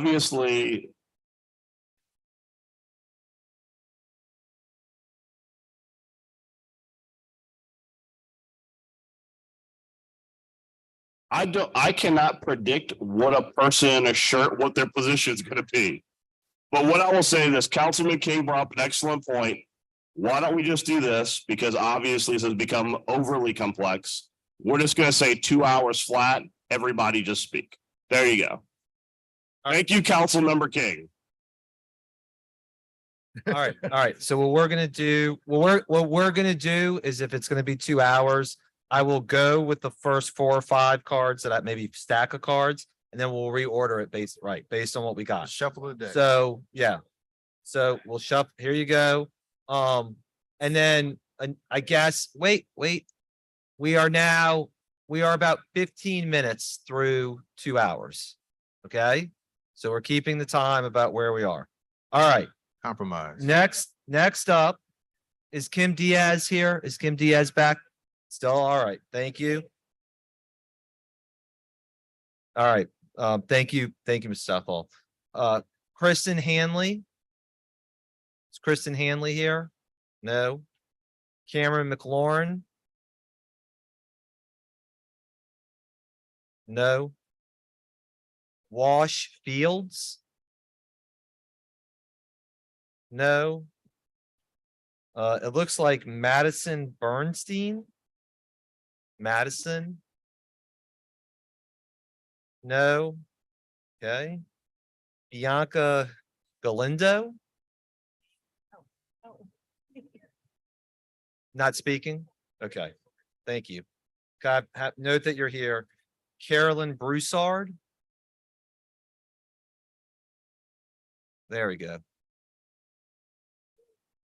All right, will you please state your name and your address and then we'll start your 2 minutes. Hi, my name is Carolyn Broussard. And as my representative, Representative Green. Gene. Representative Green. Councilman. Hi. Well, look, I can hear you. I don't have to look at you to hear you. I can hear you. And please, that's kind of rude. It's been ignored by your office several times, No, no, bringing no, up no, these issues. Please. Anyway, I'm going to reclaim my time real quick. See them today. Representative said earlier, promoting, what we need to be doing is we need to be promoting and supporting our culture bears. That starts with protecting the neighborhoods that they live in. I don't have time to get into all of the rising costs of property taxes and everything but that's happening as well. But I do have time to talk about my morning, which for the second time in the last 4 days, I have put my body between tree cutters and the people in my trees that are 200 plus years old on my property to protect them from the new owners of the people who are owning the Airbnb that they want to start. And the thing is, those trees, if they get cut the way they want to, they will take out that tree. They will destroy my house, their house, 6 houses around it, and DeSay Boulevard because of the root system that is underneath. And they don't care because they have no intention of living there. Why would they care about my neighborhood if they're not going to live there? On top of that, behind me on the Hathaway side is an unregistered Airbnb who has been there since 2013 when they kicked out their long-term resident to start their short-term rental. They live in Dallas. They've been there since Katrina. And they don't care what happens. They have their guests at their Airbnb have called the cops on me for my dogs barking at them, have torn apart my plants in my garden, which I use to feed my elderly neighbors. Those people have attempted. Thank you, ma'am. That's your time. That's your time. Thank you. I'm tired. My neighbors are tired. Please help us. Thank you. All right. Mary Jacobs. Is Mary Jacobs here? Will you please say your name and your address? And Hi, my name is Mary Jacobs. I live at 5522 Art Street. Mr. Eugene Green is my representative, and he actually recently came on a community stroll that I organized with my neighbors. If you remember, it was very lovely. We chatted. Thank you. I am a 4th generation New Orleanian. I'm also come from a long line of artists and small business owners, and I am an artist and a small business owner. I'm also recently married to a woman from the West Bank, which is sacrilegious, but it's a fact of my life. And the realities are that as an artist, I am priced out of the place that I love the most. And I understand that these people are making profit off of these homes, but I want to start a family and I literally cannot afford the rent of an additional bedroom. And I have worked in the city my whole life since I was 15 years old, and my family still lives here. And I, when I don't work, don't get paid. Unlike these people that are hoarding property. They can be here. They can be here today because the way they make money, it's exploiting people like me, people who make up the community. And what they give to our community is so little, and what they take is so massive. It's so massive. And I deserve, and all of my friends deserve to own homes in the city where we make art, where we make this place what it is. I am representing hundreds of people that can't be here today because they couldn't afford the fucking parking. Sorry, I cursed. I'm sorry, I'm cursed. 30 seconds. I'm sorry I cursed, but realistically, that is the repercussions of what this is doing to our city. And it's been doing it for years, for years. And I am more vulnerable talking to you right now. And I'm a professional comedian because I want to be represented. And it hurts to be begging for representation. I want to live in the neighborhood I'm from. Please, please take care of us. Please. Thank you. Thank you. All right. Gregory Jean, Emily Mikesell, and Alex, looks like Axon. Any of those three? Say it. Say it. Yeah, say it. I'll say it again. Gregory Jean. No. Emily Mikesell. No. All right. Alex Axon. Oh, all right. We got somebody. Hi, I'm Alex Axon. I'm at 1834 Marigny, live in New Orleans. I'm hearing a lot of people saying they've got their Airbnbs to help pay taxes. We're all paying taxes. My rent's higher because we're all paying taxes. That's not an excuse. Come on. I was raised in a way where if people repeatedly tell you I'm hurt, I'm hurt, I'm hurt, you listen. Y'all need to listen to your communities when we're saying we're hurting. Because otherwise you're just being selfish and putting your own individual profits above like your community, and that's wrong. Thank you. Thank you so much. All right. I'm gonna try periodically to go back and just make sure people aren't here. Kim Diaz, not here. Kristen Haney, Cameron McLaurin, Wash Fields, Madison Bernstein, Bianco Galindo, Belinda, okay. Gregory Jean, Emily Mikesell. All right. Next up, Jim Goodwin.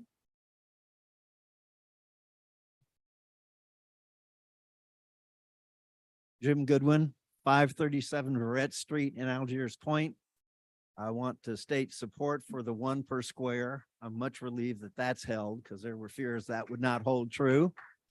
Number 2, I support the withdrawal of the first come, first serve. I don't think that's fair. If there's a better way that's equally random, because random is fair, to replace lottery with something else that is fair, i.e. random, more power to you. But I definitely don't support first come, first serve because the results can be manipulated and those people with greater resources have a greater opportunity to make good on their chances. And number 3, and I sent you all letters stating my positions. I'm going to back off a little bit on one of them. And it is my Councilmember King. The exceptions, first I was dead set against any and all exceptions or relief valves. However, I somewhat support and somewhat disagree with this statement. I don't think the neighbors or the neighborhood should be present at the decision-making table. I think they are the decision-making table. And I'm more than willing to consider, I'm not saying I support it yet, but I'm willing to consider an exception if they leave it to the neighborhood to approve an additional STR. If they have the support of the neighborhood, 30 seconds. I'm willing to think about it. So think about revising or refining that enough to allow that to happen. As far as letting anybody, the council override a neighborhood choice, no, I'm dead set against it. Thank you. Thank you, sir. All right. Kim Hunter.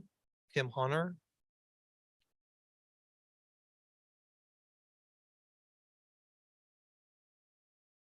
I would like to say that I. Wait, ma'am, before you start, please say your name and your address. Kim Plosh Hunter. Thank you. And your address? 718, 720 St. Philip. Thank you. I am on every walking, carriage, and bike tour. I'm half a block from Lafitte's Blacksmith Shop, and the other end of the street is CC's Coffee. I am your longest term resident in the French Quarter with 73 continuous years, 69 of which have been in one home that I'm in now. And I'm here to support the amendment as I understand it and heard it earlier today. And not to, I support everybody. I support the people that want to ban the short-term rental in their neighborhoods.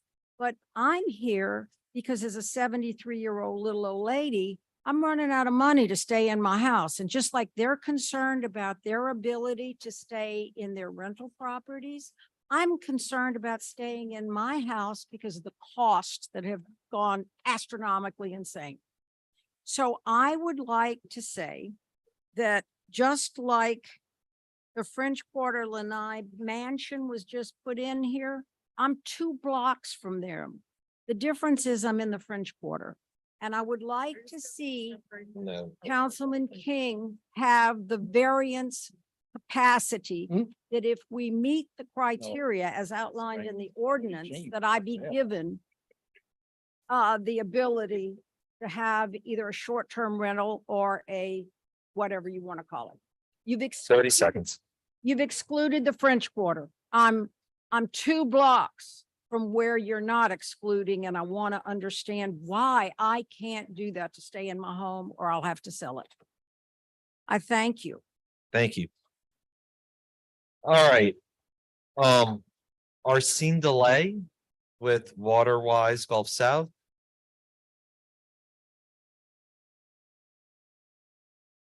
Good afternoon.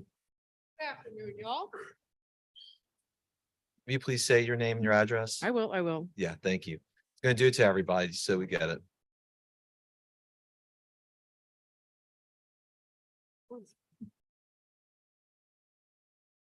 All right. My name is Arsene Delay. I live at 1519 North D'Aubigny Street. The square block across the street from me that has only 2 residential block faces contains 11 whole house STRs. As of yesterday, the status of all of those permits are either expired or denied. Yet the out-of-town license plates show up every weekend. The ones that don't have a permit filled is a double formerly owned and occupied by my friend who was a retired teacher who rented the other side to a couple with young children.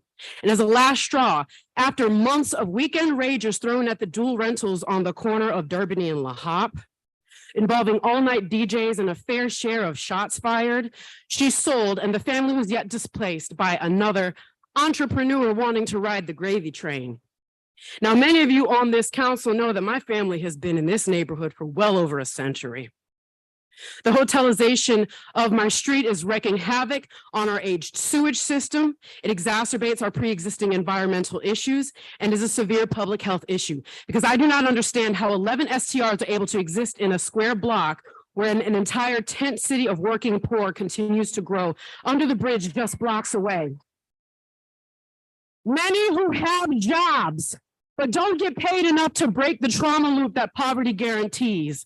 And personally, being taunted and harassed and threatened by the rotating door of the special brand of guests who come and treat our public right-of-ways with impunity like their toilet and trash can is why I became a gun owner. This council's history of genuflecting to the people who come here with a carpet bag and a manifest destiny of exploitation at the expense of the very people who built this city and powered the tourism workforce is sanctioned violence. So if culture bearers are the city's greatest asset, then show up for us while we are still breathing on this side. Because all of the performative measures on regulation and enforcement That's your time. is poisoning the very ground this culture sprouts from. Thank you.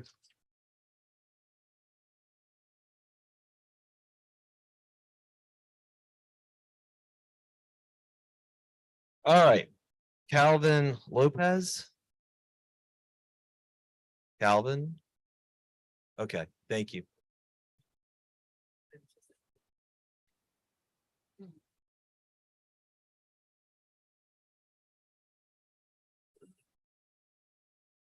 And sir, please state your name and address.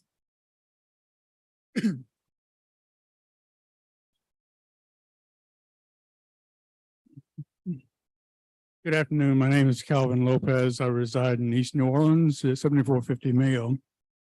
With the number of amendments, I was really concerned, but my reading of them is most of them are just technical. Only a couple of them open up new issues. So I'm in support of the ordinances. We've all compromised significantly to get where we are today. Experience is our best teacher. We've learned a lot through trial and error and mistakes over these last 10 years.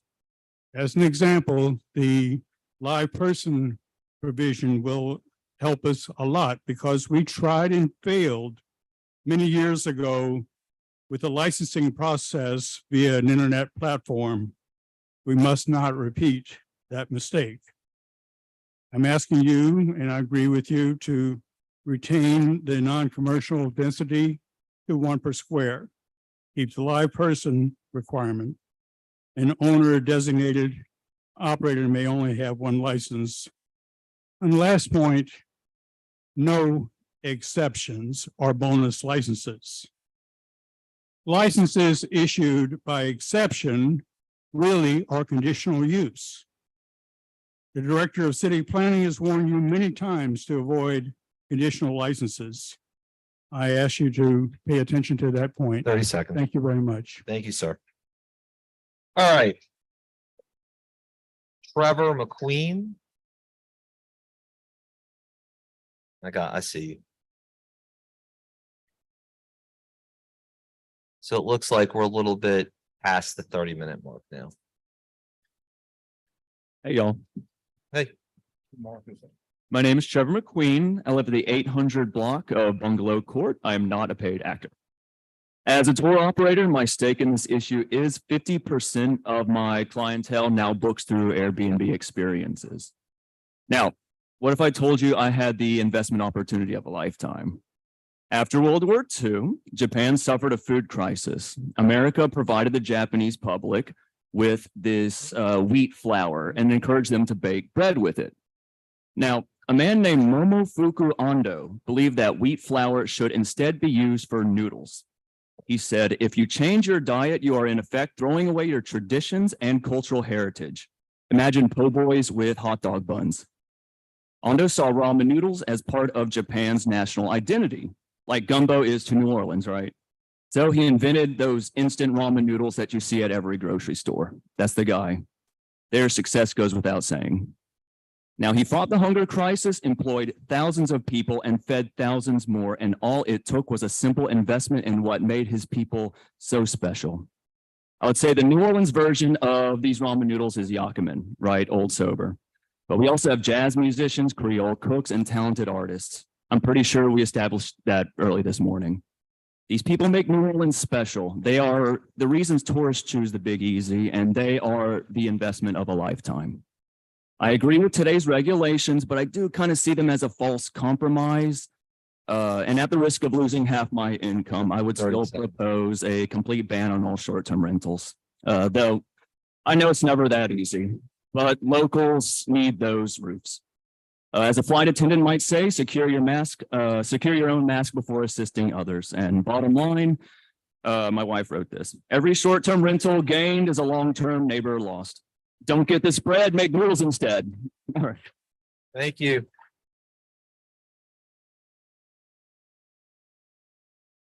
Okay, Tina Marquardt. Tina here.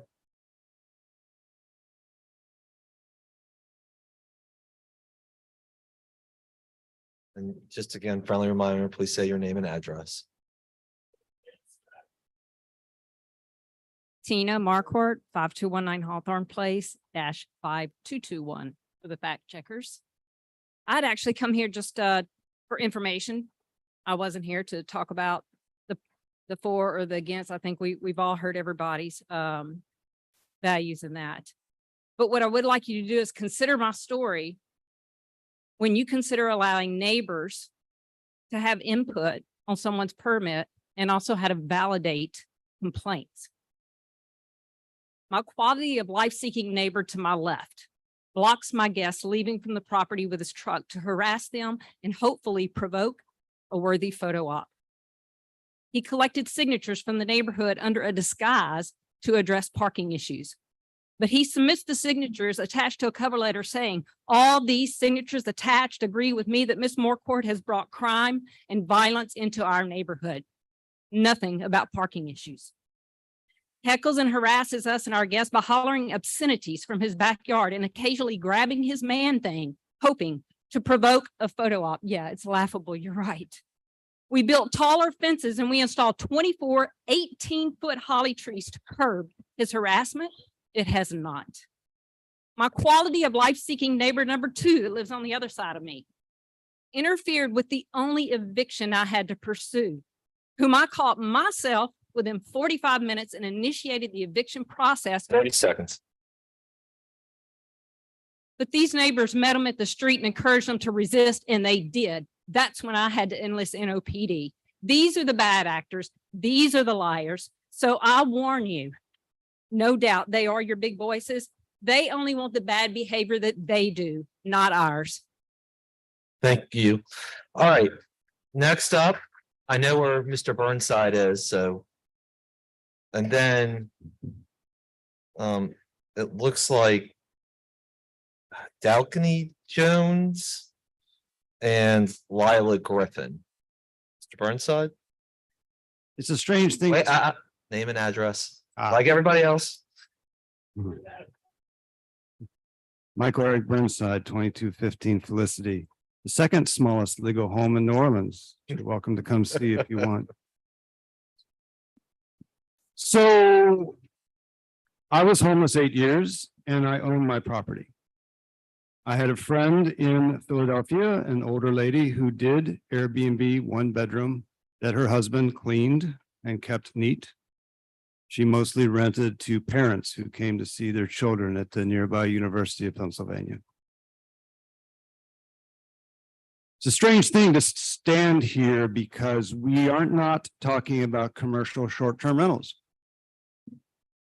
What has happened is that the residential short-term rental has been married to the commercial, and anything we do for a mom and pop, we seem to be spinning Sanders.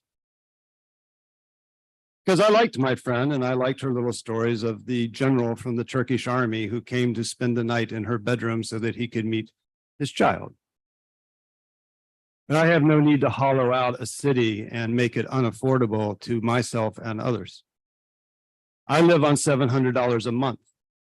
And the only reason I can live on $700 a month is that I do not pay rent. And the only reason I do not pay rent is because I own my property. Owning property is one of these things that white privilege has instilled in our entire culture. Most white people left Europe to own property because in Europe they were not allowed to own 30 property. seconds. If you're in Scotland and you want to save animals, you have to not talk to the government. You have to talk to 500 families that own over 50% of the entire nation state. To decide that your enemy is some small property owner is unwise. To decide that your enemy is a person who does not own property is unwise. Quite frankly, we should forbid commercial short-term rentals anywhere, and we should limit all residential short-term rentals to 1 bedroom only, and anybody who wants one could have one. Thank you. All right. Is it Dalkany Jones? I may be butchering that very bad on St. Rock. Yeah, Daiquiris. Got it. I'll put. Thanks. I'm putting that in my side pile. Lila Griffin. And then I'm just going to read the other 2 names, Jasper Putnam, and it looks like John Renshaw next. Name and address, please. Good Yeah, afternoon. my name is Layla Griffin. I live at 2221 Delachase Street. And I just have a question for clarification. So the ordinance language is clear that owner permits are limited to 1 per natural person. Does this also apply to operator permits? Because this language is not explicitly included in the ordinance language. So I saw Ashley shaking her head. So you're saying 1 per owner operator. Go ahead. I believe that's true. I'm just looking for the citation, but I know. Yes. The answer is yes. Can you let us know what line it's on so that we can look at the language? Can we, if Yeah. that's your only thing, can we let Ashley look at it and we'll get you the. Can you guys information? tell everybody whenever you find? Yeah, it? once we find it where he's sitting. Thank you. And you're going to be back there? Great, perfect. Thank you. All right, Jasper Putnam. Okay, thank you. John Renshaw after you and Henry Lipkiss. My name is Jasper Putnam. I live on 8221 Jeanette Street.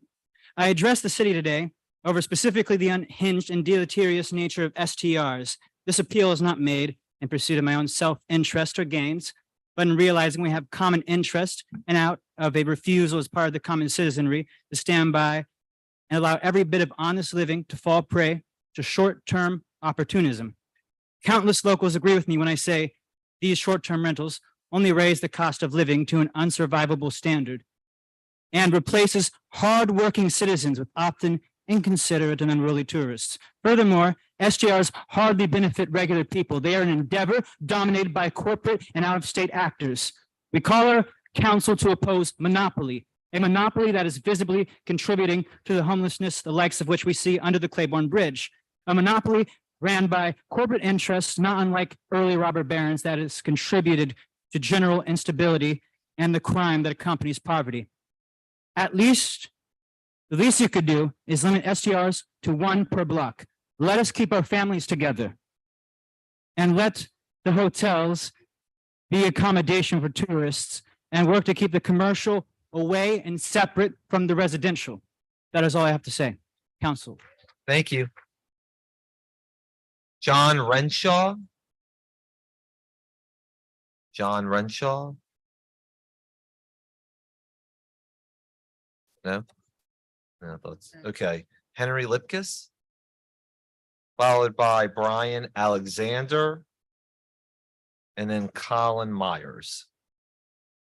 Good afternoon. Hello, I'm Henry Lipkiss, 941 Bartholomew. I'm a Mardi Gras artist here in the city, and it's been the honor of my life to work for Mardi Gras Indian gangs in the 9th Ward.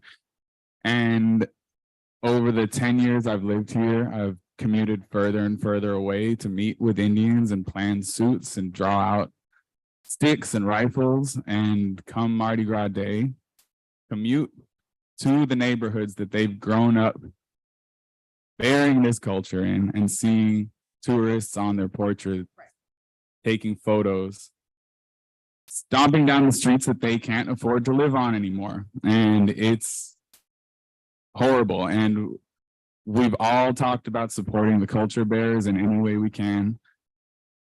This is a huge part of that. And the ordinance sounds good. I hope y'all pass it and can really, really enforce it, because this is so, so important. Thank you very much. Thank you. All right, getting near the 45-minute mark. Brian Alexander.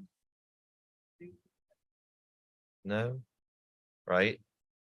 Colin Myers. No. Okay. Looks like Israel Heller.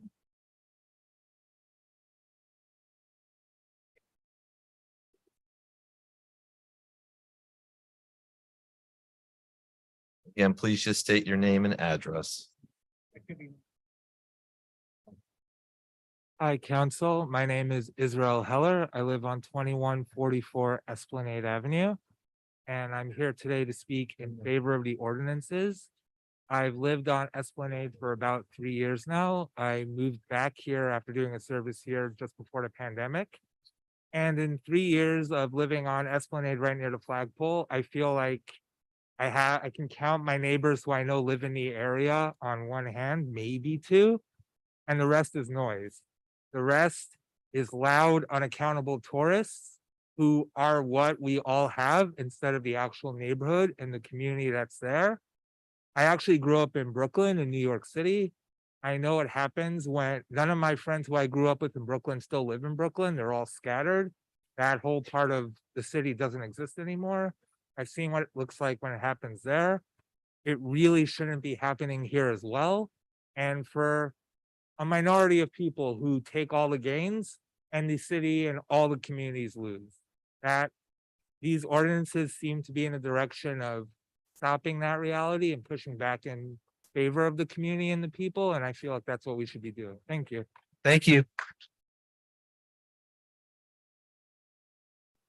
Robin Sherman, Elizabeth Bushnell, Carson Cruz. Robin Sherman. No. Elizabeth Bushnell.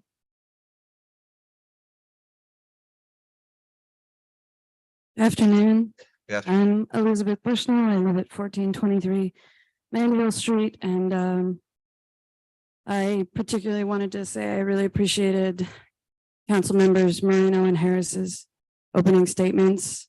I haven't gotten as much information coming into this as I wanted, and just hearing where you guys are at was very comforting. I just wanted to share an experience I have in my neighborhood in the 8th Ward, which is walking down the street and seeing a new coat of paint on something and feeling your heart just drop into your stomach, because you know none of your neighbors can afford to paint their house. You know that's a new Airbnb, and that is a bad feeling. And I want to be excited. I want to see beauty and be excited and not sad and scared. Thank you. Thank you. All right. Carson Cruz. Hello. Hello, Council. My name's Carson Cruz. I'm at 7215 Claiborne Avenue, Apartment B. I'm a student at Loyola University New Orleans. I'm in the student government there, and I'm representing Loyola University New Orleans Young Democratic Socialists of America. The people of New Orleans have seen rents increase as much as 21.2% in some parts of the city. A large part of this increase can be ascribed to the sharp increase in short-term rentals here in New Orleans. The industry is in fact booming, turning affordable housing that could get people off the streets into party palaces where tourists can live lavishly while being served by the people who actually live here. This epidemic can be ignored no longer. Loyola University New Orleans YDSA supports these amendments and calls on the council to pass them.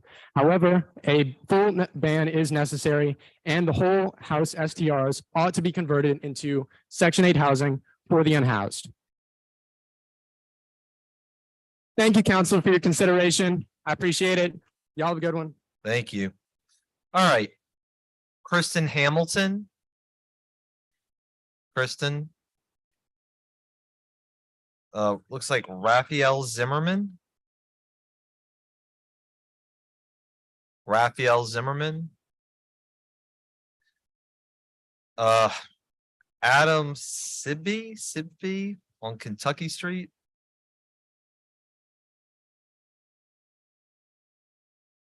Good afternoon. Good afternoon. Adam Yassine Whitley Septi, 1411 Kentucky Street. First off, I'd just like to acknowledge this council for attempting to address this serious problem. I believe that this council recognizes this is an existential threat to our city. I've been a resident here for 13 years. I fell in love with the city. I decided to stay, build my law practice, start a family, buy property. I could be a lawyer anywhere, but I fell in love with this city for its culture, its music, the Mardi Gras Indians, the social aid and pleasure clubs, all the reasons that we're all well aware of. I own several rental units myself, and I only mention that because they all have long-term tenants, and I would personally gain from looser STR restrictions. But no amount of profit is worth the degradation of our city or the decimation of the cultural capital that can never be replaced. I'm here to argue that, first of all, I'll say that I thought the homestead exemption was a good resolution, and I was sad to see the Fifth Circuit overturn that. These new compromises to me are less clear. I'm not sure how they're going to play out. And so I would argue that the real solution here is a ban on all short-term rentals. Thank you. Thank you. Thank you for your time. Sam Cabrera. Sam Cabrera. Oh, thank you. Again, please just say your name and address. Thank you. Hello, can you hear me? Yes. Oh, sorry. Hi, my name is Sam Cabrera and I live at 1622 Art Street. I'm here to express my opinion that short-term rentals in New Orleans be restricted to the greatest extent possible, and that enforcement of short-term rental violations should be swift and well-funded. The arguments against short-term rentals are familiar by now, but they bear repeating. They restrict housing supply and encourage gentrification, while the cost of living continues to rise beyond what many families can afford.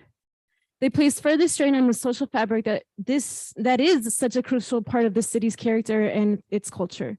They prioritize tourists over people who celebrate and keep alive the traditions that make this place unique. Regardless of the decision that the council makes, that's not even looking at me, please ensure that violations are strictly enforced. The number of short-term rentals operating illegally across the city, including the 2 operating illegally on my block, dwarf the number in compliance with the previous ordinance. Addressing the proliferation of short-term rentals is not a silver bullet for the housing injustices that exist in New Orleans, but it is a crucial part of addressing a larger crisis that has continued to worsen. Please prioritize locals by placing the necessary restrictions on short-term rentals. Thank you. Thank you. Okay, Genesis Crespo.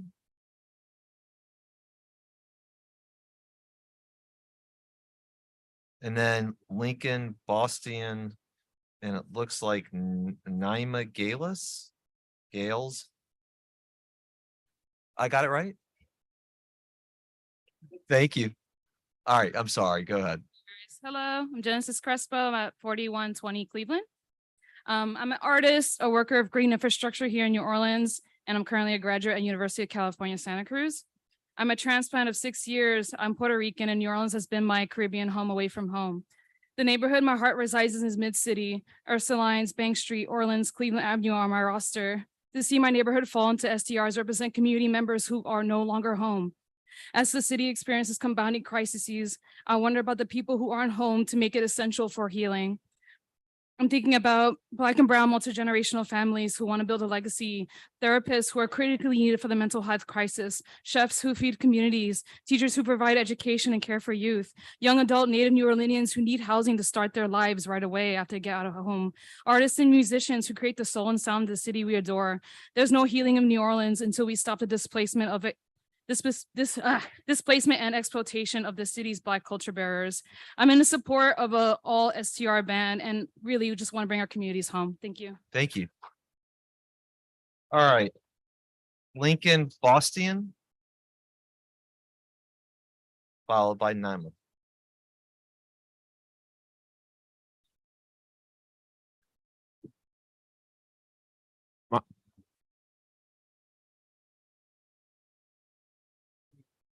My name is Lincoln Bastian. I live in the 2600 block of St. Anne. I am here I guess I support these ordinances that are being put in place to strictly curb the short-term rentals. I'm in favor of a complete and total ban on short-term rentals. I think that this amendment that's been proposed that has these, what seem to me to be like loopholes, I don't totally understand the language in them where you can sort of somehow get another short-term rental on the block in this other way. That doesn't make any sense to me. The way it is right now, the enforcement is there isn't a whole lot of enforcement. There isn't a whole lot of enforcement around long-term rentals in general. There are slumlords that run rampant across this city. And so I'm just very skeptical of kind of like what seem to be like loopholes. And so I just want to strongly condemn that one. There are people who are dying on the streets of New Orleans, many of whom have been approved for housing vouchers that die waiting to get their keys. And so the short-term rental problem sort of permeates the entire realm of housing in the city. And I just strongly encourage a complete and total ban. Yeah, that's what I have to say. Housing is a human right. 30 seconds. I'm going to repeat that. Housing is a human right. And so every single person that is that there are 83 people who died in New Orleans on the streets and in our shelters. Each one of those people deserved housing, and the people who profit from and are advocates for short-term rentals have a direct role in driving up rent and displacing people who make this city what it is. I know others have said that, and I just want to reiterate that, like, That's your time, sir. okay, thank you for your time. Thank you. Following Naima, Rye Bonfanti, Pam Knapp, it looks like, and Paige Tuesday.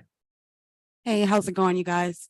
My name is Naima Gales. I live on 1401 St. Andrew Street, apartment 114. Neither of the majority citizens of New Orleans nor the city itself are benefiting from this out of control short-term rental mess. NOLA is experiencing an affordable housing crisis. These unregulated, often illegal enterprises can do nothing but adversely affect the availability of affordable housing in New Orleans. It is not understandable why the desires of these short-term rental owners are more important than the needs of the citizens of New Orleans. I, of course, am deeply concerned for the hospitality workers in the city, of which I am one.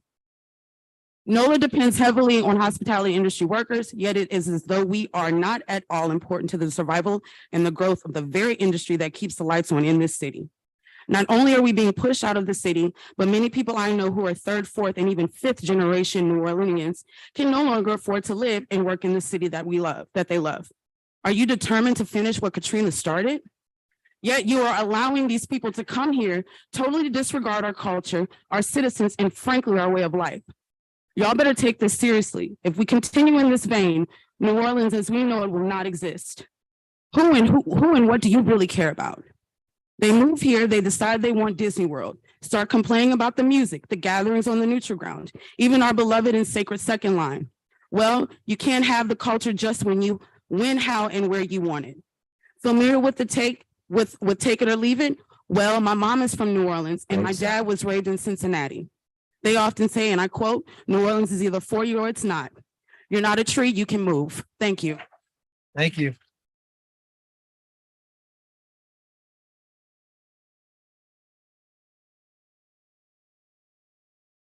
Rye Bonfanti. Okay. Pam Nath. Paige Tuzet.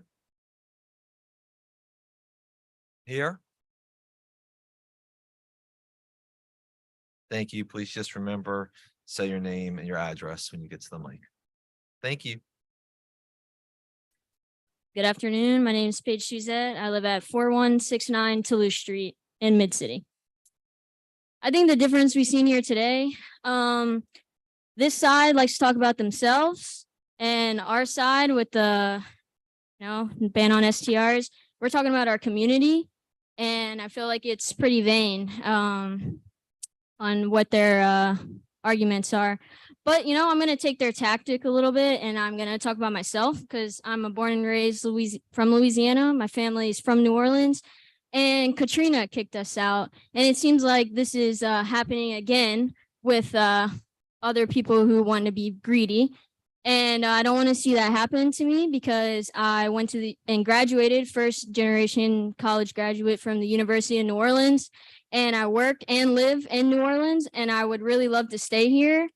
I escaped an abusive relationship about a year ago and could only afford rent that I couldn't afford the rent that of my options. I'm trying to move again because I'm financially struggling because I work in the film industry, which has not been active for like 6 months.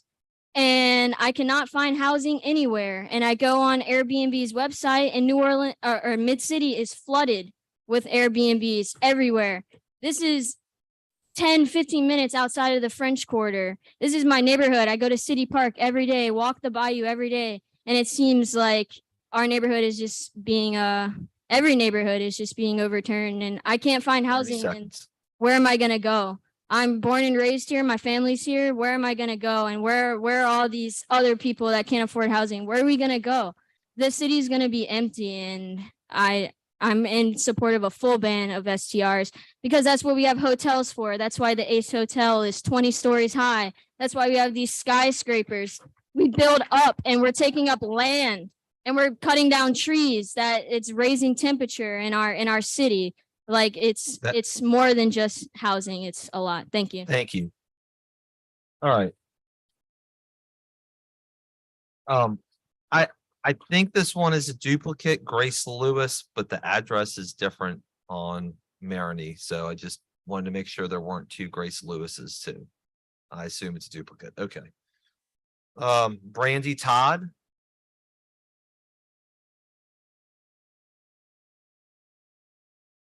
Thank you. Please just say your name and address when you come to the microphone. My name is Brandy Todd, 4600 block of Magazine. Ms. Harris, that's your district. Thank you again for your time. I'm in support of Mr. King's amendment, but as it stood yesterday evening. So last night, Jane Place publicly recommended to their supporters that they obtain a permit and hold it. Just sit on it. This was on Instagram. They included a laughing emoji. Right? They say they're fighting for homes. I understand that. I appreciate that.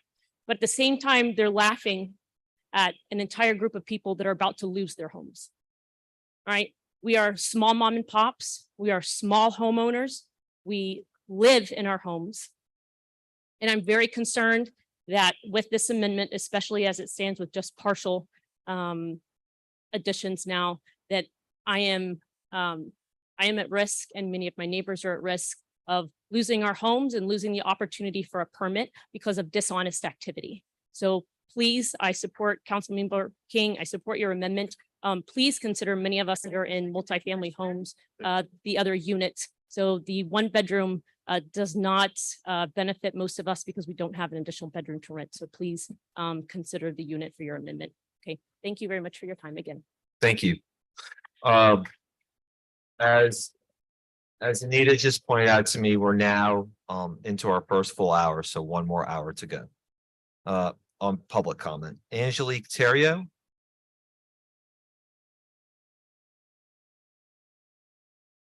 No, okay. Thank you. Thank you. Ooh. Martha Williams on North Roman.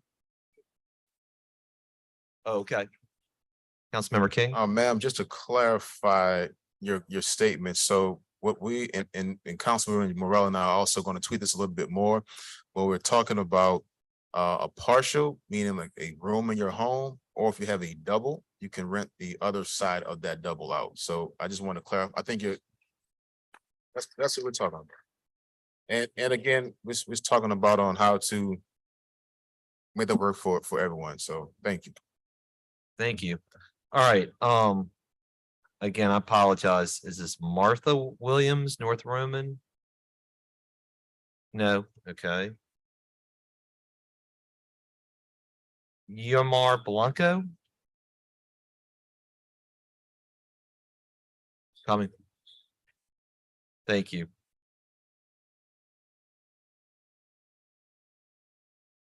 Good afternoon. Good afternoon. Hi, my name is Ziamara Blanco. I live at 1110 Felicity Street.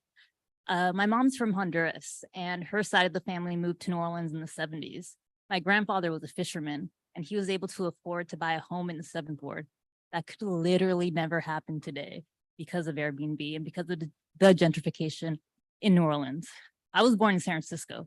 I don't know if you've been to San Francisco, but it sucks now. Everyone is wearing the same thing. They got their headphones in. They don't look at each other. They don't talk to each other. It sucks. And that's what New Orleans is going to become, because San Francisco is gutted by Airbnb. And it sucks. I don't want to move back there. I came to New Orleans where my mom grew up. And I love it. I wanted to stay as close to the New Orleans that it was when she lived here. My mom passed away 9 years ago from breast cancer. And I don't get to share the New Orleans that exists today with her anymore. I don't know, just please try to preserve New Orleans. Thanks for your time. Thank you. Marcus Steinfields. Marcus, are you here? No. Rochelle Lee. Tiffany Asroff.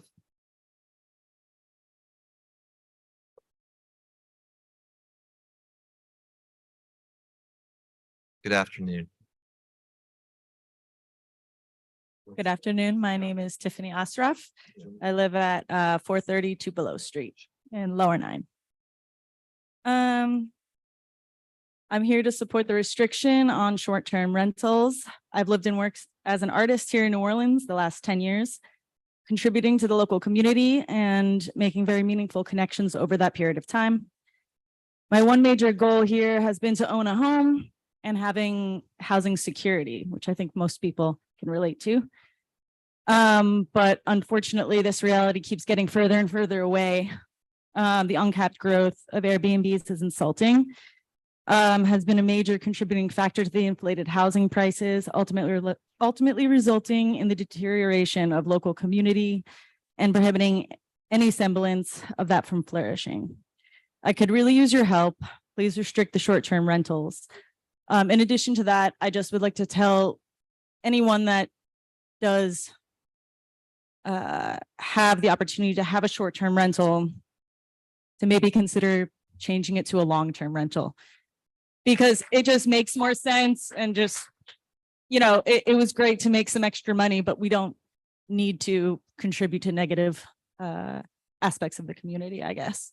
So I hope you can help us make that happen. Thank you. Thank you so much. All right. Alexandra Taylor. No. Delaney Nolan.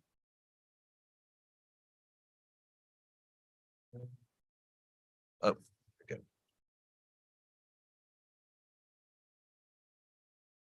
Hi, my name is Delaney Nolan. I live at 1212 Independence. First, I'd like to say I support any and all restrictions on STRs. I prefer a full ban on STRs, and I strongly oppose Councilmember King's safety valve resolution because it's clearly going to get abused. I'm not that crazy about the restrictions because those will also continue to get flaunted and abused as they have been in this chamber repeatedly by people who come up and speak while holding and continuing to run unlicensed Airbnbs. But I'd actually like to talk for a minute about the people whose names are outside on signs.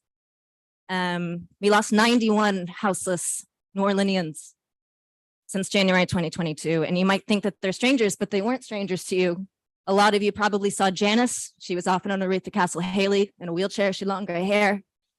Councilmember Moreno, you passed Cornell's house when you came by our block last year. He was on 1405 Music. He was my friend and he died last year. He did have housing when he died, but he had to get it all the way out in Chalmette because he couldn't find anywhere to use his permanent supportive housing voucher in New Orleans. There are people sleeping outside tonight who have housing vouchers and they cannot find places to use it because housing will not accept them. People wait weeks or months. I'm not exaggerating. People who have housing vouchers are waiting weeks or months to use them because they cannot find housing that will accept them. You have not banned source of income discrimination. You have not provided rental 30 protections. seconds. Every year you seem to discover your own feet and realize STRs are a problem and the problem keeps getting worse. And the only way that it will get resolved and meet the court's requirements and have moral standing is to have a full ban on STRs. And I'd like to use my remaining time for a moment of silence for the people who we've lost to housing issues in New Orleans in the last year.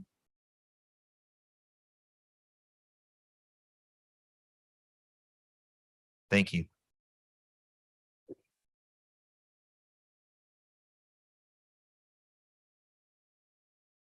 Nicole Strobel. Nicole.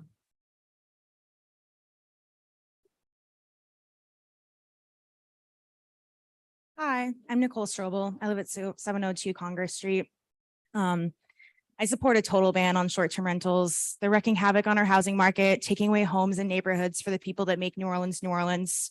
Tours don't make New Orleans what it is, and there will always be hotels for them.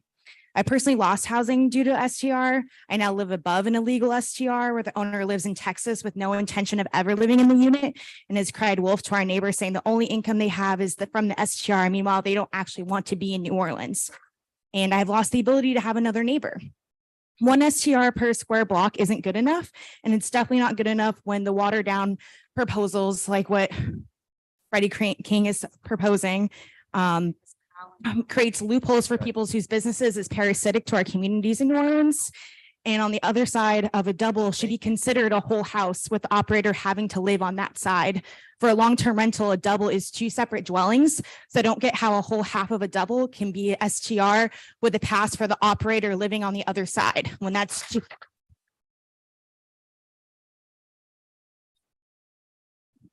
no ordinance will ever be good enough without good enforcement. And I think we all know how shitty of a track record the city has with that. And it's been maddening to read the fact checks people have done on pro STR commenters by using public records to find out how they're straight up lying or misrepresenting their situations. Over half of the pro public comments you had at the last council meeting were operating illegal STRs. They're literally the problem. 30 seconds. We don't need many hotels in our neighborhoods. 82% of STR listings in New Orleans are whole home single unit housings. And over 540 listings were associated with legal evictions. That doesn't include all the illegal ones that happened. And beyond residential STRs, the city allowing commercial STRs to build houses for tourists when residents are in a housing crisis. You have whole villages like the Brown's Dairy site or in Central City and the 10 new houses built on Burgundy and Alvar solely for STRs. We have an affordable housing crisis. We need housing. It's a human right. That's your time. Thank you.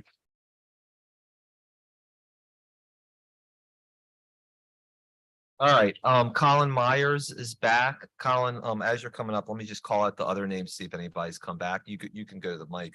Kim Diaz, Kristen Hanley, Cameron McLaurin, Wash Fields, Madison Bernstein, Bianco Galindo, Gregory Jean, Emily Mikesell, Thackeray Jones, John Renshaw, Brian Alexander, Robin Sherman, Kristen Hamilton, Raphael Zimmerman, Rai Bonfanti, Pam Nath, Angelique Terrio, Martha Williams, Marcus Steinfield, Rochelle Lee, and Alexandra Taylor. All right, go ahead, Mr. Myers. My name is Colin Myers. I am a professional trombone player here in New Orleans. I missed my name earlier because I was playing a wedding in the French Quarter. I have played the national anthem in this very body, in this very chamber.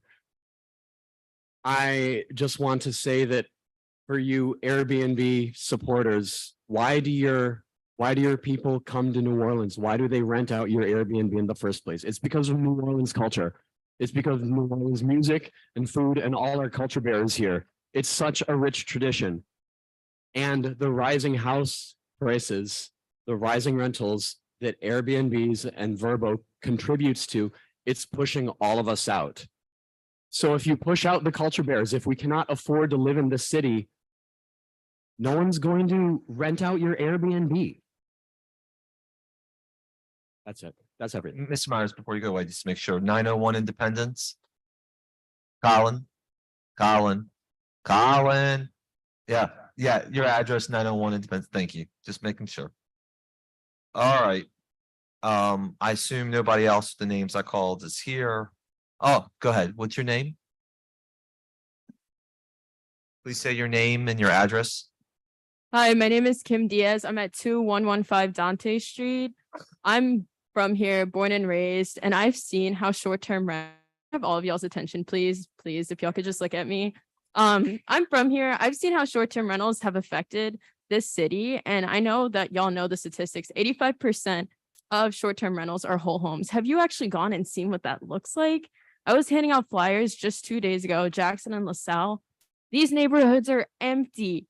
All of these are short-term rentals, places that used to have kids, places that were full of life, where neighbors could rely on each other are empty. It is void of life. I support a full ban on Airbnb on short-term rentals because that is not what our city needs. And is that what I don't understand? It's like you hear how people are struggling. I don't even know where I'm going when my lease is up. I have no place to go. And it's pushing locals out and it's pushing other people out that appreciate our culture. And this is our culture. And I really hope that you really think about this because it's not about neighbors against neighbors. This is about life or death and this is about morals. Thank you. Thank you.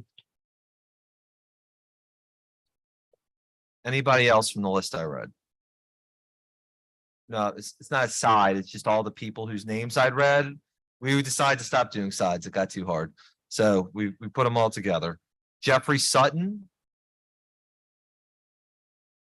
Not here. Dan Cross.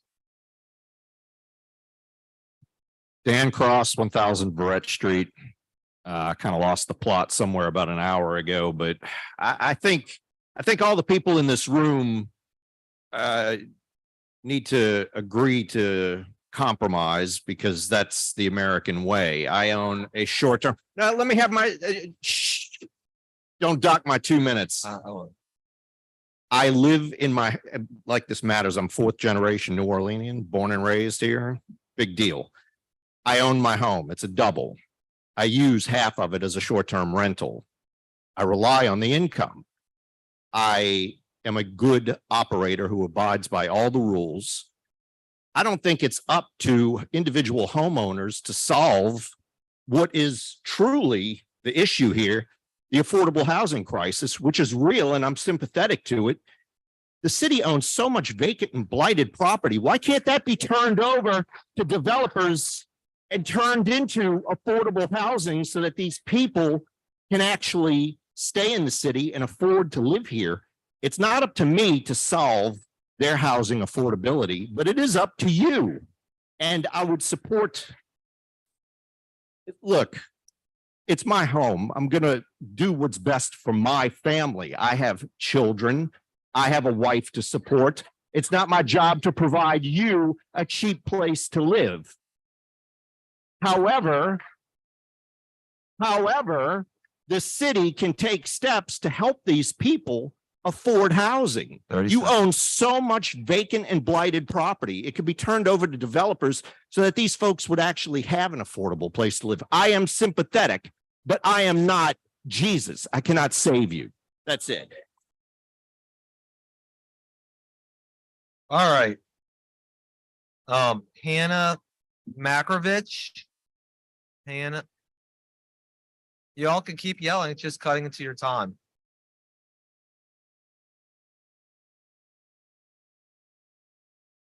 All right, we ready to go?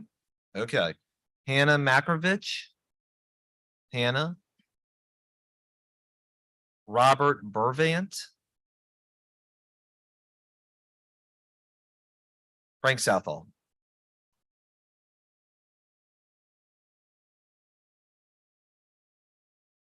Good afternoon, City Council. Good afternoon, everyone here. My name is Yasin Frank Southall, Organized Community Engagement Manager at James Place 2533 Columbus Street, Mid-City resident. There's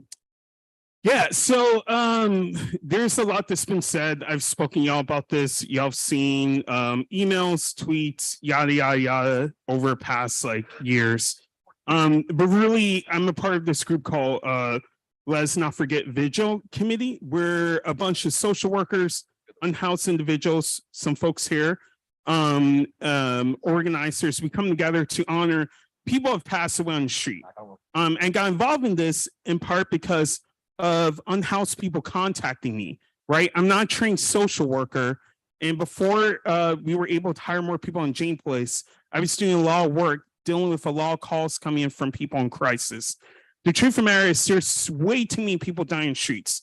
Councilmember King, I remember a few months ago, you held a meeting at Charbonnet Funeral Home talking about the crisis there. There are people by the Charbonnet housing or by the funeral home who are unhoused, who have housing vouchers, who a few years ago, people could find houses in the core of our city and they cannot. And so I just want to uplift Mr. Umbrella Man, who some of y'all may not know who died. This is a guy who treated tourists and locals alive to performances of him juggling and balancing things on his nose. We tried to help him when he was living on Joshua Bruno owned building on Washington Avenue. And he died. And largely due to him not being able to live in his building. The effects of being unhoused plays out long-term in people's longevity. And so again, there's over 165 people who passed away on our streets, and we could do something about it. And I also just want to correct information. I never said That's your time, to Mr. go out and get Southall. their permit. But that's factual lie. Just want to say what the person said earlier. Thank you, Mr. Southall. Colleen Simmons, followed by B. Abear. Colleen? Colleen? B. Abear at 620 South Solomon. Allie Robinson.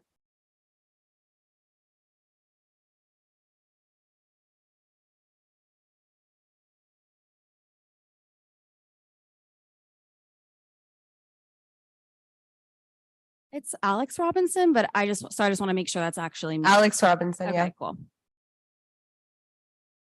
2037 Independence Street.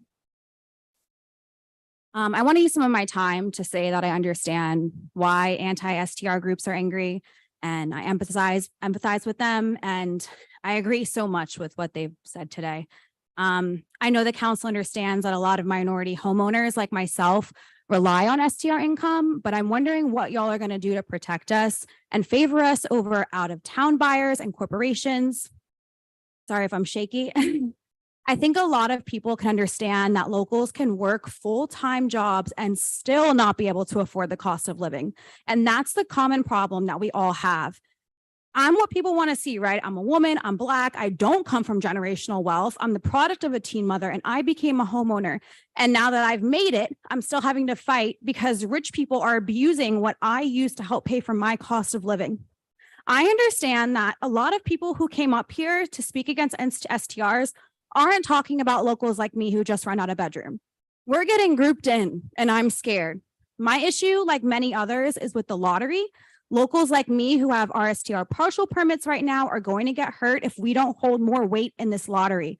We're going to see doubles and multifamily units rented out to tourists while locals who just rent a room in a single family home get their permits revoked.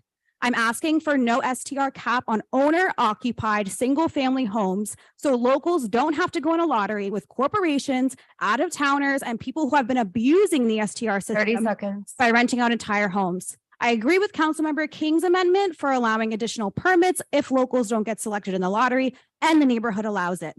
I also want to remind everyone that enforcement is just as important as regulation, and I hope the city actually enforces whatever they choose. Housing is a human right, and the real issue here is affordable housing for renters and homeowners.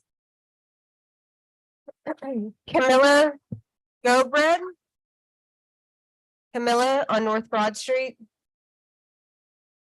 Lily Moore. Lourdes Inez.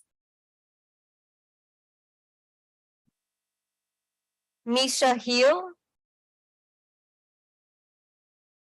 Mariah Reed.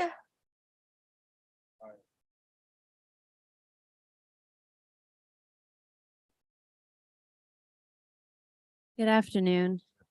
Legally, my name is Mariah Reed. I go by Rye. I live at 2719 Bruxelles Street in the 7th Ward. Good afternoon, Council. I would like to speak with you today about my strong support of Consent 23 as a move toward the ban of short-term rentals. I work at Turo Hospital as an occupational therapist specializing in neurological deficits. I hope to never see you where I work, but I hope to see you out in the streets as my neighbor. I strongly support Consent 23 in order to protect the people, the culture, and the essence of our beautiful city. Short-term rentals have created a housing crisis in New Orleans, forcing residents further and further out of where we want to be and where we live. Short-term rentals not only dilute the very lifeblood of our vibrant community, but they expose residents to the violent reality of housing insecurity and potential houselessness by removing affordable housing from the market. As a healthcare provider, I would be remiss to not mention the immense positive health impact that long-term housing provides. Conservative estimates state that there are 6,000 Airbnb listings in New Orleans that could house approximately 20,000 people. Available, accessible housing for tens of thousands of people in this city could be the single most impactful action that we can take to improve the health and wellness of our community. Housing is a human right. I'm going to say it again. Housing is a human right, and we must protect our most vulnerable people, and in doing so, remember that we protect us. I will also state that as a employee of our healthcare system, as a member of Turo Infirmary, and as a proud healthcare provider, the majority of my patients do not live within New Orleans proper. They have been forced to live outside of the city because the housing crisis is so extreme. I have had the privilege of having patients that are Mardi Gras Indians, people that have served in the like as teachers for the majority of their life. And I have only ever once had one tourist as my patient. Oh, is that my time? That's your time. I'm so sorry. It's okay. No, no, no. All right. Maha Thomas, followed by Maxwell Chiardulo. Maxwell, I can never pronounce your name. Maha first.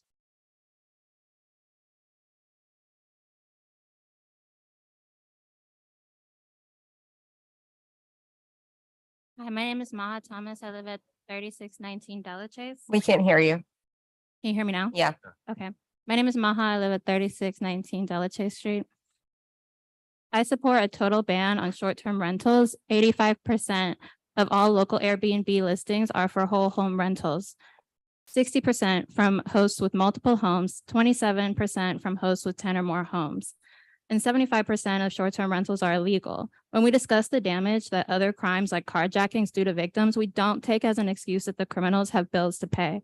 So it is ludicrous that we allow illegal short-term owners ask us to excuse their crimes and their contribution to other crime just because they talk about their bills. If they're struggling, they can sell one of their multiple homes, rent to a long-term tenant, or get a real job. Tourists will come even without short-term rentals. They always have. 70% of short-term rental owners do not even live in New Orleans and do not benefit our community in any way. Thank you. Maxwell, followed by Melanie Powers.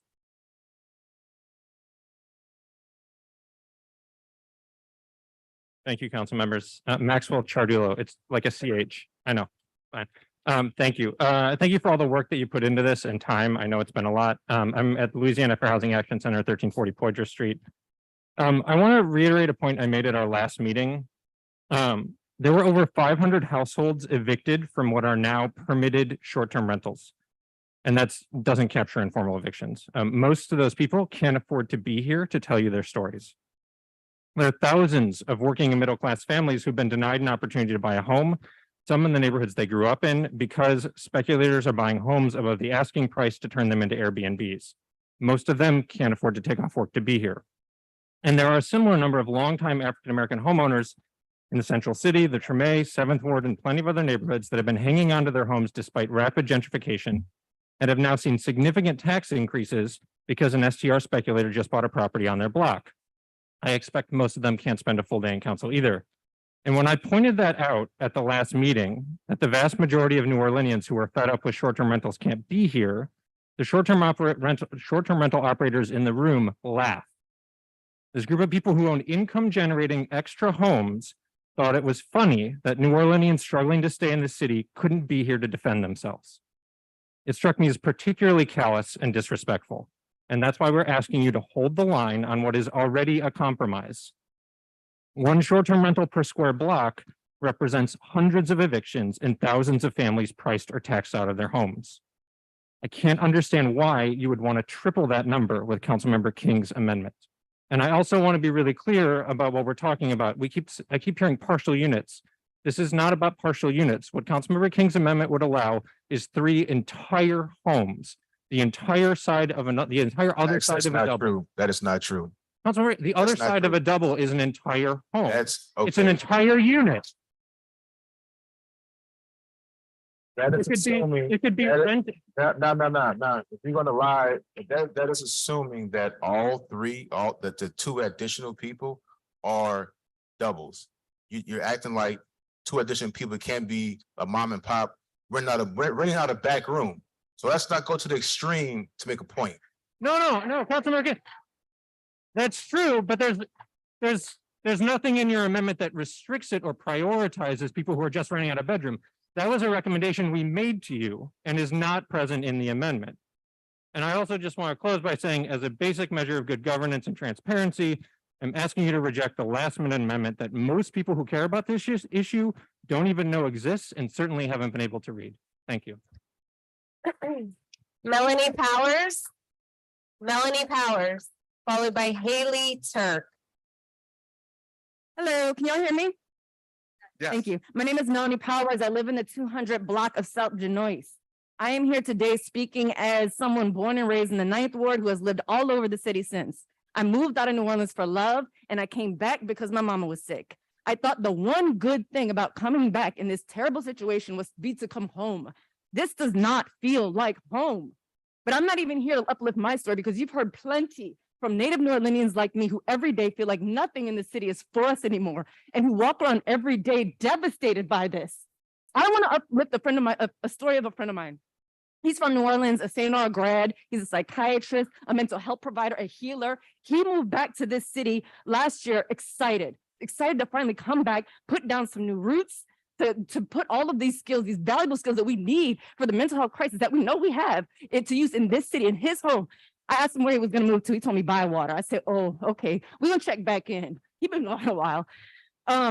I did check back in last week. We had dinner. He is disillusioned. He is hurt. He is angry. He hates even walking around his neighborhood because of what he sees, because he feels the same way he did when he went to med school in Boston as a Black man walked around this city. He doesn't even want to look for a house anymore.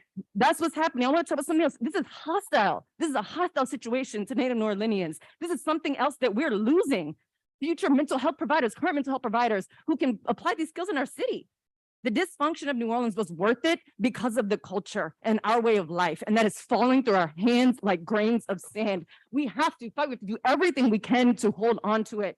I'm here talking to you today because I could be, and because that's my job, to fight for my city. And I need you all to do your part. Please, we are begging you. Please do your part. Do not water down these desperately needed regulations. Please, no exceptions. And until we can get the full ban, no exceptions. Do it now, please. Haley Turk.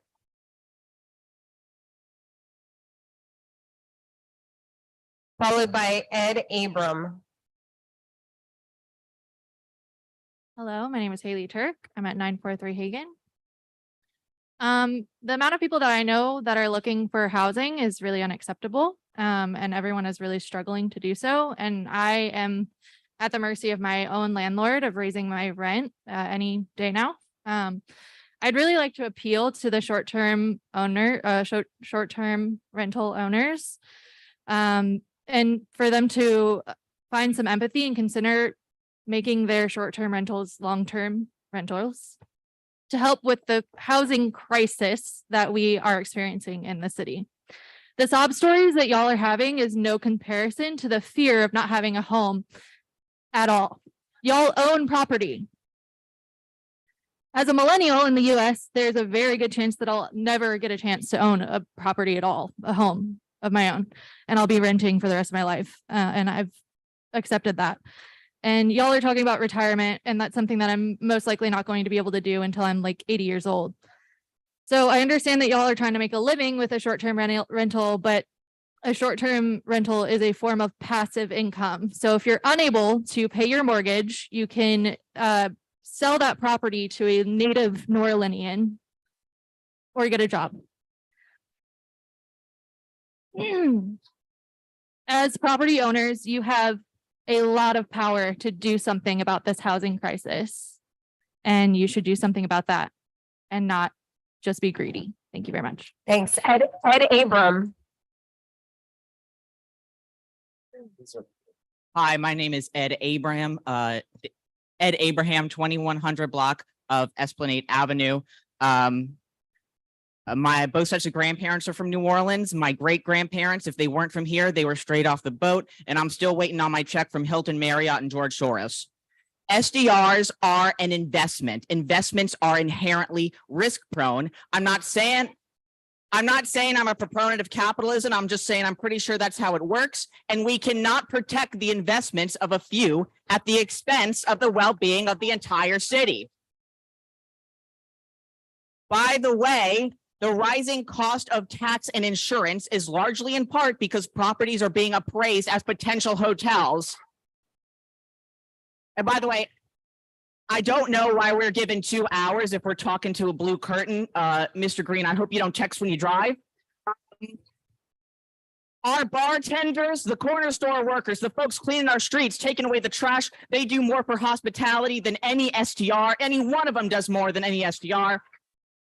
And if we cannot afford to live where we are working, we are destroying the city that we live in. Thank you very much. Nell Shaw. Nell Shaw. Maggie Landfear. Oh, wait, no. Neil Shaw.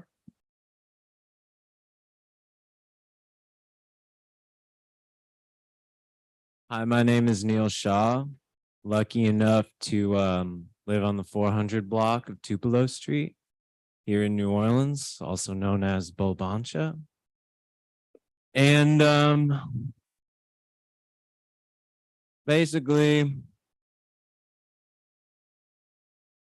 I just feel like if you have to march down to city council to defend your honor as a good neighbor and being a part of the neighborhood, you're probably not as good a neighbor as you think you are. Thank you. Maggie Landfair. Clementine Hartman. Followed by Sophia Santiago. Hi, my name is Clementine Hartman. I live on 1507 Leonidas. I just wanted to talk a little bit about the experience of growing up next to an illegal whole home Airbnb. When I was in high school, my family lived in Lakeview next to an illegal whole home Airbnb. Every single weekend, these ragers would keep us up at night. And not only that, but they would trash our neighborhood. And this definitely isn't a problem that's restricted to whole home Airbnbs. I've seen it all over the city. We even caught them spying on us over the fence through our backyard. It was violating. It was horrible. These tourists should be in hotels. They shouldn't be like quasi neighbors. I don't have anything else to say. Sophia Santiago. Followed by Daniel Burton. It's actually Sofia Luciano, but just for clarification, and I live in 1901 Broadway. Is that it? Perfect. Okay, well, good afternoon to the council. I'll be very brief. As I said, my name is Sofia Luciano Santiago. I am from Carolina, Puerto Rico, but I live in New Orleans. I'm about to graduate from Loyola. And as a Caribbean person, we are not short of people who attempt to take over our land and treat it like a playground with the idea that it is meant to improve what is ours and what is already loved and cherished by our communities. This same situation occurs here in New Orleans. The people of New Orleans make this city, not the tourist. Prioritizing STRs and ignoring the exceedingly high rates of homelessness and the consequences of gentrification is an active decision, one that can be avoided. STRs take away homes. They do not exist on their own, and they're actively affecting the local community and making locals move out of the city or out of Louisiana completely. Think about the generations of people and families in Tremé, Bayou St. John, Lower Ninth Ward, and beyond, who have not only lost their physical homes, but the home of their culture and the history that makes New Orleans, New Orleans. My two questions for you is, first of all, do you really have the infrastructure to upkeep said amendments and regulations? And second, where are the people of New Orleans going to live? Daniel Burton. Followed by Lindsay Ellison. Followed by Nellie Katzen.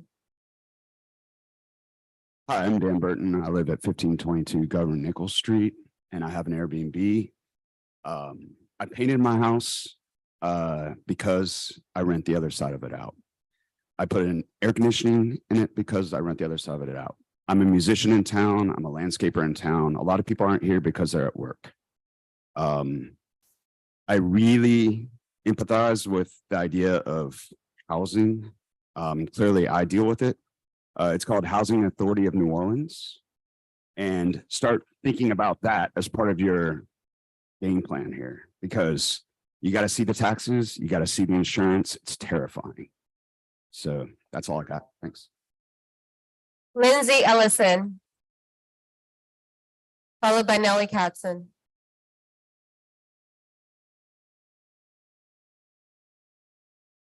Hey, I'm Lindsay Ellison. I live at 921 St. Rock, and I'm just wondering, is this process supposed to weed out the criminals? Because it's criminal to take property from an older person who lives on a fixed income, just as it's criminal to not have a place for a homeless person to live because they can't afford to because the rents are so high.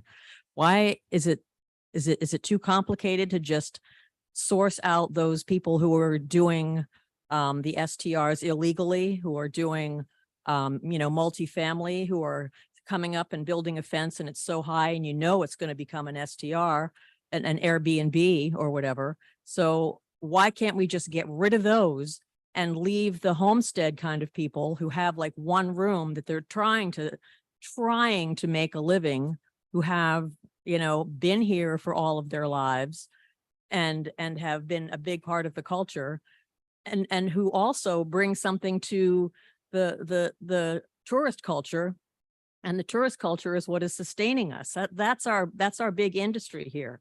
So I don't know, what is it? The hotel lobby doesn't want to do their part and house people, or what about the housing authority? I mean, it's a complex issue, and I just don't understand why we can't get rid of the ones who are the thieves and the criminals and put them into the hands of the people who are in the community and making it New Orleans. Nellie, followed by Jessica Govia.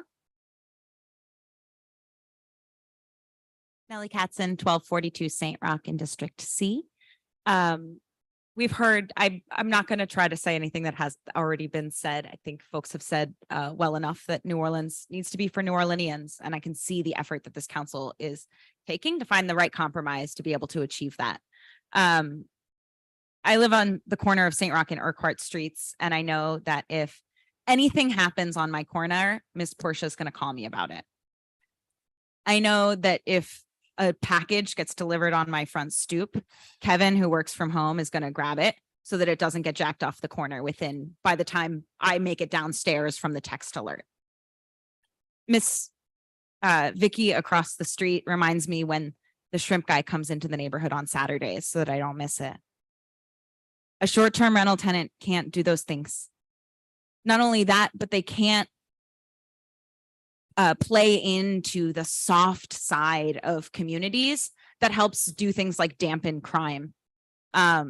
It's been studied and found that a high proportion of short-term rentals, meaning, fewer people living on the street, actually has an increase on crime. The thing that I hear in my work at Committee for a Better New Orleans the most, when we're asking folks what would make New Orleans better, the two things that I hear the most are the lack of affordable housing and the prevalence of crime. Smart and reasonable measures on short-term rentals could help to dampen both problems. Thank you so much. I think that the 1 per square is a reasonable compromise to start from, and I thank you for getting us there. Thank you. Jessica Govia, followed by Ali Noyes. Hello, my name is Jessica Govea. I live on the 2600 block of St. Anne. I, along with many other people, are here in honor. Mine's upside down, ma'am. Thank you. Thank you. In honor of many of the people that have died in New Orleans on the streets and in our shelters. And today our city will choose whether to let the companies like Airbnb use our city's limited housing for their financial gain without meaningful restrictions, or to prioritize the needs of all those New Orleanians, housed or unhoused, who are struggling to afford a place to live. In anticipation of this vote, you may have seen outside all the signs we made. So we brought all of the names of our loved ones whose deaths were quickened by the lack of housing in the past 3 years. In this time, we know of 162 individuals whose lives have been dramatically shortened by the lack of housing. And there are likely countless others whose names and stories remain unknown. We know that houselessness shortens one's lifespan by almost 2 decades. All of these 162 deaths were avoidable and could have been delayed if housing was available for these individuals sooner. Already this year, individuals eligible for housing vouchers have died while waiting for affordable housing. Housing saves lives. Short-term rentals are hastening the deaths of our unhoused neighbors.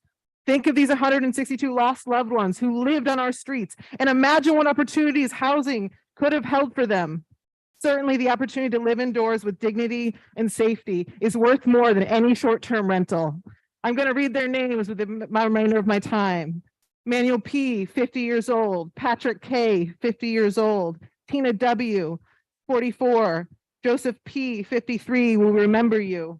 Tori L, 42. Robbie P, 55.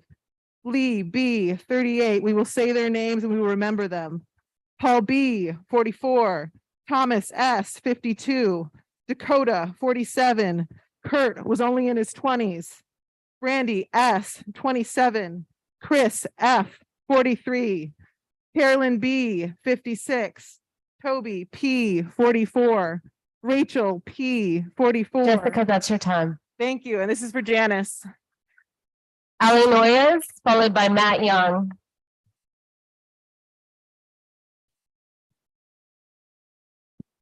Good afternoon, Council. My name is Allie Noyes, and I live at the 2200 block of Columbus Street. And I'm speaking in support of all restrictions on short-term rentals while working towards a full ban on all short-term rentals.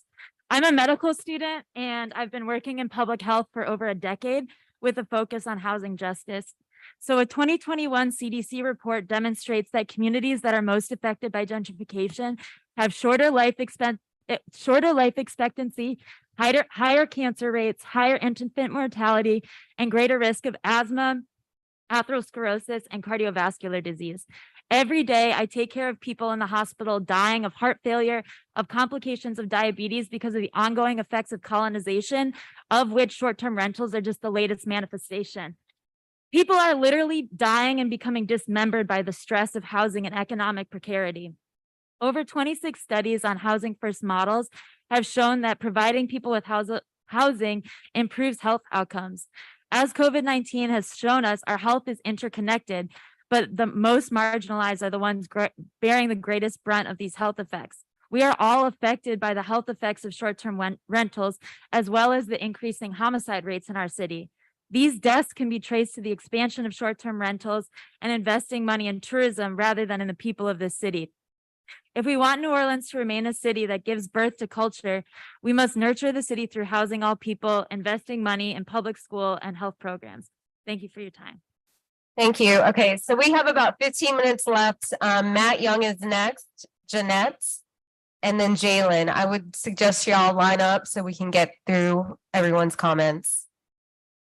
All right, Jeanette. She gone? Jalen DeLusa. Alan Johnson. Followed by Kirk Leonard. Good afternoon, y'all. Jalen DeLosa, 1730 Allen Street.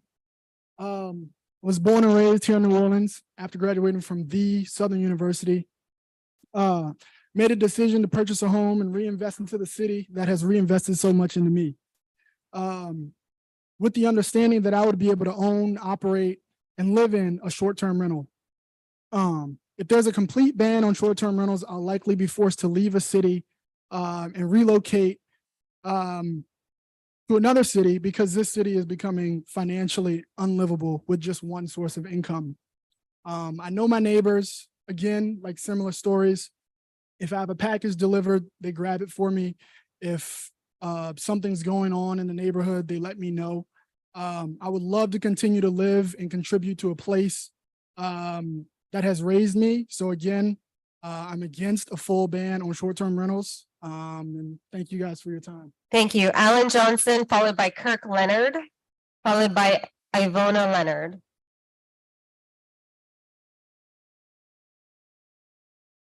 My name is Alan Johnson. I live at 1418 Charters, and I'm the president of Faubourg Marigny Improvement Association. This is my neighborhood. 399 STRs, 127 permits. 44 bed and breakfasts aren't on this map. 9 hotels aren't on this map. And then there's 3 more hotels under construction or have been recently approved. That's why we're here. That's what happened to a residential neighborhood. I applaud the tough, so for months we've been meeting with the CPC staff, commissioners, council staff, and council members. I applaud the tougher rules, especially 3 strikes and you're out, and the ban of whole house STRs. However, we thought whole house STRs were banned once before with the homestead exemption requirement.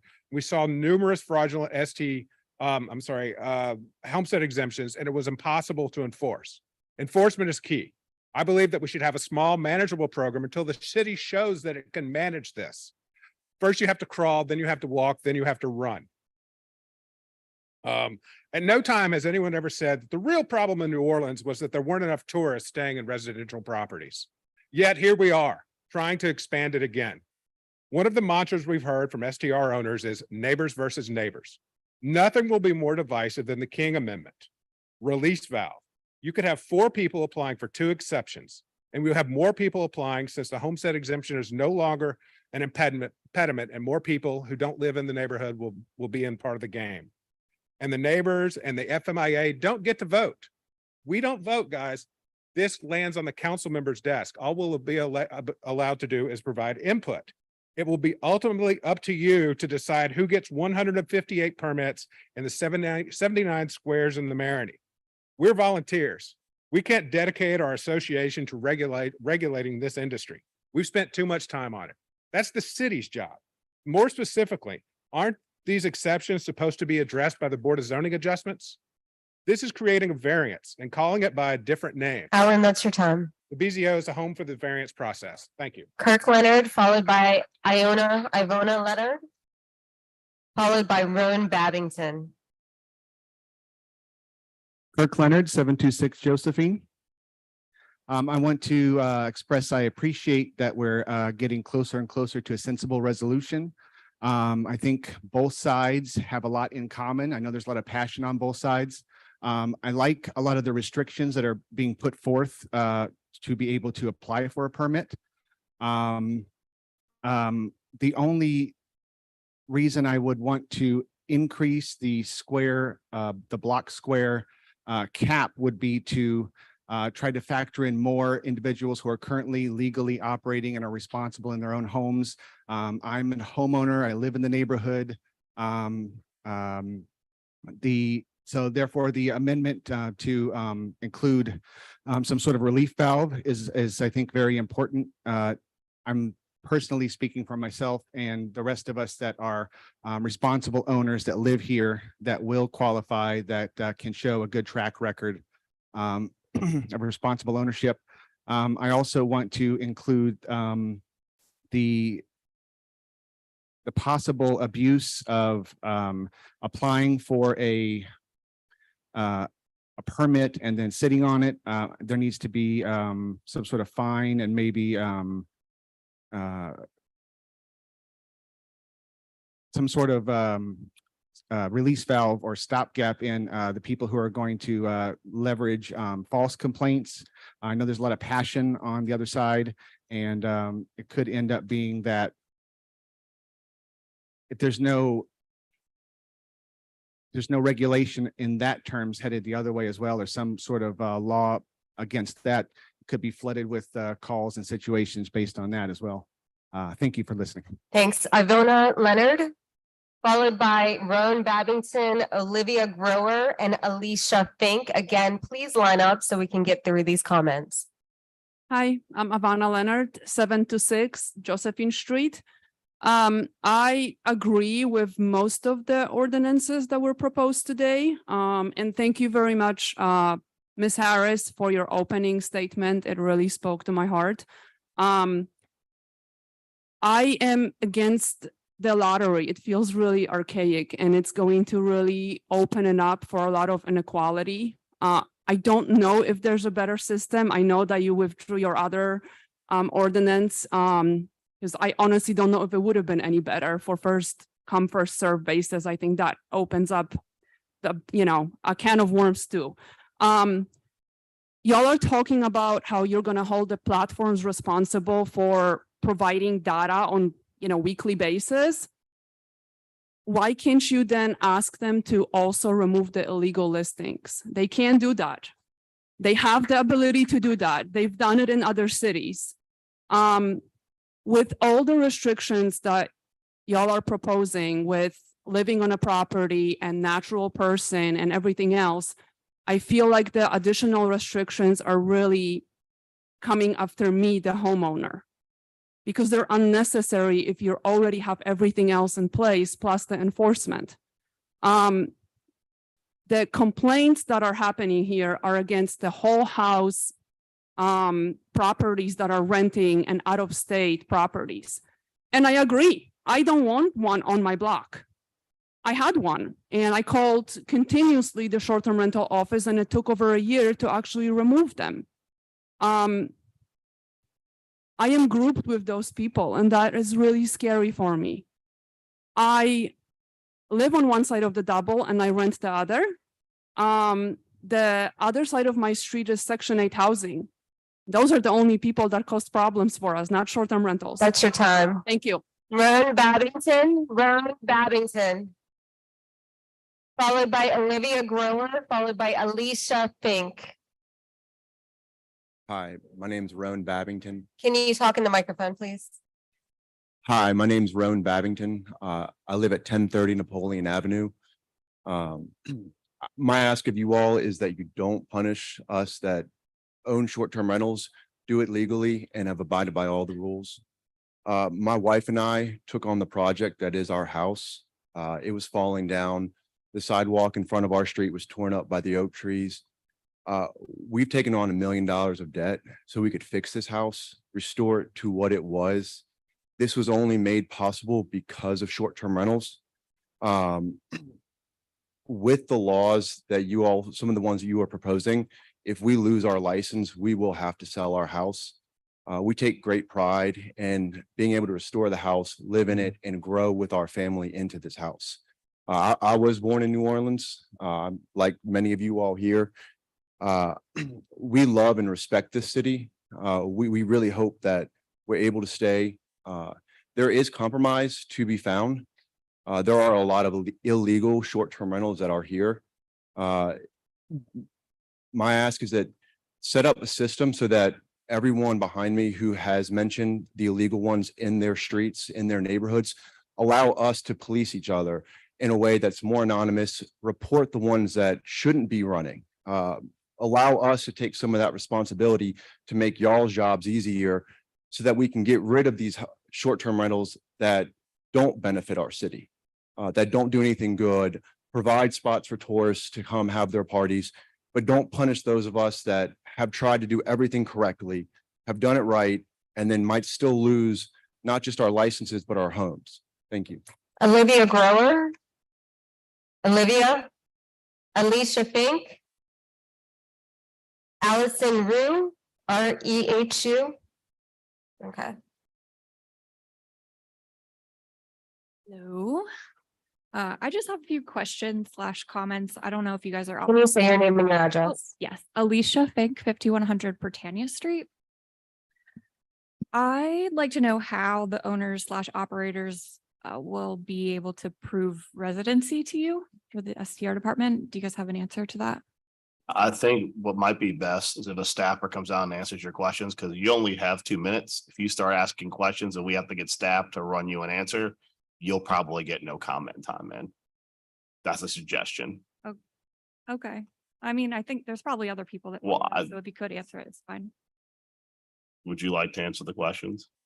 No, if you, again, I think if you can finish your comment and then we can have someone come talk to you. All right, hang on. I'm going to answer the question, but you're taking up your time, which is the problem. So I would have answered it afterward. All right. This is page 27 of the code ordinance, which is mine. Go to section B2.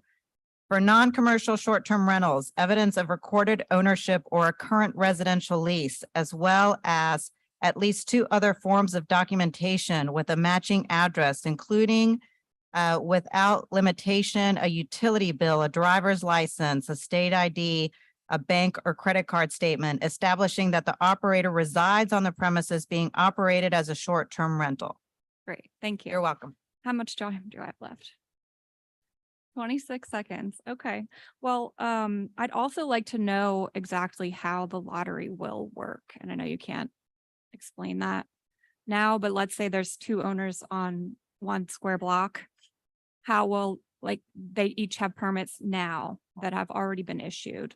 How, does anyone know that? Okay, so just to answer that really quickly, well, your time's up, but I'll answer it. So you're saying if there are 2 current owners operating on a block, both have permits, new law goes into effect. With without Mr. King's amendment, one person wins, one person goes away.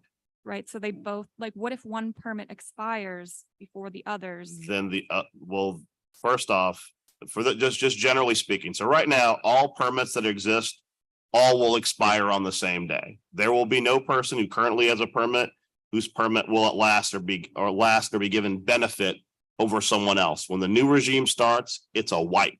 Everyone's over, everyone's reapplying. So if you have two current permits now, that's great. So if the block has two current permits, that's great for those two people. That is completely immaterial when the new regime starts. You're just two people applying for a permit. So under the existing rule that is currently existing zoning ordinance unamended, one person in that square block will win a lottery to be the one person. Okay. Does not matter what the previous history of who had permits where is. Okay, and one more thing in rebuttal to that, this STR department is not going to be able to keep up with all at once, dealing with lotteries and new issuances for every single permit holder in the city. That's we hear your comment. Thank you. Thank you. Okay, there's about 2 minutes and some change left. Allison. My name's Allison Rio. I live at 1239 Port Street. I have 4 jobs to afford my rent, to buy food for myself, for my dogs, for my medical bills, and to continually fix the suspension of my car because of the streets of New Orleans. I rent. I don't own a house. That's kind of the argument here. Landlords can always sell their houses and they have that to fall back on, but they can also still make a passive income by renting to people who live here. All right, one last comment from Richard Pollock. Richard, are you here? All right, come on up.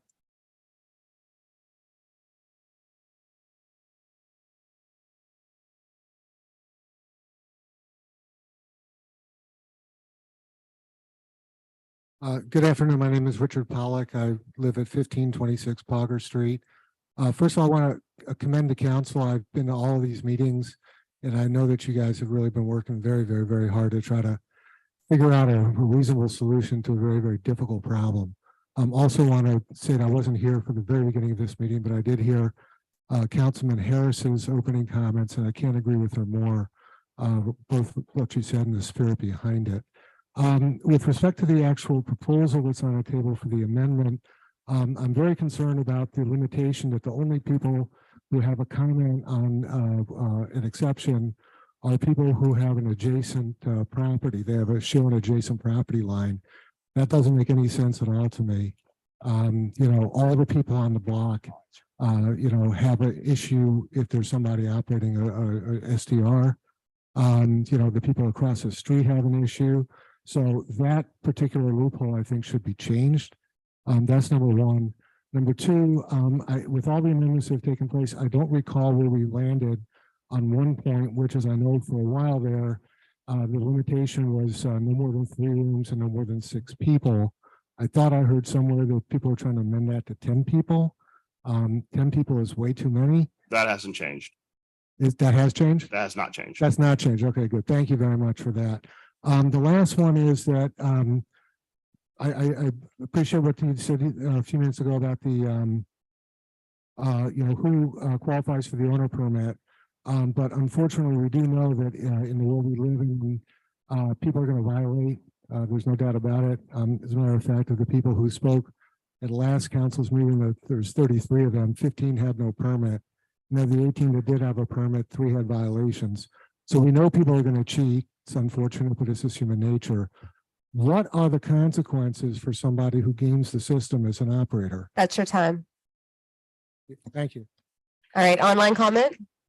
But before we get to online comment, and I just want to give people kind of an update. So based upon some of the comments we heard earlier, I have an amendment to Amendment 4, which is Councilman King's amendment, which will now require, rather than the adjacent property owners, it will require a neighborhood participation program within 100 feet of the property. So it'll expand that radius substantially, to your point you made, Richard, that just having the adjacent property owners who would be notified and able to opine, it increases that substantially. So That was based upon some earlier comments. I heard you. We are adding something to that amendment. That's all I want to make the public aware. That's amendment that happened during the meeting. It'll be considered when we take amendment 4. Sorry for that interruption, Councilman Harris. We are at time for public comment. We are now going to online comment.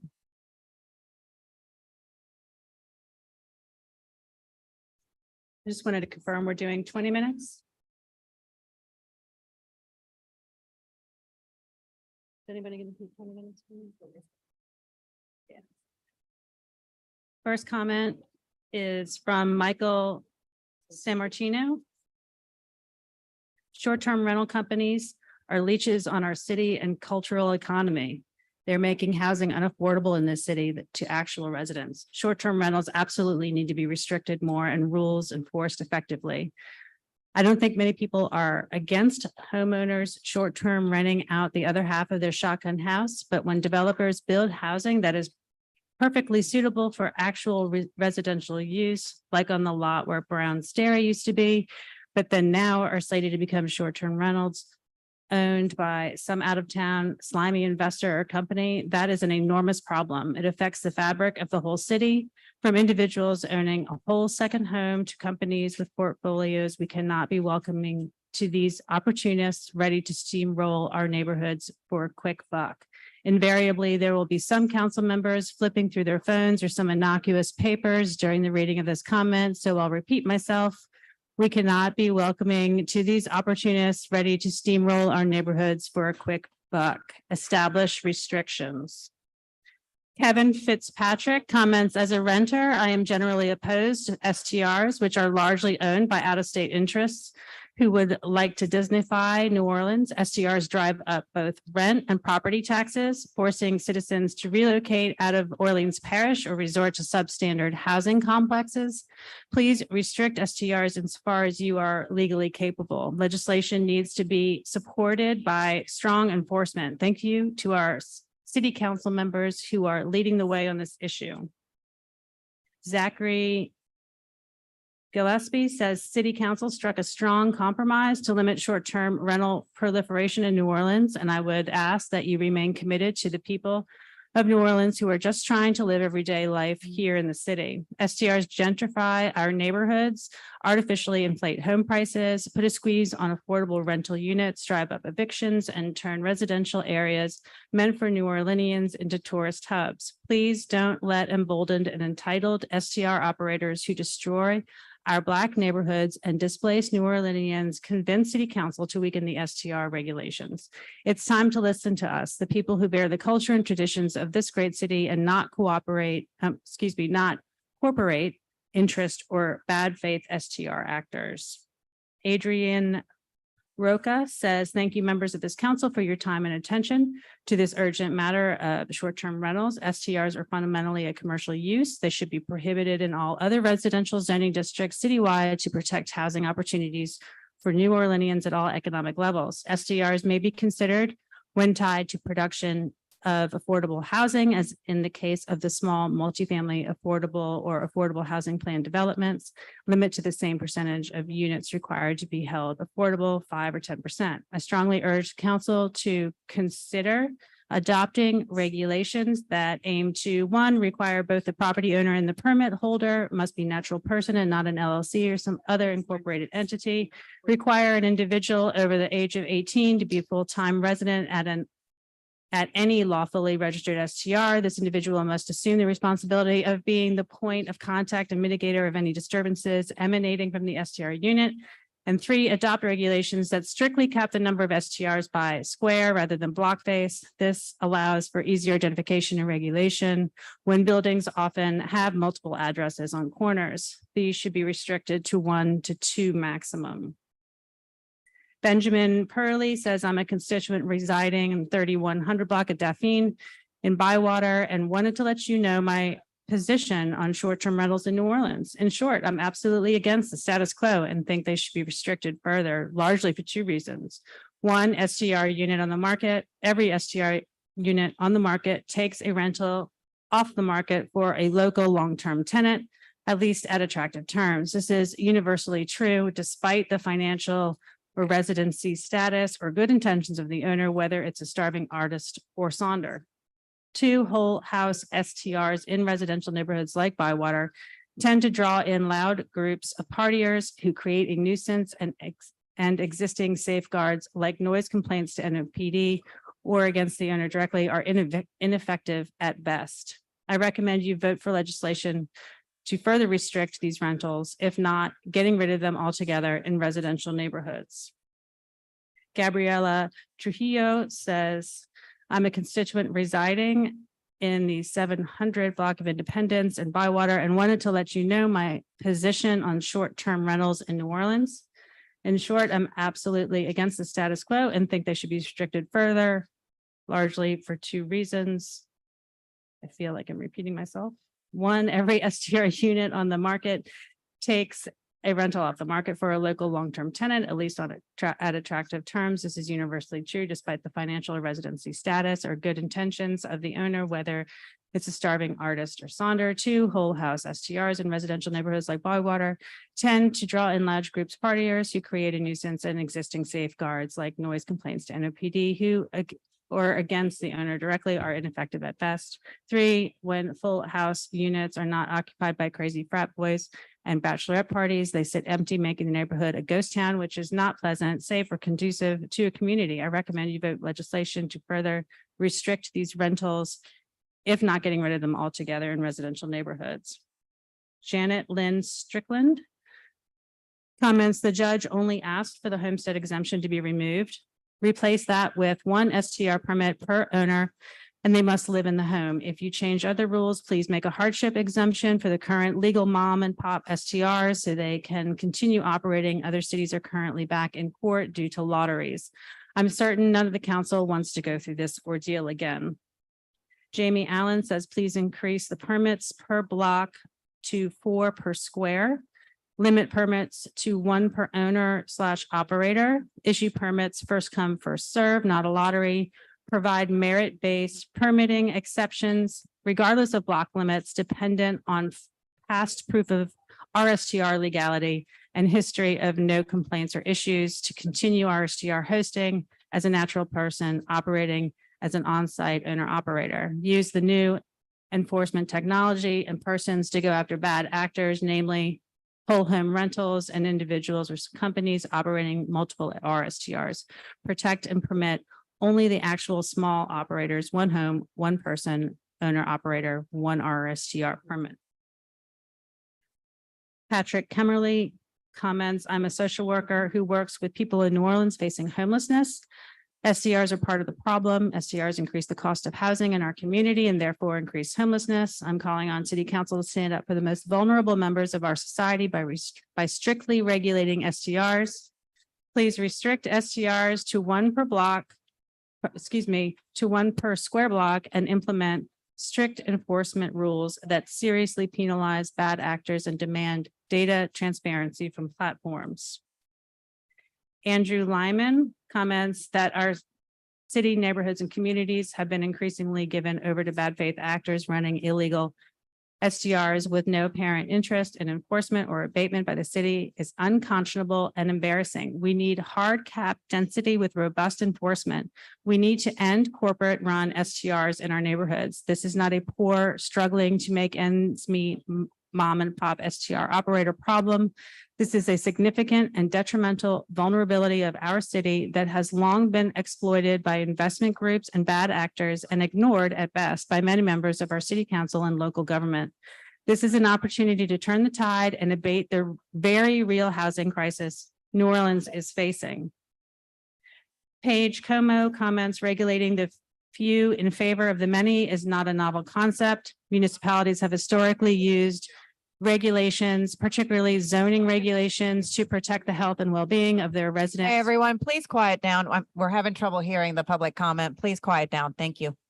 When factories polluted the air near residential areas, zoning regulations created a separation between industrial areas and residential areas. When massive office buildings cast their surroundings in shadow for the majority of the day, regulations governing building bulk and setbacks were instituted to ensure that fresh air and natural light reach the stuffy streets below. In New Orleans today, as whole home STRs threaten to hollow out our neighborhoods by fueling the housing crisis, residents demand that council members take similar measures through common sense regulation to protect the health and well-being of their constituents and their communities. In spite of some of the vitriol directed towards them, we recommend that individual STR operators are not inherently bad people. They do, however, operate within an inherently bad system. It's shameful to uphold such a system which allows individuals to profit from multiple short-term rental properties when so many folks throughout our city are displaced, unhoused, or prevented from accessing affordable housing.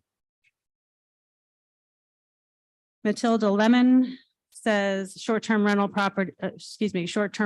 permits should be limited. However, limiting permits to one per block is not an equitable solution. All blocks are not the same. If one block has 20 addresses and another block has 40 addresses, the people that live in the block with 20 addresses will be at an advantage. What's more, the block that has 40 addresses is more likely to have people relying on that income to pay their mortgage. A more appropriate solution would be a percentage of the houses on the block. In other words, if one block has 20 houses, you give permits to 5%. That would be one permit allowed on that block. If a block has 40 addresses, you would give permits to 5%. Then you would have 2 permits allowed on that block. This formula could be extrapolated to cover larger areas as well. Instead of going block by block, this would be a much more equitable solution and more likely to pass muster in the courts.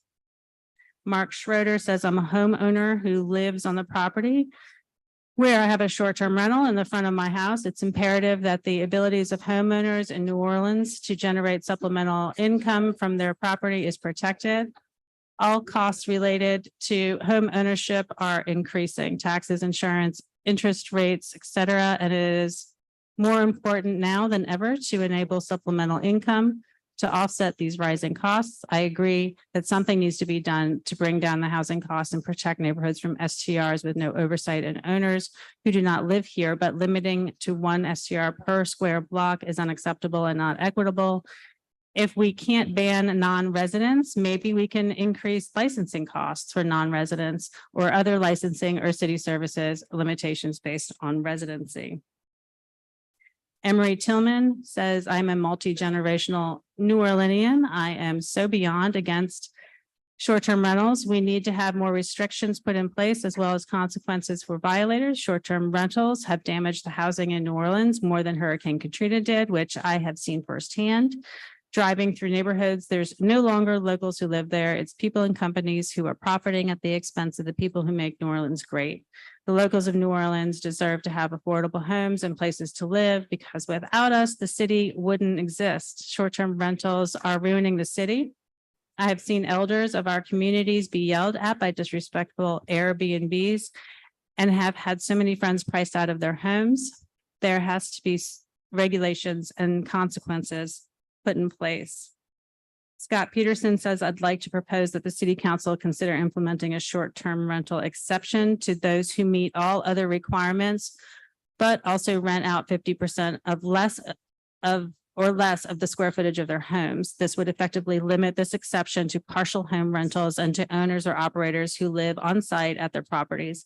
If necessary, you could easily cap the number of exceptions given out to limit the number of STRs in the city, but still allow for more than 1 per block. The proposed 1 per block limit does not effectively shut out outside owners from getting essentially whole home permits, but result in over 200 residents losing their legal permits to rent out parts of their homes, especially those who only rent 1 or 2 rooms. This is an opportunity to be a savior to many residents who are just seeking to stay in their homes.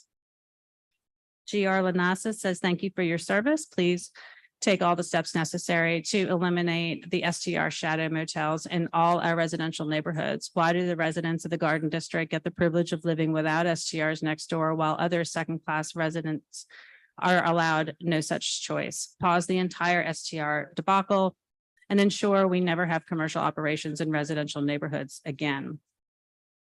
Sen Kerr says, my block zoning specifically prohibits commercial activity. However, there are at least 3 STR operatings next door which the city has informed me their permit was issued in error. More than once, I've had to trudge across the street at 2 or 3 a.m. in my bathrobe to tell them to STFU. We can hear them talking, shouting, and laughing through the closed windows. Their music also travels through the walls and wakes us up. That's the house in the corner of Murat and Canal, and it's currently for sale with a commercial tag on the for sale sign. Hopefully, the next owner won't be able to get that zoning renewed. Last week, the guests staying next door bought in 3 enormous trucks and parked in the shared driveway and damaged the already fragile concrete. It's one thing to share a drive with a permanent neighbor, but to have random temporary people often not understanding that they just can't block us in is really annoying. I've seen people looking through the next door mailbox to see if there's anything worth taking. It's obviously an STR. It's attracting bad players. How long until those people turn their attention to my house? Corey Webb says, 1, enforcement from the city on the bad actors. This will eliminate 66% of our currently active short-term rental market. There are approximately 6,900 STRs actively listed in New Orleans, and there are approximately 2,400 active STR permits that have been issued by the city. That means roughly 45 active STR listings should be penalized and removed. Number 2, retain occupancy of 2 people per bedroom with a max occupancy of 10 rather than the proposed 6 max.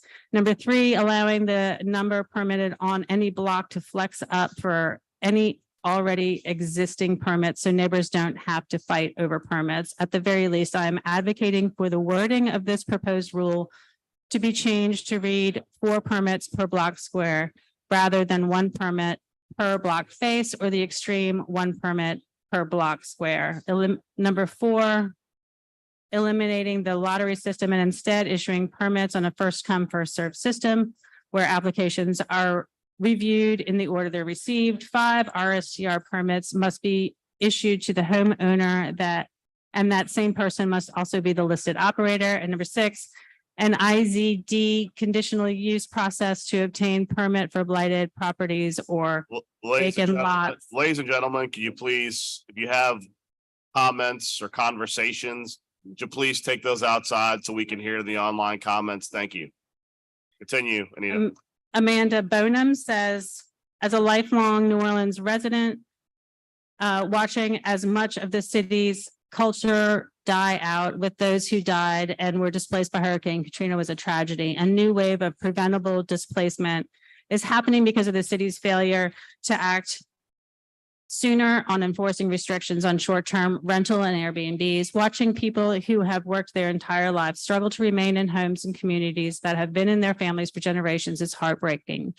As a homeowner who wants to spend my life in the city I was born in and who wants to see serious action taken to preserve or create affordable housing stock for the culture bearers who make this city the great place that it is, I beg council to implement a density cap of 1 STR per square block, 1 STR license per natural person, and to implement robust enforcement of these regulations. New Orleans deserves to stay in New Orleans. Our city's culture and future are at stake.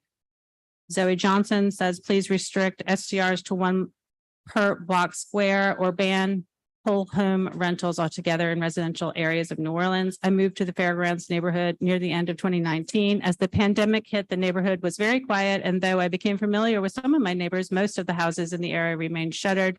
And I never saw people coming and going. I assumed that perhaps some of these people were older and or otherwise isolating to remain safe from the virus. But in 2020, when Jazz Fest returned in full strength, swing to the neighborhood, I was shocked to see many of these empty houses suddenly filled with tourists and groups of people who had come from out of town for the festival. I was absolutely floored by how many houses I realized were short-term rentals and appalled at the thought of how many people had to move or go without housing during the pandemic while these houses sat empty and unused. It's shameful that our housing be reserved for people from out of town when so many people in town struggle to find affordable quality housing. Let me remind you that in New Orleans, about half the residents are renters. Almost 2/3 of the renters are considered low income. And that many people who receive housing vouchers often cannot find a home that they can use vouchers for. I'm here in regards, excuse me, this next comment is from Adrian Morrow. I'm here in regards to the ongoing debate over short-term rentals and the recent proposals. I believe, as many other community members do, that anything short of a ban on STRs in the city of New Orleans will not create positive change. We've seen time and again that the city lacks the ability to enforce laws and restrictions regarding STRs. I do not trust that the new legislation limiting the number of STRs will have any impact at this time. Your residents are struggling now. Immediate action is required. I think there are many other hurdles to address before we can consider the benefits STRs could potentially provide for the city. There's a serious lack of consistent affordable housing, and there are practically no renters' rights for existing tenants. These short-term rentals are driving the residents who make the city worth visiting out of their city. That's the end of the online public comments. All right, ladies and gentlemen, can we get quiet in the chamber, please? That ends our public comment period. Now, as you may recall from when we did the run of show earlier today, the next step in this process will be, before we go to a vote on the amendments, and to be clear, logistically, and Madam Clerk, correct me if I'm wrong, we will first do the amendments on ordinance calendar 344083. And then after that, we'll vote on the amendments for ordinance calendar 34082. Before we do that, this is the opportunity before voting on amendments for council members to give comment if they so choose.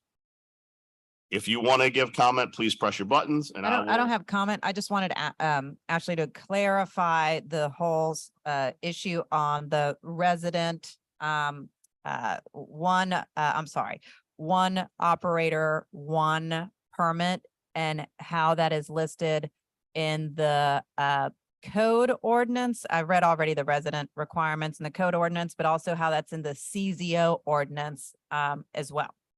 Yes, council member, thank you very much.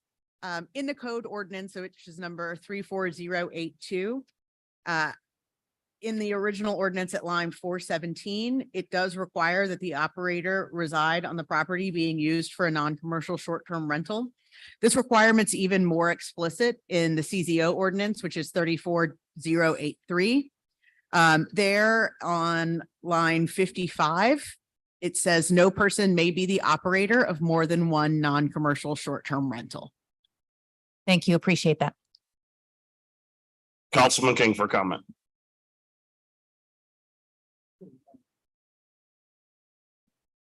I was gonna, all right. So thank you, Council President Morrell. Again, I want to thank everyone who stuck it out, regardless of a side. I think we all live in the same city and we're all pretty much on the same side. The reason for my amendments, want to flesh it out a little bit more for those who may be confused or not fully on board with it. So I'll look over here. Trying to find common ground between both sides. It's not easy. It's not easy sitting up here, going to the neighborhood meetings. I've been to several neighborhood meetings. Mr. Jim can tell you, the neighborhoods are split on this. Neighbors are split on this. So I'm just trying to find a common ground and trying to find a path forward to make this city affordable for everybody. Those who want to rent, those who want to rent out a room, those who want to have a double and rent out a side just to live, rent out a side for an STR or a long-term tenant. I want to thank Jane Place for their work in this and helping those find affordable housing. But I also, so another reason for my amendment is to help those, because Jane Place is looking out for the renters, but I want to look out for the people like Mr. DeLosa, who spoke earlier, the young Black man from from the city who went to Southern University and graduated, who came back and did everything right. And he purchased a home, he and his fiance. I know how hard it is for a Black man to purchase a home in the city.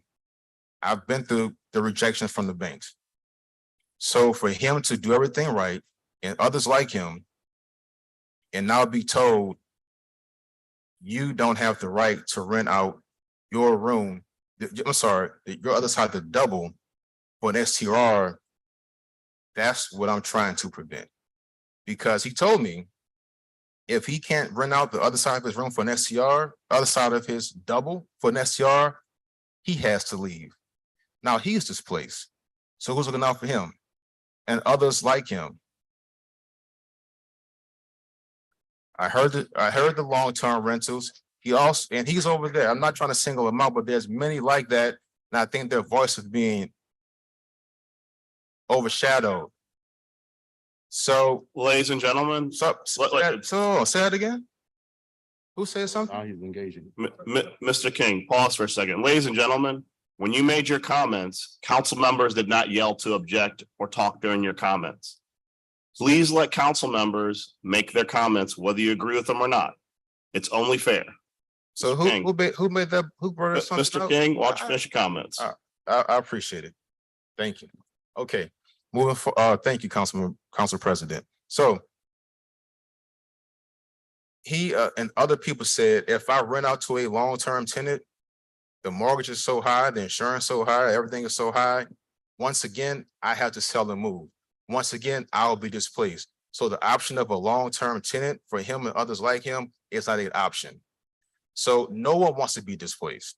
No one wants to see people like Mr. DeLosa, young Black men who go to college, come back and try to make a difference, be displaced.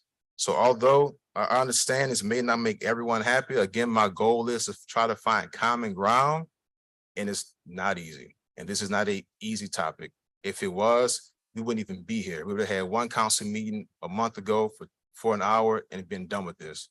But it's very complex. So thank you for your time on both sides. Thank you for your time. Colleagues, thank you for your time. This is very complex. Can we give a council a round of applause? We've been up here all day for many meetings.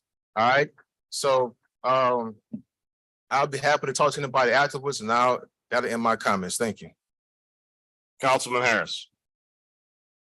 So I think we can all agree, everybody in this room, that we are in an affordable housing crisis and that residential short-term rentals are just one part of that crisis. Soon after we vote on this, we will take up the issue of commercial short-term rentals.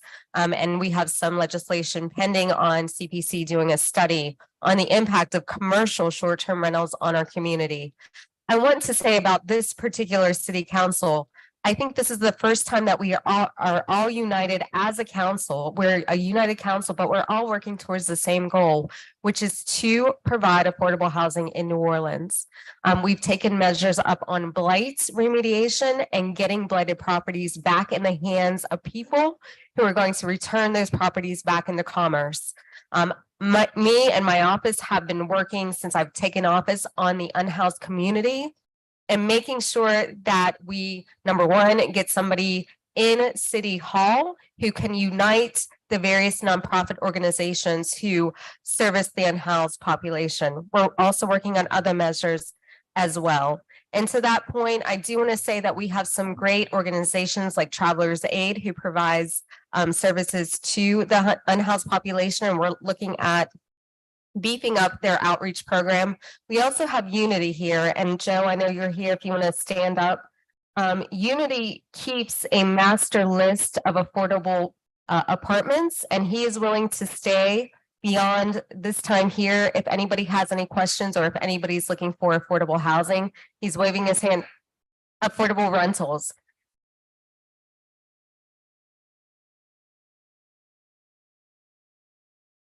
So that's Joe from Unity.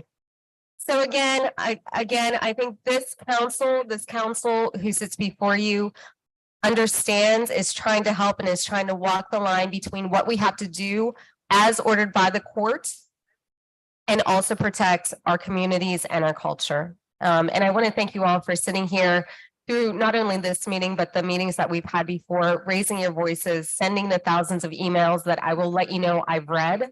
And I know we've all read them, and You know, we will continue to work towards making sure that New Orleans stays New Orleans. Councilman Green. I do want to thank the members of the council for taking on this very difficult issue, which was kind of thrust upon us by a court. As much as I would like to see those who were good actors somehow or the other rewarded in some way or the other, weighted lottery, whatever we're going to talk about. The fact is that the court's decision was the way that we were doing this in the past was wrong. And we can't favor those who are already into the system in any manner. That notwithstanding, I want to thank the members of the council. We've had a lot of meetings and a lot of discussions, and I know why we do some of the things that we do. Councilman King, I have tremendous respect for your acumen and the commitment that you have to the community, but I cannot vote in favor of your amendment. I do regret, and I say that with all due respect, but it's very consistent with what I've said in the past relative to my district and who I represent. My concern is heavily placed on those who have invested in the communities of my district over the years, whether it be Pontchartrain Park, Gentilly Woods, the Upper Ninth Ward, Vista Park, Bancroft, Pilot Land, Sugar Hill, the communities north of Allen, Tucson. I've had a chance to go to those communities and talk to them, and things aren't so bad in those communities. They like the stability of having bought in the community, thinking and knowing that people around them were going to be raising their children, supporting the restaurants, supporting the parks and the like. I see the sign saying my STR is my retirement. But for the people that I've spoken to, their homes and their neighborhoods are their retirement. And they are very, very concerned with any change that could take place in their investments. And in my opinion, they have a right to be so. I would like to say that we all know that there's not population growth caused by STRs and investments in STRs. Even if it's an operator who has to live in the property, that's not the same as a family member who chooses to raise a child in that property and support the communities around them, the schools around them, and the like. I also recently attended a ribbon cutting for a new business. Ken Seiko's invested $4.5 million in a business on Fillmore Avenue, right in the heart of Gentilly, right in the heart of an area where everybody owns their own home for the most part. And I know everybody, I can't say it everybody, but the vast majority of people own their homes. When we talk about economic activity and economic impact, we also have to recognize that Mr. Canseco might not have invested in that $4.5 million grocery store if 1 out of 4 units in this area were vacant during the week, waiting for someone to come in on the weekend. So my proposal of 1 per block square, if you will, /square, was my compromise, because representing District D, all of those communities that I mentioned, and I could continue with Lake Oaks, Lake Terrace, Lake Vista, other communities like that. My compromise was the 1 per square, because if you took a poll in my district, I would say that you would find vast opposition to STRs. Because of the nature of those communities, the single family homes, the people who've invested in their homes right now are worth $200,000+ in the Pontchartrain Park community. I should not mention any numbers, but the bottom line is that they've invested in our communities and they're comfortable. They're also invested in the family businesses that are in those communities. If you live in a community, then you are likely to have a family that wants to invest in the business that is in your community, because they know of the stability of the community. And that's the challenge that I have with some of the comments that we've had and the like, and in this particular instance, the amendment. Again, new homes and businesses. In my newsletter each week, I try to highlight those who have engaged in either renovations of their homes and also in new constructions of homes in our community. I think that one of the reasons that we see the growth that's going on in the district that I represent, the district in which I happen to have grown up, is because of that stability. And yes, I live in that community. I've invested in that community. I live in the Gentilly Terrace community, and I'm proud. But I'm proud of the fact that I can walk to a grocery store that's owned by someone local, that when I want to get something framed, it's owned by someone local who lives in that community. When I want to have my dry cleaning done, it's owned by somebody in that community. And part of that reason is the stability of the community. So while I understand those who have invested in STRs in the past, I don't want to see you without that enhanced source of income. And you're also assuming that you're not going to be picked in the lottery. But at the end of the day, while we have 1,000+ operators who are operating correctly, we have, even in my district of 82,000, tens of thousands of people, many thousands of who have invested in their homes and invested in their homes because of their stability. I am voting for their stability when I support the 1 per square limitation, and I stay consistent with what I did on March 2nd, and I appreciate the support of the council and consideration of that. But again, it's a very difficult issue. But for those who have invested, who have built our communities, we talk about neighborhoods all the time. One of the ways to build stronger neighborhoods is to have stability in those neighborhoods. And I am voting in support of as much stability as I can in those neighborhoods. Thank you. Councilmember Thomas. First of all, let me use this opportunity to thank everyone who offered the opportunity to find some common ground. Councilmember King, win, lose, or otherwise, you don't have anything to be ashamed of. To offer yourself politically, in many cases, especially in the face of opposition, and to do it the way you did it, to try to find a place where everybody could land.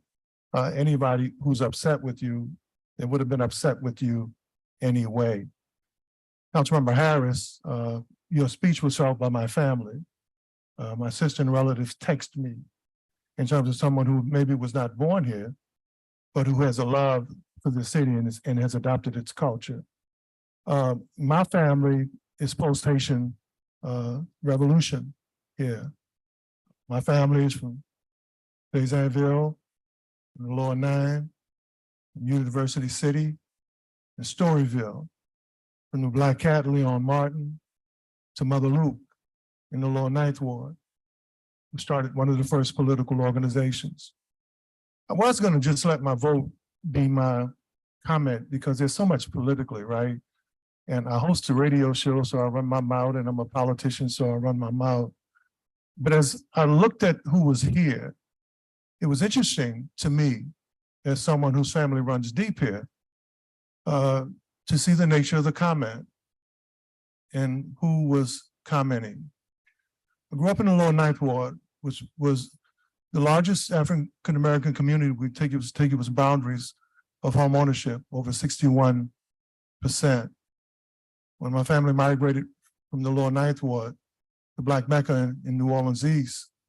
New Orleans East is one of the highest concentrations of home ownership in a district that's 83% African-American. That doesn't make it any less. That makes it one of the most valuable residential communities in the history of this city. So I'm going to invite everybody to move to the east. Property lots are a fifth of what you're going to pay everywhere else. Per capita square foot investments in building your home is fourth and a fifth of what you're going to pay anywhere else. And you can get a front yard, backyard, and a carport, and even a doghouse. We got room for you there. But don't just listen to the news about our community in the Ninth Ward in the East. Know that we got business owners that come shop with us. Look at where you can make your next investment. And I even have a crime map to show you that even though the narrative for much of the news, it has a stereotype of our community. When you look at the trends, we've been one of the safest places in this community over the last several months. And lastly, in the early 1960s, the city had 627,000 people. As we moved into the 70s with white flight or political change, whatever you want to call it, we dipped down below 600,000. And then as we moved into the 80s, we hovered around 530, 550, and then Katrina. And these are important things to know. You want to say you love this city, you care about this city, it's more than just the surface stuff. It's about our real evolution. And then Katrina, we had 503,000 people. And then nobody lived here. So we had to fight to get back to 75,000 and 100,000. And then the city started to grow, basically based on the population of people who lived in the Ninth Ward, who were coming back and getting permits to build their homes. Then guess what happened? We started to evolve. Tourism started to come back. We broke records. Almost 20 million people before COVID. But something else happened. We were going in the right way when you talked about our tourism community and our transient community. But from 500,000 to 370,000, then to 391,000 people. Well, guess where we are now? We're at 376,000 people. So no matter what you guys think is going on, I learned a long time ago in Miss Mumford's class that if you keep taking away, you wind up with zero. So whatever we're doing, we're not growing our population. We're not creating more homeowners. We're not creating more affordable renters who stay here. So hopefully this discussion will give us, and maybe post the recall, it's time for everybody to get on the same page to deal with issues like this, right? But maybe this discussion and what it means to people on both sides will encourage us to figure out how we can stop having negative population growth. Because no matter what side you're on, no matter what political position you're in, if you think that's a good thing, it's not.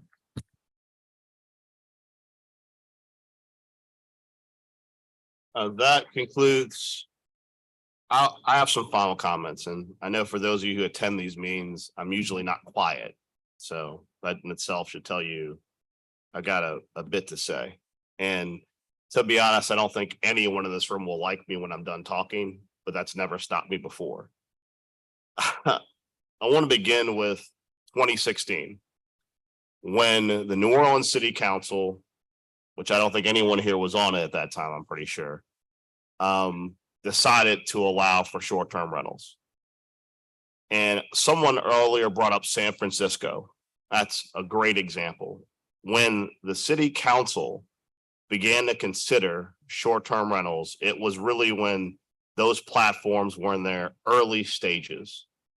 And two of us, myself and then Representative Helena Moreno, both begged the council to not do Airbnb, begged them. And we said, because across the entire nation, the major cities that had it were struggling with it. And this was, mind you, and not to throw shade, people in this country love disruptive technology. They think it's the coolest thing ever. They think Airbnb is great. Uber is great. Everybody's got well, I don't have an Uber app. Everybody's got an Uber app on their phone. And we had just dealt with Uber, and they were not as organized, the taxi cab industry, as the housing folks are. And you took an industry where people had put their kids through college and destroyed it overnight. I mean, if you drive the city now, the few cabs we got are on life support. This city has always been wrong-headed in that rather than wait to see what other major cities do with emerging technology, people get lured into thinking, I want to take a piece of that. I want to be in on, you had so many people in the tourism industry said, we need Uber or we're not competitive. And I mean, there's, not to cast shade, there's a direct correlation between those type of industries coming into cities and council staffers going to work for them. Just going to put that out there because that's what I do. Now, that being said, 2016, we allow Airbnb into the city of New Orleans unchecked, and all hell breaks loose. In 2019, you saw a council try to put the toothpaste back in the tube. And their solution to that was the homestead exemption, was to say, listen, let's try and help people who live here. Let's draw that distinction between the people that live here and people who are part of the neighborhood and the people that are investors. Then comes the Fifth Circuit, who says, not so fast. You can't punish the out-of-state people who are investors versus the people who live here. And I can tell you, as a council member, when all of us were running for office, this Fifth Circuit decision did not exist. We all came into this council with the idea that we would have an extended period of time to meet with all stakeholders to figure something out. And instead, we kind of walked into a buzzsaw. And to be clear, when you look at these lawsuits, they're about greed. Because whenever we try to put some kind of reasonable restriction to try and control what the platforms are doing, there's pushback. And there's pushback. I mean, you know, there's people who are suing us, but we also know those people probably can't afford their lawyers. Let's put it that way. Don't know for sure. I know Dan McNamara is back there, our lawyer, shaking his head somewhere. I don't know if they are. I'm just putting it out there. And so we as a council walked into a situation as we came in here under a Fifth Circuit decision to figure out what in the heck we were going to do, because the reality is there are people in the city who, due to the city's high taxes, due to a greedy insurance industry's high rates, they have been put in a position where they thought they could afford where they're living, but they can't. And I would say, though we discounted, that is really a missed opportunity in that area, not being able to afford to live in the city, y'all have more in common than you don't. And that people thought they could afford to live here and they couldn't. And so, and I as an elected official, when you walk into these situations, you kind of have a duty to mitigate, where you're trying to figure out, what can I do with a set of awful circumstances to try and promote the least harm? And I think what you're seeing as the council repeatedly butts heads over how we're going to try or how to move forward, we're trying to figure out, what can we do? When I made that comment at the beginning of this entire debate about pain, is that there's no solution that we're going to come up with today that's not going to hurt people, because it's unavoidable. There are going to be people, even with Councilman King's amendment, should it get on, there are going to be people who are a good neighbor, who are someone who can't afford their home, who just aren't going to be able to get in. There's no way for us to come up with a scenario where that's not a possibility. And likewise, there are going to be neighborhoods where they feel like they have been, and probably definitely have been, invaded by STRs, who are traumatized by that aren't going to have that immediately rectified. What I will tell you as we go forward today is that I can speak for a lot of my colleagues in that the villain of this story is not in this room, it's the platforms. And I say that because, as we said months ago, when I was running for office, just as a joke, I went on Airbnb and listed my house and listed 8675309 as my permit. I issued 111, 222, 123456789, whatever, and they listed it. When you talk about the ability for bad actors to make profit, they can't make profit without the platforms. If the platforms were truly interested in protecting the good actors and not rewarding the bad actors, you wouldn't have 6,000 STRs, you'd have 1,200. That's a fact. Well, I'm not done, so y'all gonna hate me at the end, promise.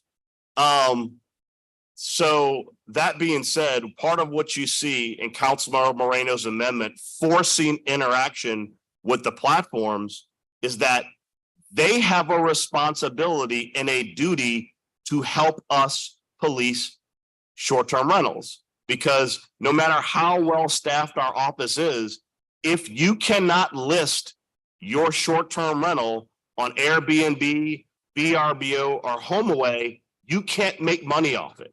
It's that simple. And if those platforms will do their job, then we won't be here having to do their job for them.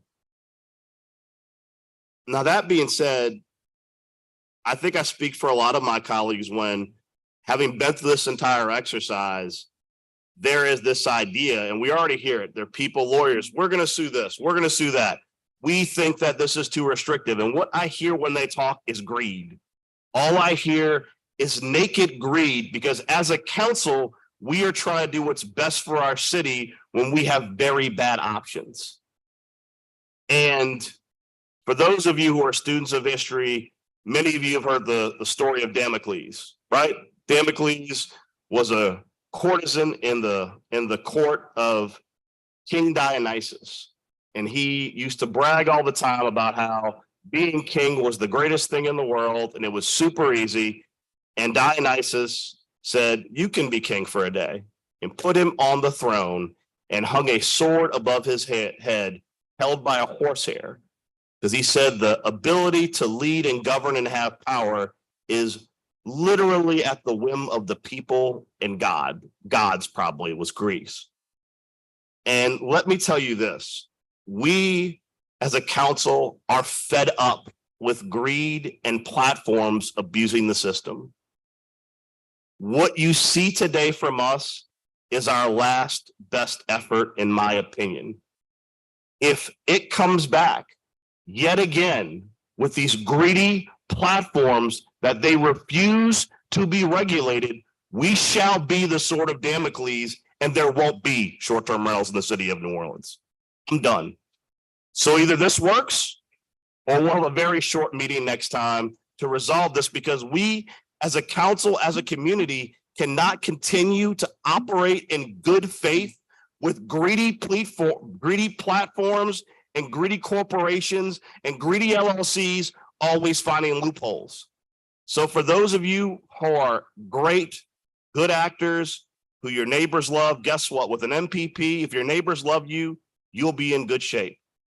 That's the best we can offer you. But at the end of the day, if we cannot regulate this industry because it chooses not to be regulated, then we need to send the industry packing. That's all I have today.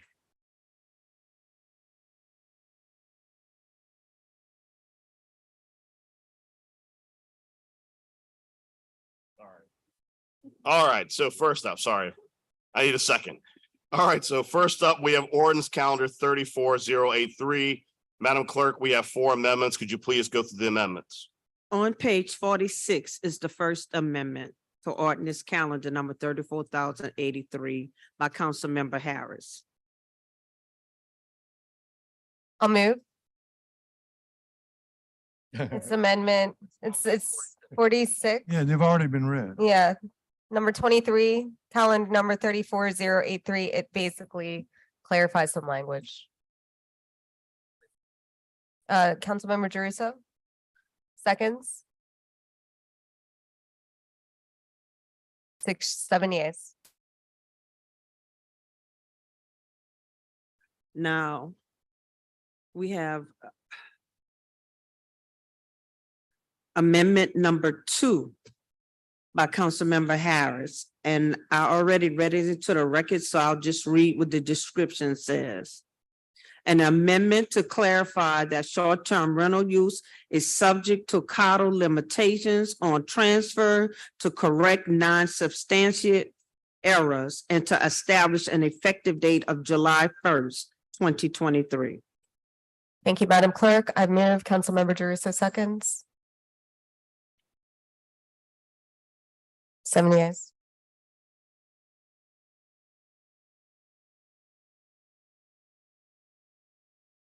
The next amendment is by Councilmember Harris, Amendment number 3. And the brief description says an amendment adjusting the zoning requirements regarding operator occupancy. I'll move. Seconded by Councilmember Thomas.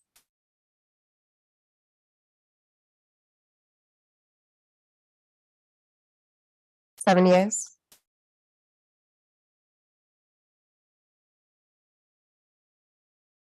The fourth amendment was by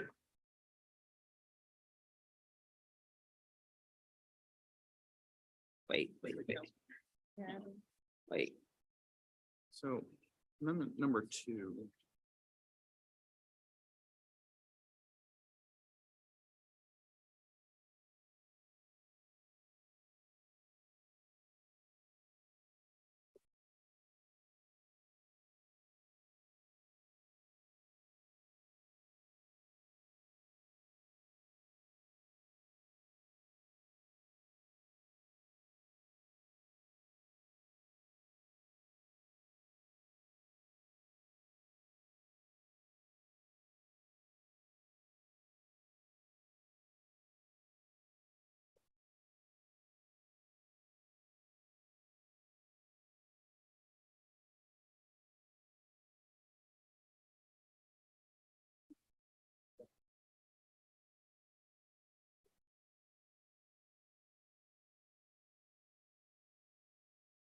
All right, so number 2 was amendment adjusting the zoning requirements regarding operator occupancy.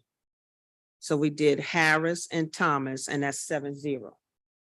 Number 3 for Harris is an amendment to clarify that the provisions of this ordinance are severable. So we need to vote on. Let's just vote on this one, please. Okay, so I'll move, and this means that if any portion is declared illegal, it can be severed. Seconded by Councilmember Jeruso.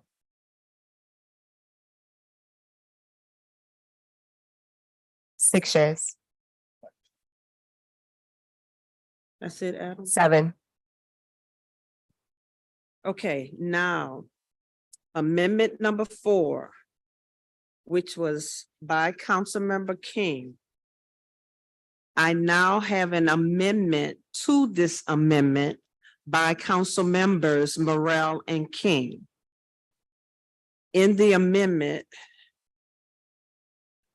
it says, in Amendment 2, remove prior to submitting said request, the property owner shall provide written notice of the application on a form developed by the staff of City Planning Commission to all residents and property owners whose properties share a property line with the subject property, as well as the district council office and any neighborhood organization that is registered with the Office of Neighborhood Engagement and whose geographical purview includes the property as shown on the Office of Neighborhood Engagement website, and insert in lieu thereof, all applications for a special exception shall include a project neighborhood participation program conducted in accordance with section 4.2.d2, except that the mail notice to owners of record required by section 3.3.b.2.b shall be limited to properties located within 100 feet of the property lines of the subject property. That's my amendment that adds the MPP process and gets more properties that are adjacent or involved to be given notice and the opportunity to provide comment that would be considered in the process of that exception being requested. I move. Second by Councilmember King. Please vote your machines.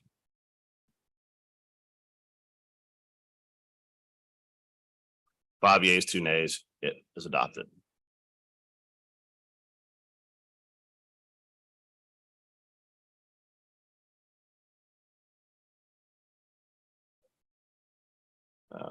I believe now, Madam Clerk, the amendment as amended. Just give me a moment.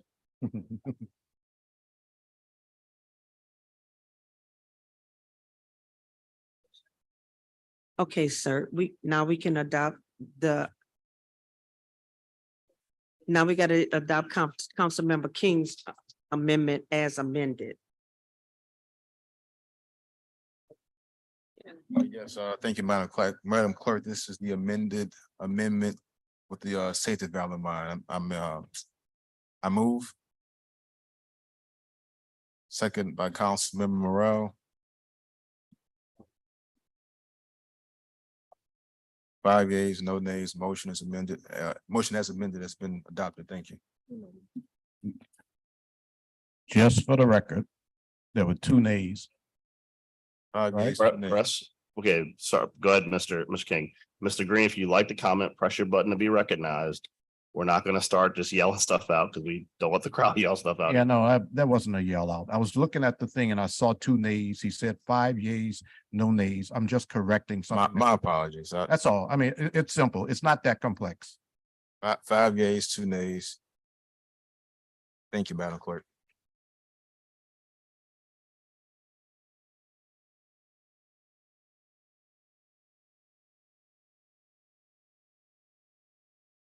Now, we need to vote on ordinance calendar number 34,083 as amended.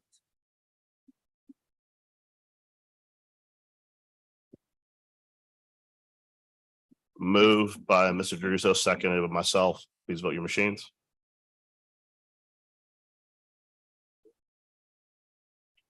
Seven yeas, no nays. It is adopted. Next up, I believe we have ordinance calendar 34,082. Yes. And that is on page 35.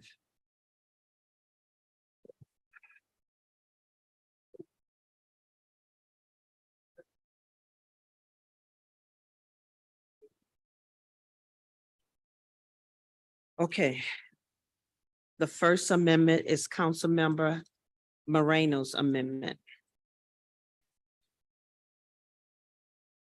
Madam Clerk, I can describe it quickly if you'd want me to do that. Okay, that was the amendment that has already been on the agenda for the past several days. I also described it earlier today, which lists out all of the restrictions. So I will make a motion on that particular amendment. Just waiting on the machine. There we go. Thank you. Seconded by Councilmember Morrell. All in favor on this amendment? 7 yeas, no nays. Okay.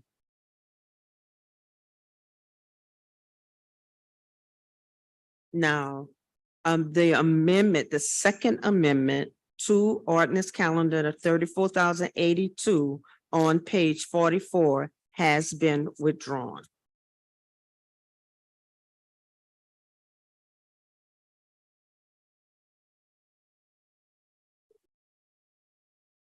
And then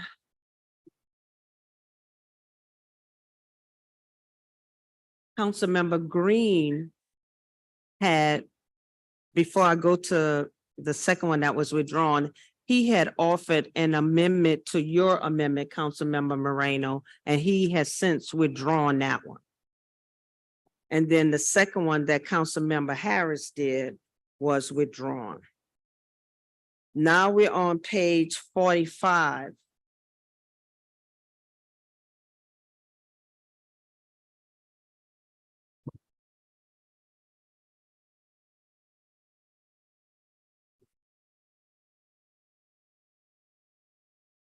All right, we're on page 45.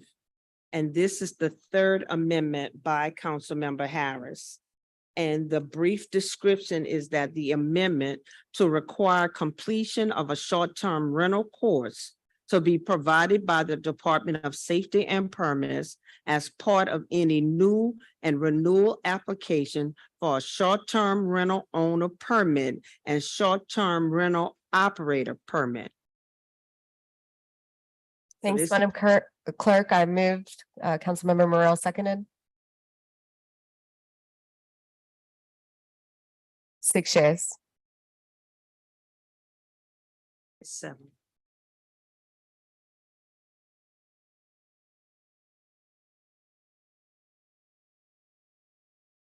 All right.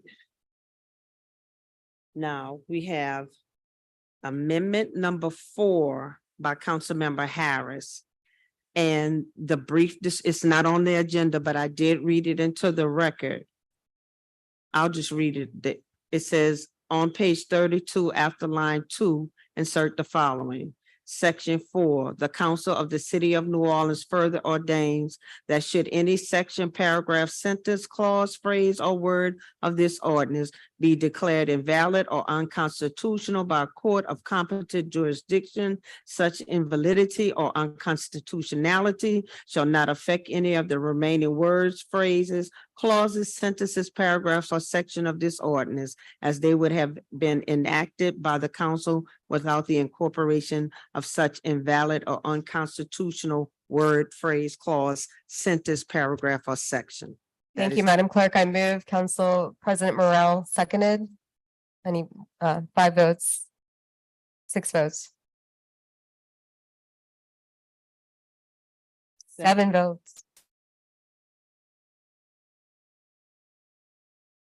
And finally, we have an amendment by Councilmember King.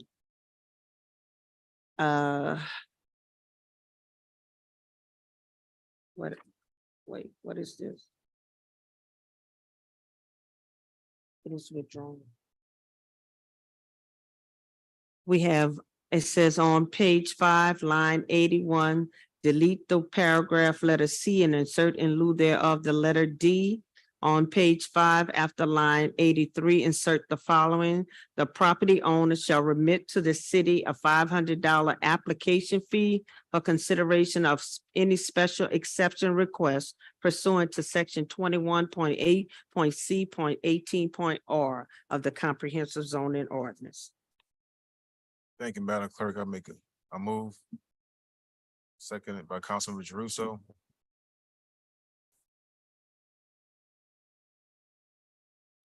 There are 5 yeas and 1 nay. Motion's adopted. Thank you. 2 nays. Thank you.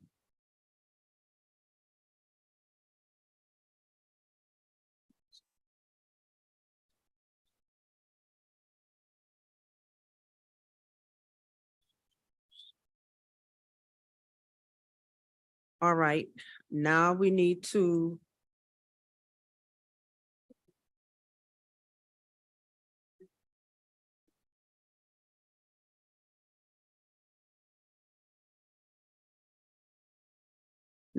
to adopt ordinance calendar number 34,082 as amended. And I'll make a motion as amended.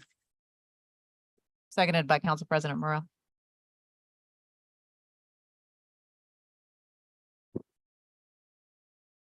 Five yeas, 1 nay. Ready? 6 yeas, 1 nay.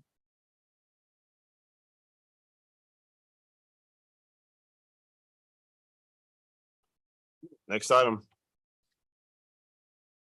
The next item is, we have to go to page.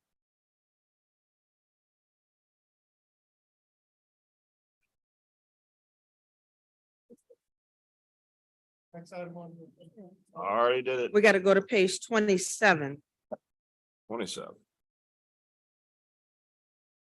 We have zoning docket 9522, City Council Motion M22-467, requesting a text amendment to Article 19 of the Comprehensive Zoning Ordinance to establish a new interim zoning district to be named the Residential Short-Term Rental Interim Zoning District.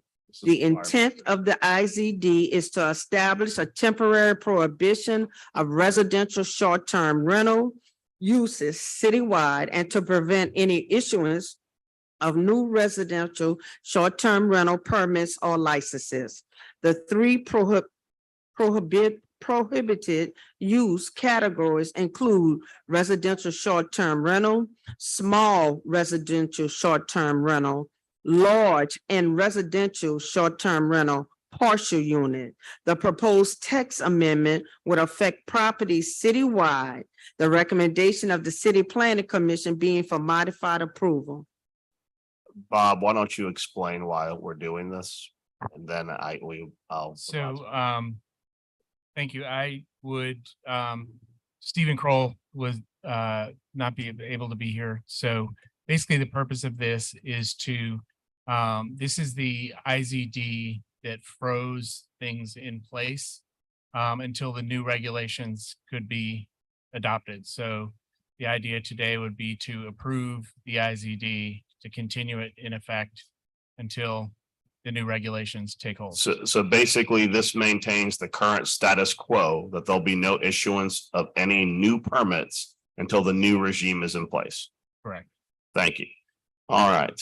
Okay, so now we have motion M 23-125 by Councilmember Morrell. Suspend the rules. Approve. Let me read it first. People got places to go. People got to pick up their kids and stuff. Approve it and granted the applicant's request for a text amendment to Article 19 of the Comprehensive Zoning Ordinance to establish an interim zoning district to be named the Residential Short-Term Rental Interim Zoning District as modified by the City Planning Commission zoning docket 9522. We need to suspend the rules to receive this. Moved by myself, seconded by Councilmember Thomas. Please vote your machines. 7 yeas, no nays. The rules are suspended. Then we need to further suspend it to add it to the agenda.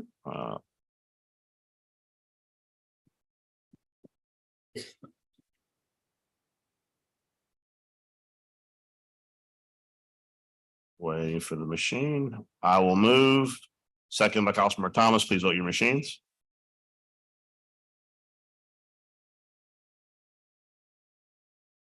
Seven yeas, no nays. And now you vote on it.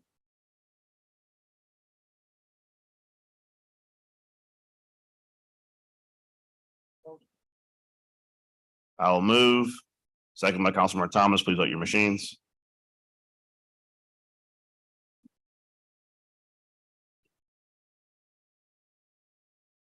Seven yeas, no nays. The Now, motion's adopted. now we need to go to page 58. At the bottom of the page, we have motion M 23-105 by Councilmember Harris. Directing the City Planning Commission to conduct a public hearing to consider amending and reordaining ordinance number 4264 MCS amended by ordinance number 26,413 MCS as amended, the comprehensive zoning ordinance of the City of New Orleans to establish an Article 18, the Browns Dairy Neighborhood District bounded by Erato Street, Barone Street, Martin Luther King Jr. Boulevard, and Carondelet Street, to maintain and create affordable housing opportunities for long-term residency for all lots within the boundaries. The following use restrictions shall apply in addition to the use and design restrictions provided by the CZO for each base zoning district and other overlay district, and in a conflict, the heightened and restrictions shall prevail. The following uses are prohibited: bed and breakfast, accessory and principal, hostels, hotel and a motel, and short-term rental, commercial and non-commercial.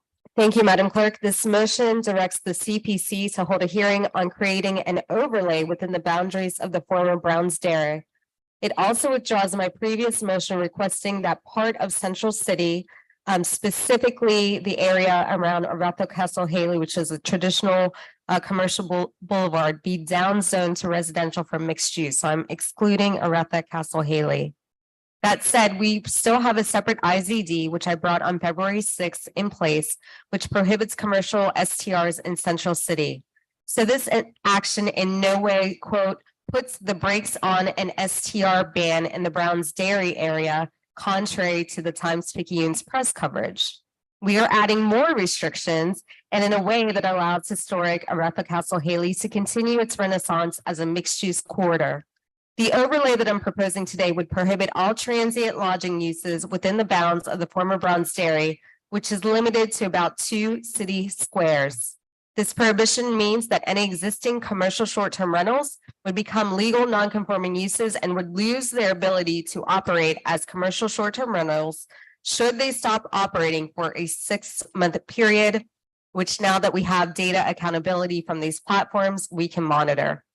As I said before, many times, this development is a huge missed opportunity for affordable housing in our neighborhood in Central City. We should be working to develop the neighborhood for long-term residents, not to create short-term villages in the heart of Central City that support transient movement. I have 2 public comments, one from Michael Burnside and one from Maxwell Chiardulo. Why can't I say it? Oh my gosh. Michael. Hello, Councilwoman Harris. Just come up here basically to say thank you. I will point out the obvious. The problems with the affordable housing is sometimes in the implementation, like the Pantheon building over here, where we have people that were in American Can and now they're there and now they'll be somewhere else. According to the Times-Picayune article, it's because something wasn't actually signed. So I think Councilman Giarruso's idea of putting deed restrictions on stuff just sort of automatically might sort of be an idea that all the rest of you could choose to follow. Take care. Thank you, Mr. Burnside. Maxwell. Maxwell?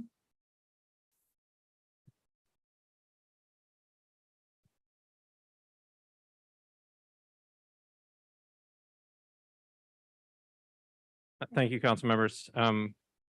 Maxwell Chardilla, Louisiana Fair Housing Action Center, 1340 Poydras. Pretty disappointed in that last vote. But on this, I appreciate what you're doing. Councilmember Harris, I know you took some flack for this on Twitter, but I agree that this is the right way to do this. We were concerned about the previous downzoning idea because that would have prevented other things that would have been very useful in this area, like potentially affordable housing up to 5 stories. And so I appreciate what you're doing with this. Thank you. Thank you, Maxwell. I'm going to move. Can I get a second? Councilmember Moreno.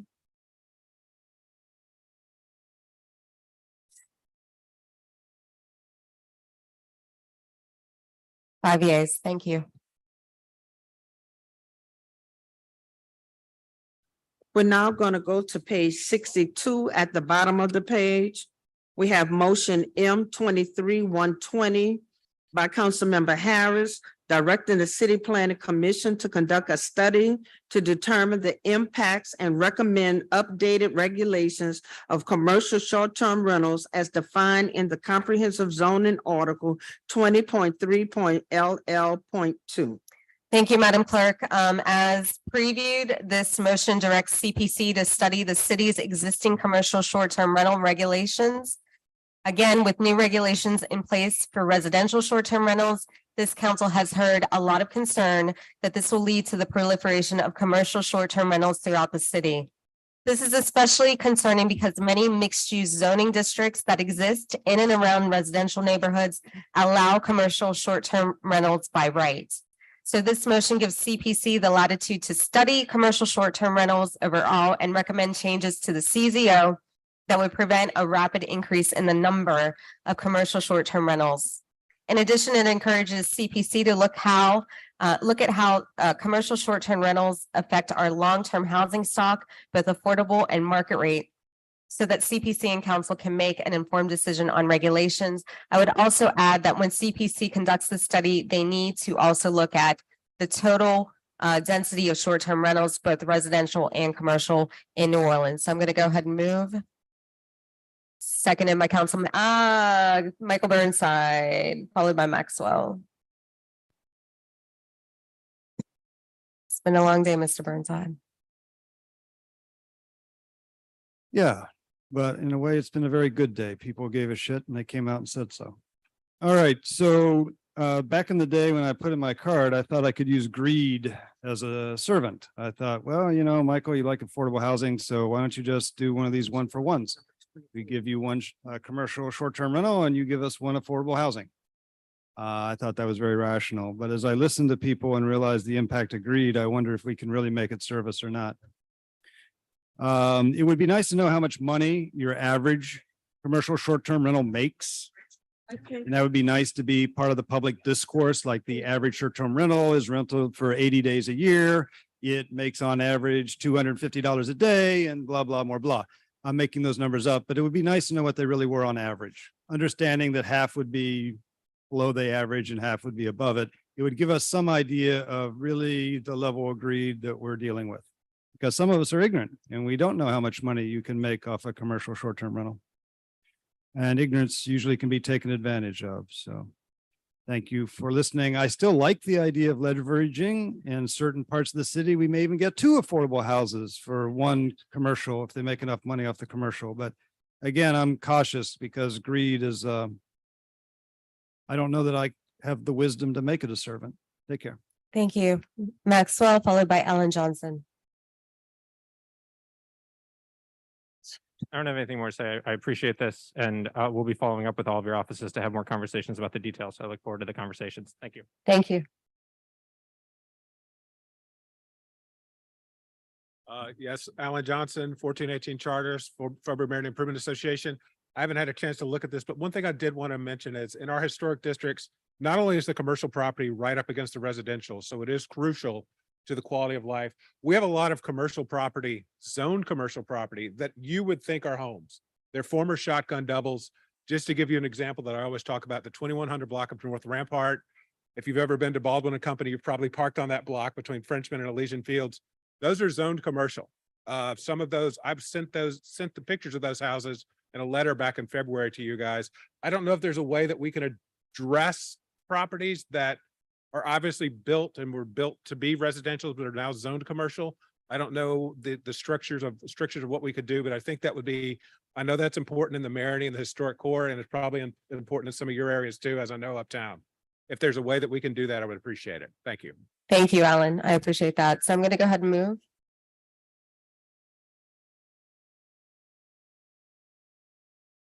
When it comes up.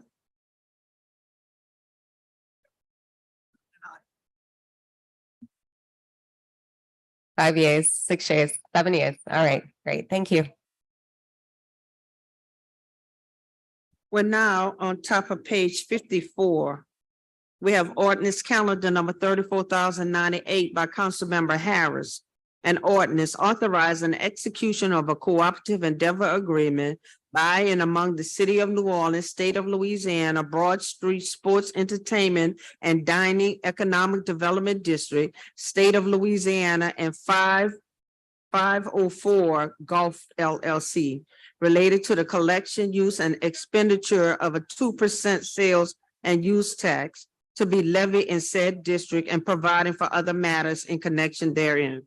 Thank you, Madam Clerk. This relates to the order of business at 9:30 this morning. This ordinance authorizes a CEA with 504 Golf, a locally owned company who's developing the former Drive Shack site. A CEA already exists, but it lists the old company, and this would allow for an updated CEA with the new owners listed. Michael Burnside.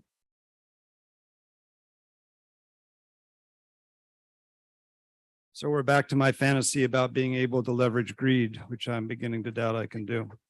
So 2% sales tax is going to go from about 10% to 12%. They're going to spend it for $6 million. We're going to give back to 504 because that's what they're going to spend to build this. So eventually 504 is going to get all of its costs covered by a sales tax. So the question is, why doesn't 504 just increase their prices by 2% and not involve the government at all in this? I don't see the advantage to having sales tax. But if they're going to involve the government because they're intelligent people, maybe the government could get something out of it, like we did the River District. We could get affordable housing. We could get workforce housing. We could get something we need. It's a pretty nice location. It's surrounded by the Amtrak maintenance yard, which should not be there. It should be out at the airport. The maintenance yard should be, tall 20-story buildings with access to the Superdome. I mean, it's ridiculous to put a train maintenance yard right next to a Superdome. It's just sort of stupid. And it's a Berlin Wall. It keeps the poor people from Hoffman Triangle from being directly accessible to the brand new VA hospital and the brand new University Medical Complex or whatever the hell it is, a couple $1 billion each. So, yeah, opportunity knocks and all we have to do is say, hey, we have a need and you help us with our need. We help you with ours. or yours or both of ours or whatever. Thank you, Mr. Burnside. I moved. Seconded by Councilmember King.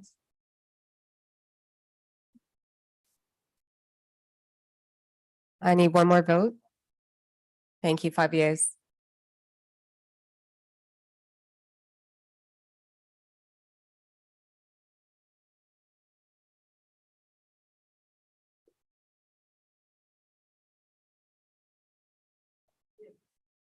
Old business.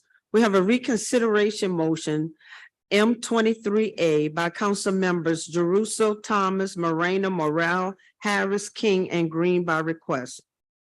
Reconsideration of motion M23A, adding the president of the council as a signatory to release between the city and Rich's Disposal, Inc., and authorizing the president of the council to sign the release between the city and RDI.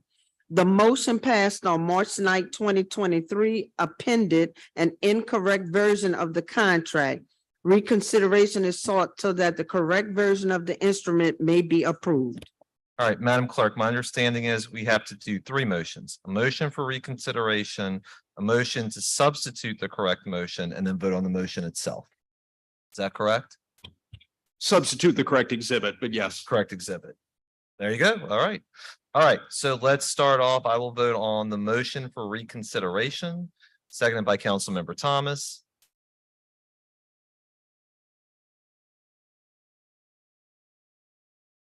Seven yeas, no nays.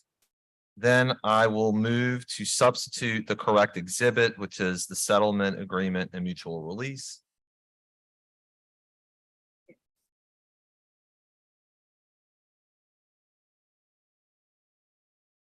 All right, this machine isn't doing it. Councilmember Harris seconds.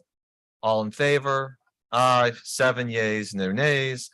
And now on the motion itself, I move, also seconded by Councilmember Harris. No opposed, 7 yeas, no nays. Thank you. At the bottom of the page, resolution R2370 has been withdrawn. At the top of page 55, motion line over M23J has been withdrawn. Motion line over M23Z has been deferred to April 6th. On top of page 56, motion line over M23AA has been deferred to April 6th. Motion M2398 by council members Moreno and Harris. Direct the City Planning Commission to conduct a public hearing to consider amending the text of the comprehensive zoning ordinance to create a definition and use standards for electric vehicles, charging stations, principal use to reduce zoning barriers for EV charging stations. Thank you, Madam Clerk. This is a recommendation coming from the CPC, and it's about expediting the process on trying to get more of these charging stations, and it waives the NPP process on every single one of these sites. So that's what it does. It's been moved by Morel, seconded by Thomas. 5 yeas, no nays. 6 yeas, no nays.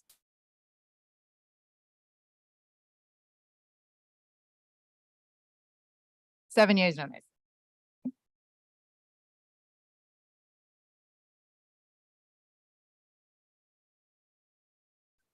On top of page 57, motion M2399 by Councilmember Harris, directing the City Planning Commission to conduct a public hearing to consider amending the text of the comprehensive zoning ordinance to require security measures and crime mitigation efforts at parking structures and parking lots, principal uses, specifically within the use standards at Article 20.3.00, 20.3.00.1 and 20.3.00.2, as well as any related regulations, including Article 21.5, possible security measures and crime mitigation efforts for CPC's consideration include but are not limited to required on-site employees and parking lot attendants, adequate lighting, and the installation of panic buttons, emergency call boxes, and security cameras.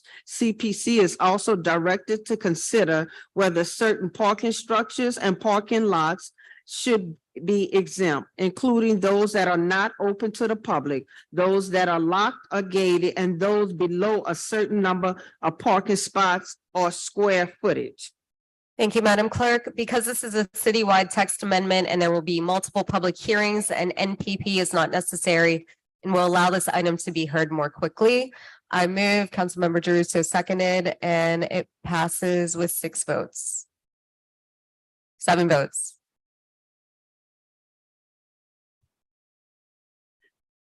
At the bottom of the page, we have motion M23-102 by Councilmember Harris, directing the City Planning Commission to conduct a public hearing to consider amending the text of the comprehensive zoning ordinance to create standards for affordable home ownership opportunities by amending Article 5, Article 26, and or Article 28, and any related articles according to the City Planning Commission, and to consider the community trust model to define and create standards for affordable homeownership development. Thank you, Madam Clerk. This motion waives the NPP for the text amendment for CPC to provide guidelines regarding affordable home ownership plan developments. This will allow for a path for developers who would like to create affordable housing for ownership rather just for rent. It's critical to streamline this process on the city side so we don't slow down any projects that would provide desperately needed affordable housing, as we've discussed throughout today. As I said, waiving this NPP will allow it to be docketed more quickly so that we can get these guidelines in place. And we have 2 comments, one from Romy and one from Michael Burnside.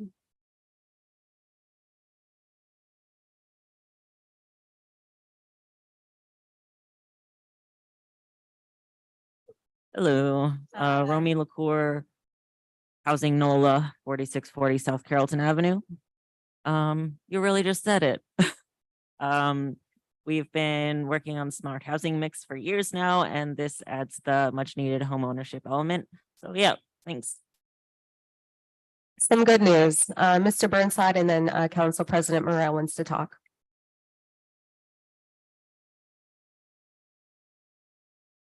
So the devil's always in the details, and home ownership's part of the problem because the first guy who owns it gets it cheap, and then everybody after that gets market rate.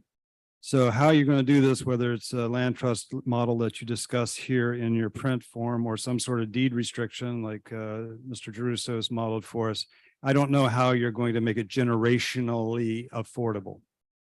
Obviously, the idea would be to have a church own it, or, you don't want just the guy who buys it the first time around to get a break and then get to sell it for whatever he wants, and everybody else is in the same boat they are now 20 years from now. So I don't know how to do the home ownership part of it. Obviously, I benefit from owning a home. Obviously, I want everybody else to have the similar benefit. I just don't know how to do it. Mr. Morrell? Thank you, Mr. Burnside. Mr. Morrell. Thank you. First, I would love to be added as a co-author. I think that for those of you who don't, and I hate to be guilty of like internet splaining, but for those of you who don't understand the community land trust model and why it's so important and why it's a central part of the mix for affordable home ownership, when you have a community land trust model in cities where it's being utilized, the thing which appreciates the quickest on a property is not the home itself, it's the land underneath the house. And when you have a community land trust model where a homeowner owns the property above the land, it does a tremendous amount of work to make sure that not just the house as it's purchased is affordable, but as taxes and other things increase, the house the person is living in remains affordable. Plus, should that person decide to move out of that house in the community land trust model, it provides a mechanism through which the community land trust can repurpose that house back into circulation at an affordable rate. So I hope that answers your question, Mr. Burnside, on why it's kind of the superior model when you're trying to have recurring houses that are continually purchased and resold at a lower rate, because the land trust owning the underlying land can continue to have banks of houses that can be afforded by people to generate credit and generate wealth. So I support it. It's fantastic. Thank you. And it looks like we have 5 members who support it. 6, 7. Everybody supports this. Thank you.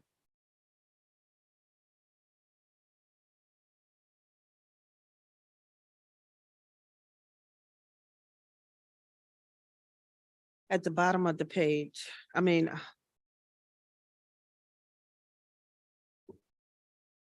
Yeah, at the bottom of the page, we have motion M 23-102 by Councilmember Harris.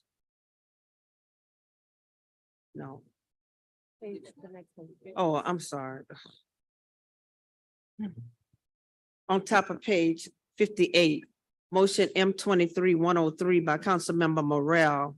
Motion stating that Rule 54 of the council's rules and regulation is amended and restated to read as follows.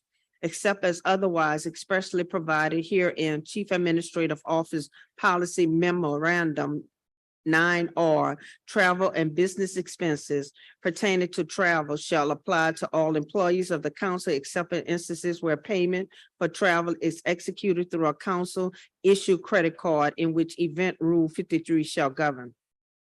Individual council travel shall not require Chief Administrative Office approval. However, a completed travel authorization form shall be submitted to the council chief of staff before incurring and travel related expenditures.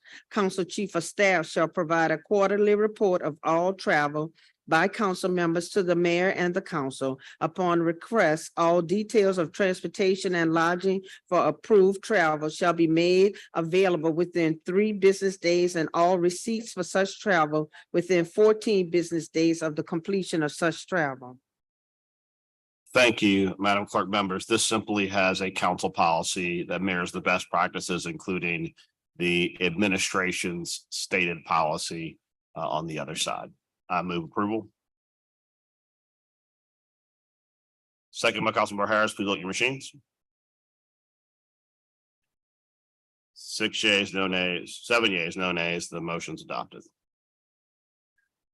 We're now on top of page 59. We have motion M 23-106 by Councilmember Harris. Waiving 50% of the Nordac facility rental fee for the Love Covers a Multitude of Sins Easter Fest event on Saturday, April 8, 2023, from 11 a.m. to 2 p.m. at A.L. Davis Playground located at 2600 LaSalle Street, New Orleans, Louisiana. The fee waiver authorized by this motion shall not include any direct cost to the city. Mr. Burnside, I'm following the Burnside rule of 50% waiver, but you want to speak.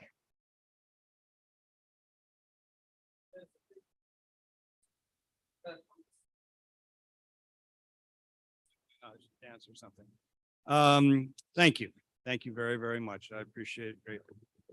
It's not just a matter of respect, it's a matter of kindness. I'm grateful. Thank you, Mr. Burnside. I'll move.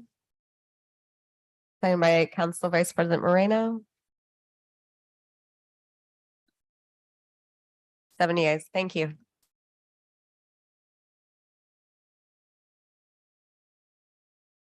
At the bottom of the page, we have motion M 23-107 by council members Jeruso, Moreno, Morrell, Green, and Thomas, approving the amendment to the classified pay plan, police hiring rates, police academy, in accordance with Article 10, Section 10 of the Constitution of Louisiana, as adopted by the Civil Service Commission at its meeting of March the 3rd, 2023.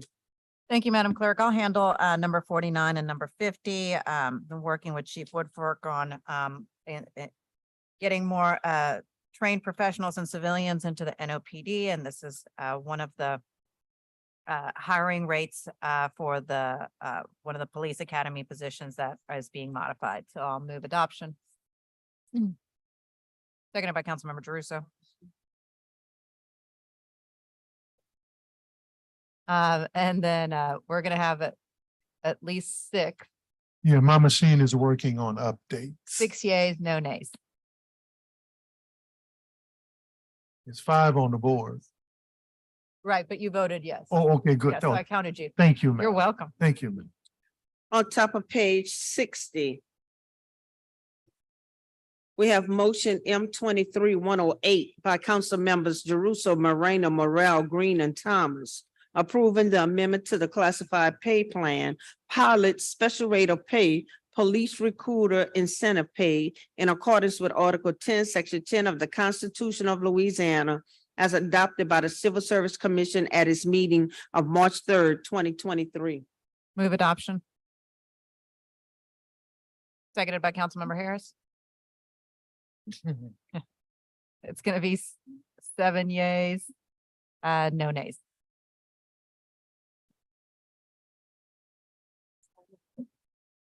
Okay. We have resolution R 23-112 by Councilmember Jeruso by request, approving the completed Louisiana compliance questionnaire prepared by the Department of Finance as part of the 2021 annual audit. Move for approval. Second by Councilmember Moreno. 7 yeas with Councilmember Thomas. Thank you, sir. At the bottom of the page, we have resolution R 23-113 by Councilmember Jeruso by request, approving the completed Louisiana compliance questionnaire prepared by the Department of Finance as part of the 2022 annual audit. Move for approval, second by Councilmember King.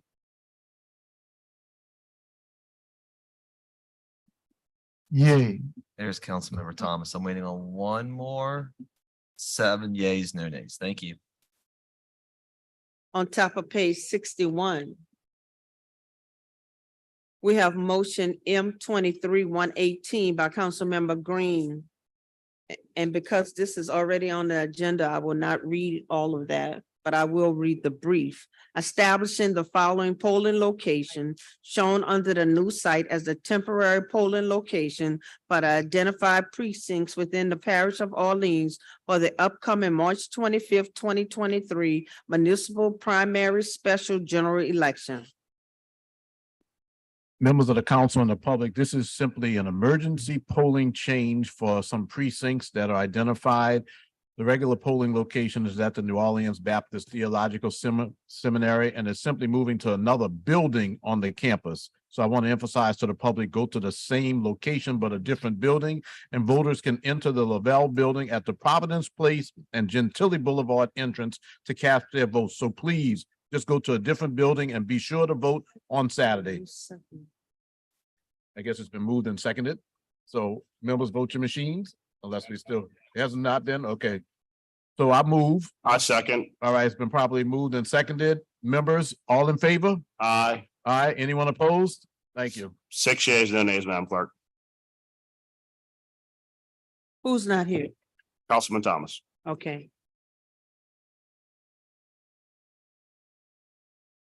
Well, there we go. We have One more. motion M 23-124 by Councilmember Morrell, extending the interim appointment of Michelle Woodfork as Superintendent of the New Orleans Police Department for a period of 6 months from the date on which this instrument is adopted. We need to suspend the rules to receive this amendment. This motion. I'll move suspend the rules. Second. Any opposed? That second was by Councilmember Green. Correct. Any opposed? Hearing none, 6 yeas, no nays. Councilman Thomas is not present. Now we need to we need to vote to add it to the agenda. Councilman Moreno moves that to the agenda. I will second.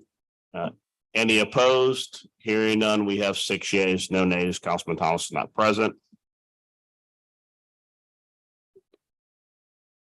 And I think the machine's working now, maybe. So now we have the motion on the resolution. Simply put, ladies and gentlemen, since we have the IACP contract signed and there is a process for the new chief selection process, Chief Woodfork is coming up on the end of her interim period under the charter. This extends that period per the council rule by a 6-month period that coincides the 17-week IAC period to select a new chief.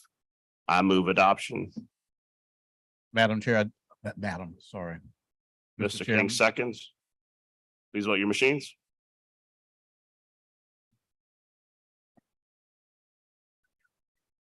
Five yeas. Ready? 6 yeas, no nays. The resolution is adopted. Council members, we need to suspend the rules to go to ordinances on. Councilman Moreno moves to suspend the rules. I will second. Is there any objection? 6 yeas, no nays. Councilman Thomas is not present. We move to first reads. Councilmember Moreno, has there anyone who's ever objected to?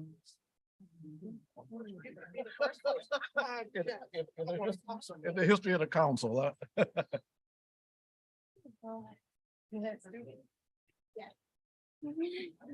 Ordinance on first readings, ordinance calendar number 34,099 by Councilmember King by request.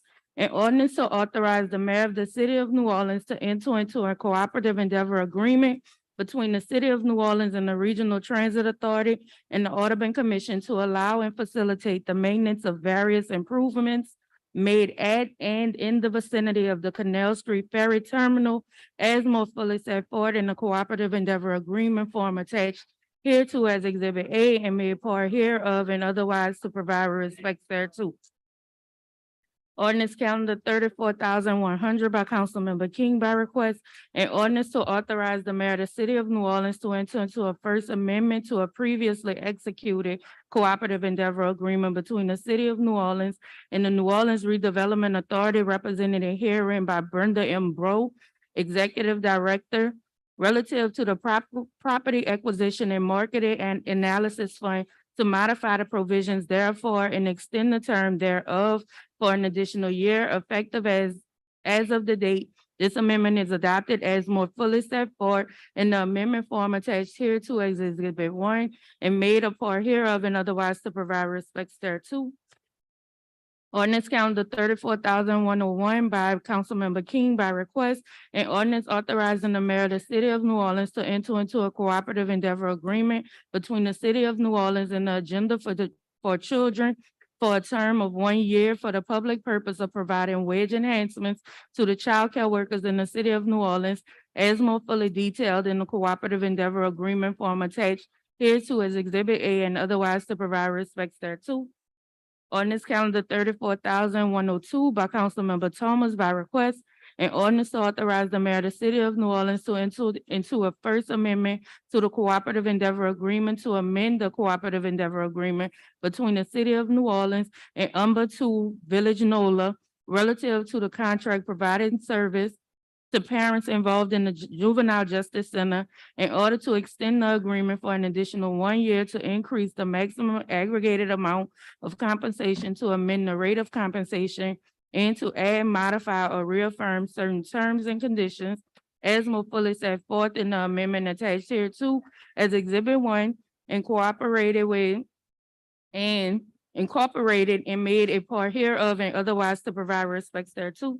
Ordinance calendar number 34,103 by Councilmember Moreno. An ordinance to amend and reordain section 6-32 and 6-39 of the Code of the City of New Orleans to provide relative to administration adjudication of code violations involving permitted and unpermitted short-term rentals and by short-term rental owners and operators.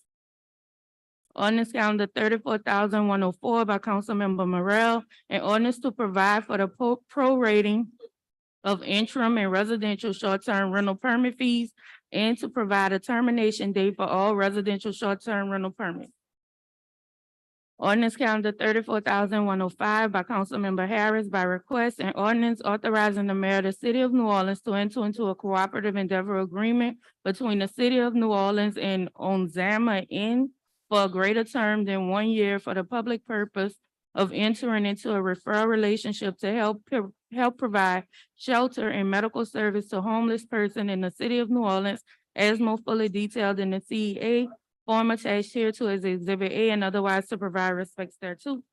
Ordinance calendar 34,106 by Councilmember Harris. An ordinance to temporarily waive certain fees, permit fees, and other requirements within and around A.L. Davis Playground located 2600 LaSalle Street, New Orleans, Louisiana, in conjunction with the Love Covers a Multitude of Sins Easter Fest on Saturday, April 8, 2023, from 11 a.m. to 2 p.m. and otherwise to provide respects thereto.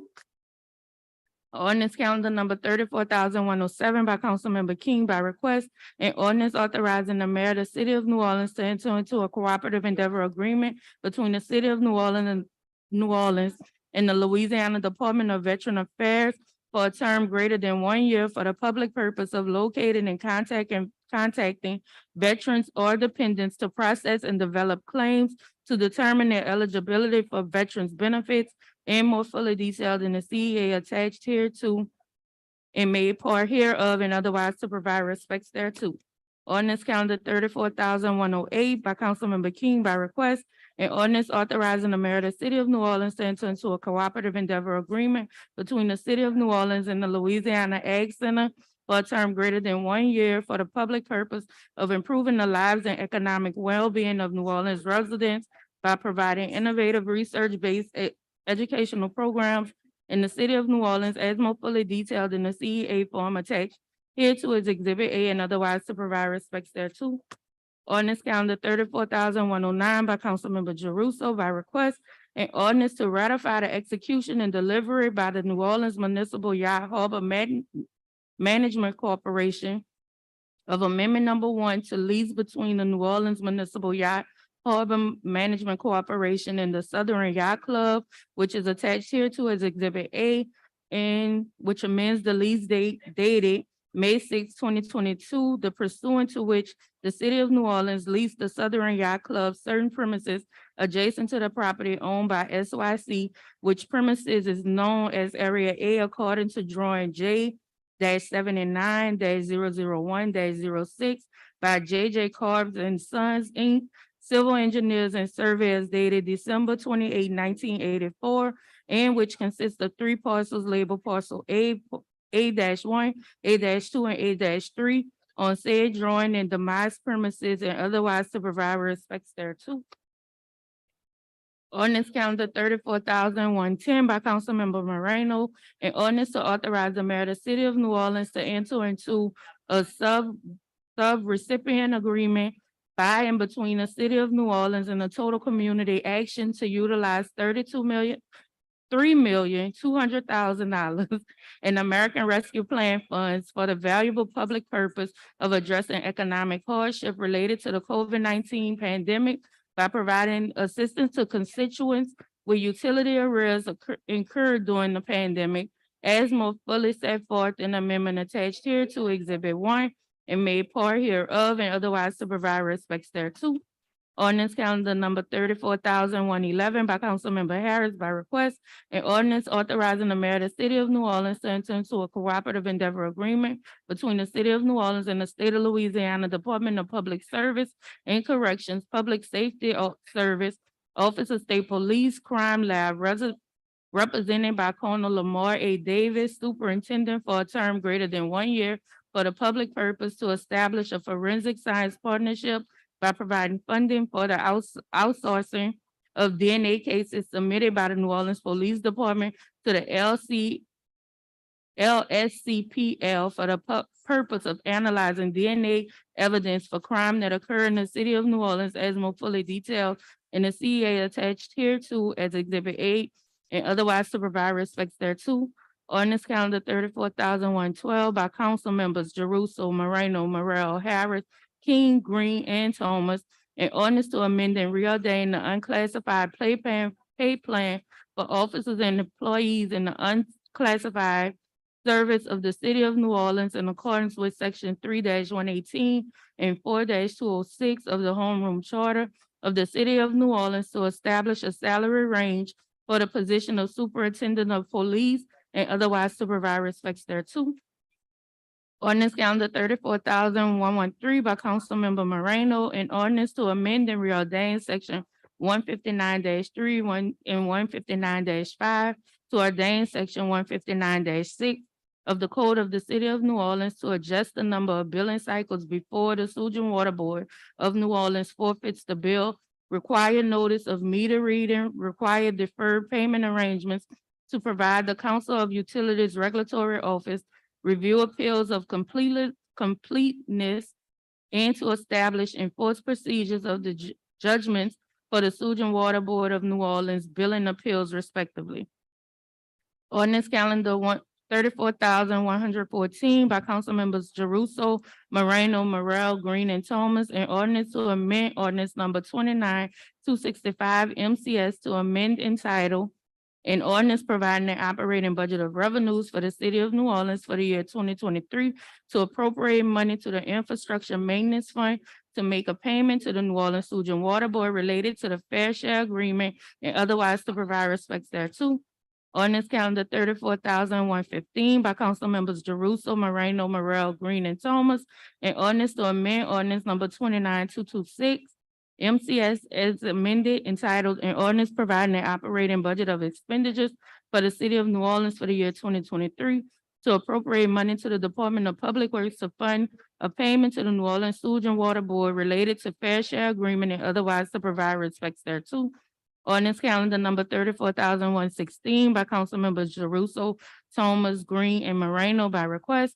An ordinance to amend and reordain ordinance number 29,272 MCS entitled an ordinance providing a capital budget for the year twenty twenty-three to affect the following change to the twenty twenty-three budget to deappropriate funds from the Chief Administrative Office, the Department of Human Service, the Department of Property Management, the Department of Public Works, the Department of the New Orleans Fire Department, the New Orleans Health Department, the New Orleans Police Department, the New Orleans Public Library, the New Orleans Recreational Development Commission, to appropriate funds to the Chief Administrative Office, the Department of Parks and Parkways, the Department of Property Management, the Department of Public Works, and the New Orleans Recreational Development Commission, and otherwise to provide respects thereto.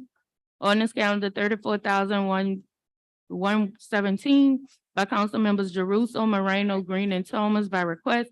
An ordinance to amend ordinance number 29,265 MCS as amended entitled an ordinance providing an operating budget of revenues for the city of New Orleans for the year twenty twenty-three to appropriate grant funds from the U.S. Department of Labor to the Office of Workforce Development to assist job seekers and employers by providing career and training services and otherwise to provide respects thereto. Ordinance calendar 34,118 by council members Jeruso, Moreno, Green, and Thomas by request. An ordinance to amend ordinance number 29,266 MCS as amended entitled an ordinance providing an operating budget of expenditures for the city of New Orleans for the year twenty twenty-three to appropriate grant funds from the U.S. Department of Labor to the Office of Workforce Development to assist job seekers in employment by providing career and training services and otherwise to provide respects thereto.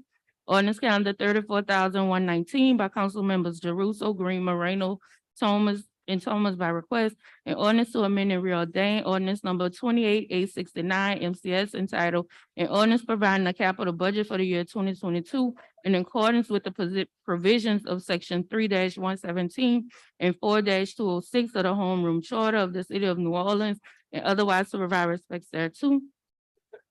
Ordinance calendar 34,120 by Councilmember King by request and ordinance to authorize the mayor of the city of New Orleans to enter into a cooperative endeavor agreement between the city of New Orleans and the Audubon Commission for the design and construction of improvements to the Audubon Riverview, Audubon Park, and Waldenburg Park, and where the specifics of those improvements are more fully set forth in the cooperative endeavor agreement. Form attached to is Exhibit A made part hereof and otherwise to provide respects thereto. Ordinance calendar number 34,121 by council members Jeruso, Moreno, Green, and Thomas by request and ordinance to amend ordinance number 29,266 MCS as amended entitled an ordinance providing an operating budget of expenditures for the city of New Orleans for the year 2023 to transfer funds from the Department of Health to the Mayor's Office, Office of Homeless Program and Strategic and Strategy and otherwise to provide respects thereto. Ordinance calendar number 34,122 by Councilmember Harris by request and ordinance to authorize the mayor of the city of New Orleans to enter into an amendment number 1 to a previously executed cooperative endeavor agreement between the city of New Orleans and the Family Center of Hope, Inc. relative to the operation of the evening reporting center providing to provide individualized supervision alternative to secure detention of youth pending adjudication to modify the provisions thereof and extend the term thereof for an additional 12 months as more fully set forth in amendment number 1 form hereto as attached as exhibit 1 and as made part hereof and otherwise to provide respects thereto. Ordinance calendar number 34,123 by Councilmember Thomas by request An ordinance to authorize the mayor of the city of New Orleans to enter into amendment number 1 to a previously executed cooperative endeavor agreement between the city of New Orleans and the Orleans Parish Criminal District Court relative to the operation of the pretrial services program to modify the provisions thereof for an additional 1 year as more fully set forth in Amendment number 1, former hereto as Exhibit 1 and made a part hereof and otherwise to provide respects thereto. Ordinance calendar 34,124 by Councilmember Moreno, and ordinance to ordain sections 114-400, 114-41, 114-42, 114-43, 114-44, 114-45, 114-46, 114-47, 114-48, 114-49, 114-410, 114-411, 114-412, 114-413, 114-414, 114-415, and 114-416 of the Code of the City of New Orleans to establish definitions, procedures, and rights relevant to the collective bargaining for employees of the City of New Orleans and otherwise to provide respects thereto. That completes ordinance on first reading. All right, members, vote your machine. It's been moved by Councilmember Druso, seconded by Councilmember King. All in favor of adjourning? I need one more vote. All right, we got at least 6. All right, have a good night.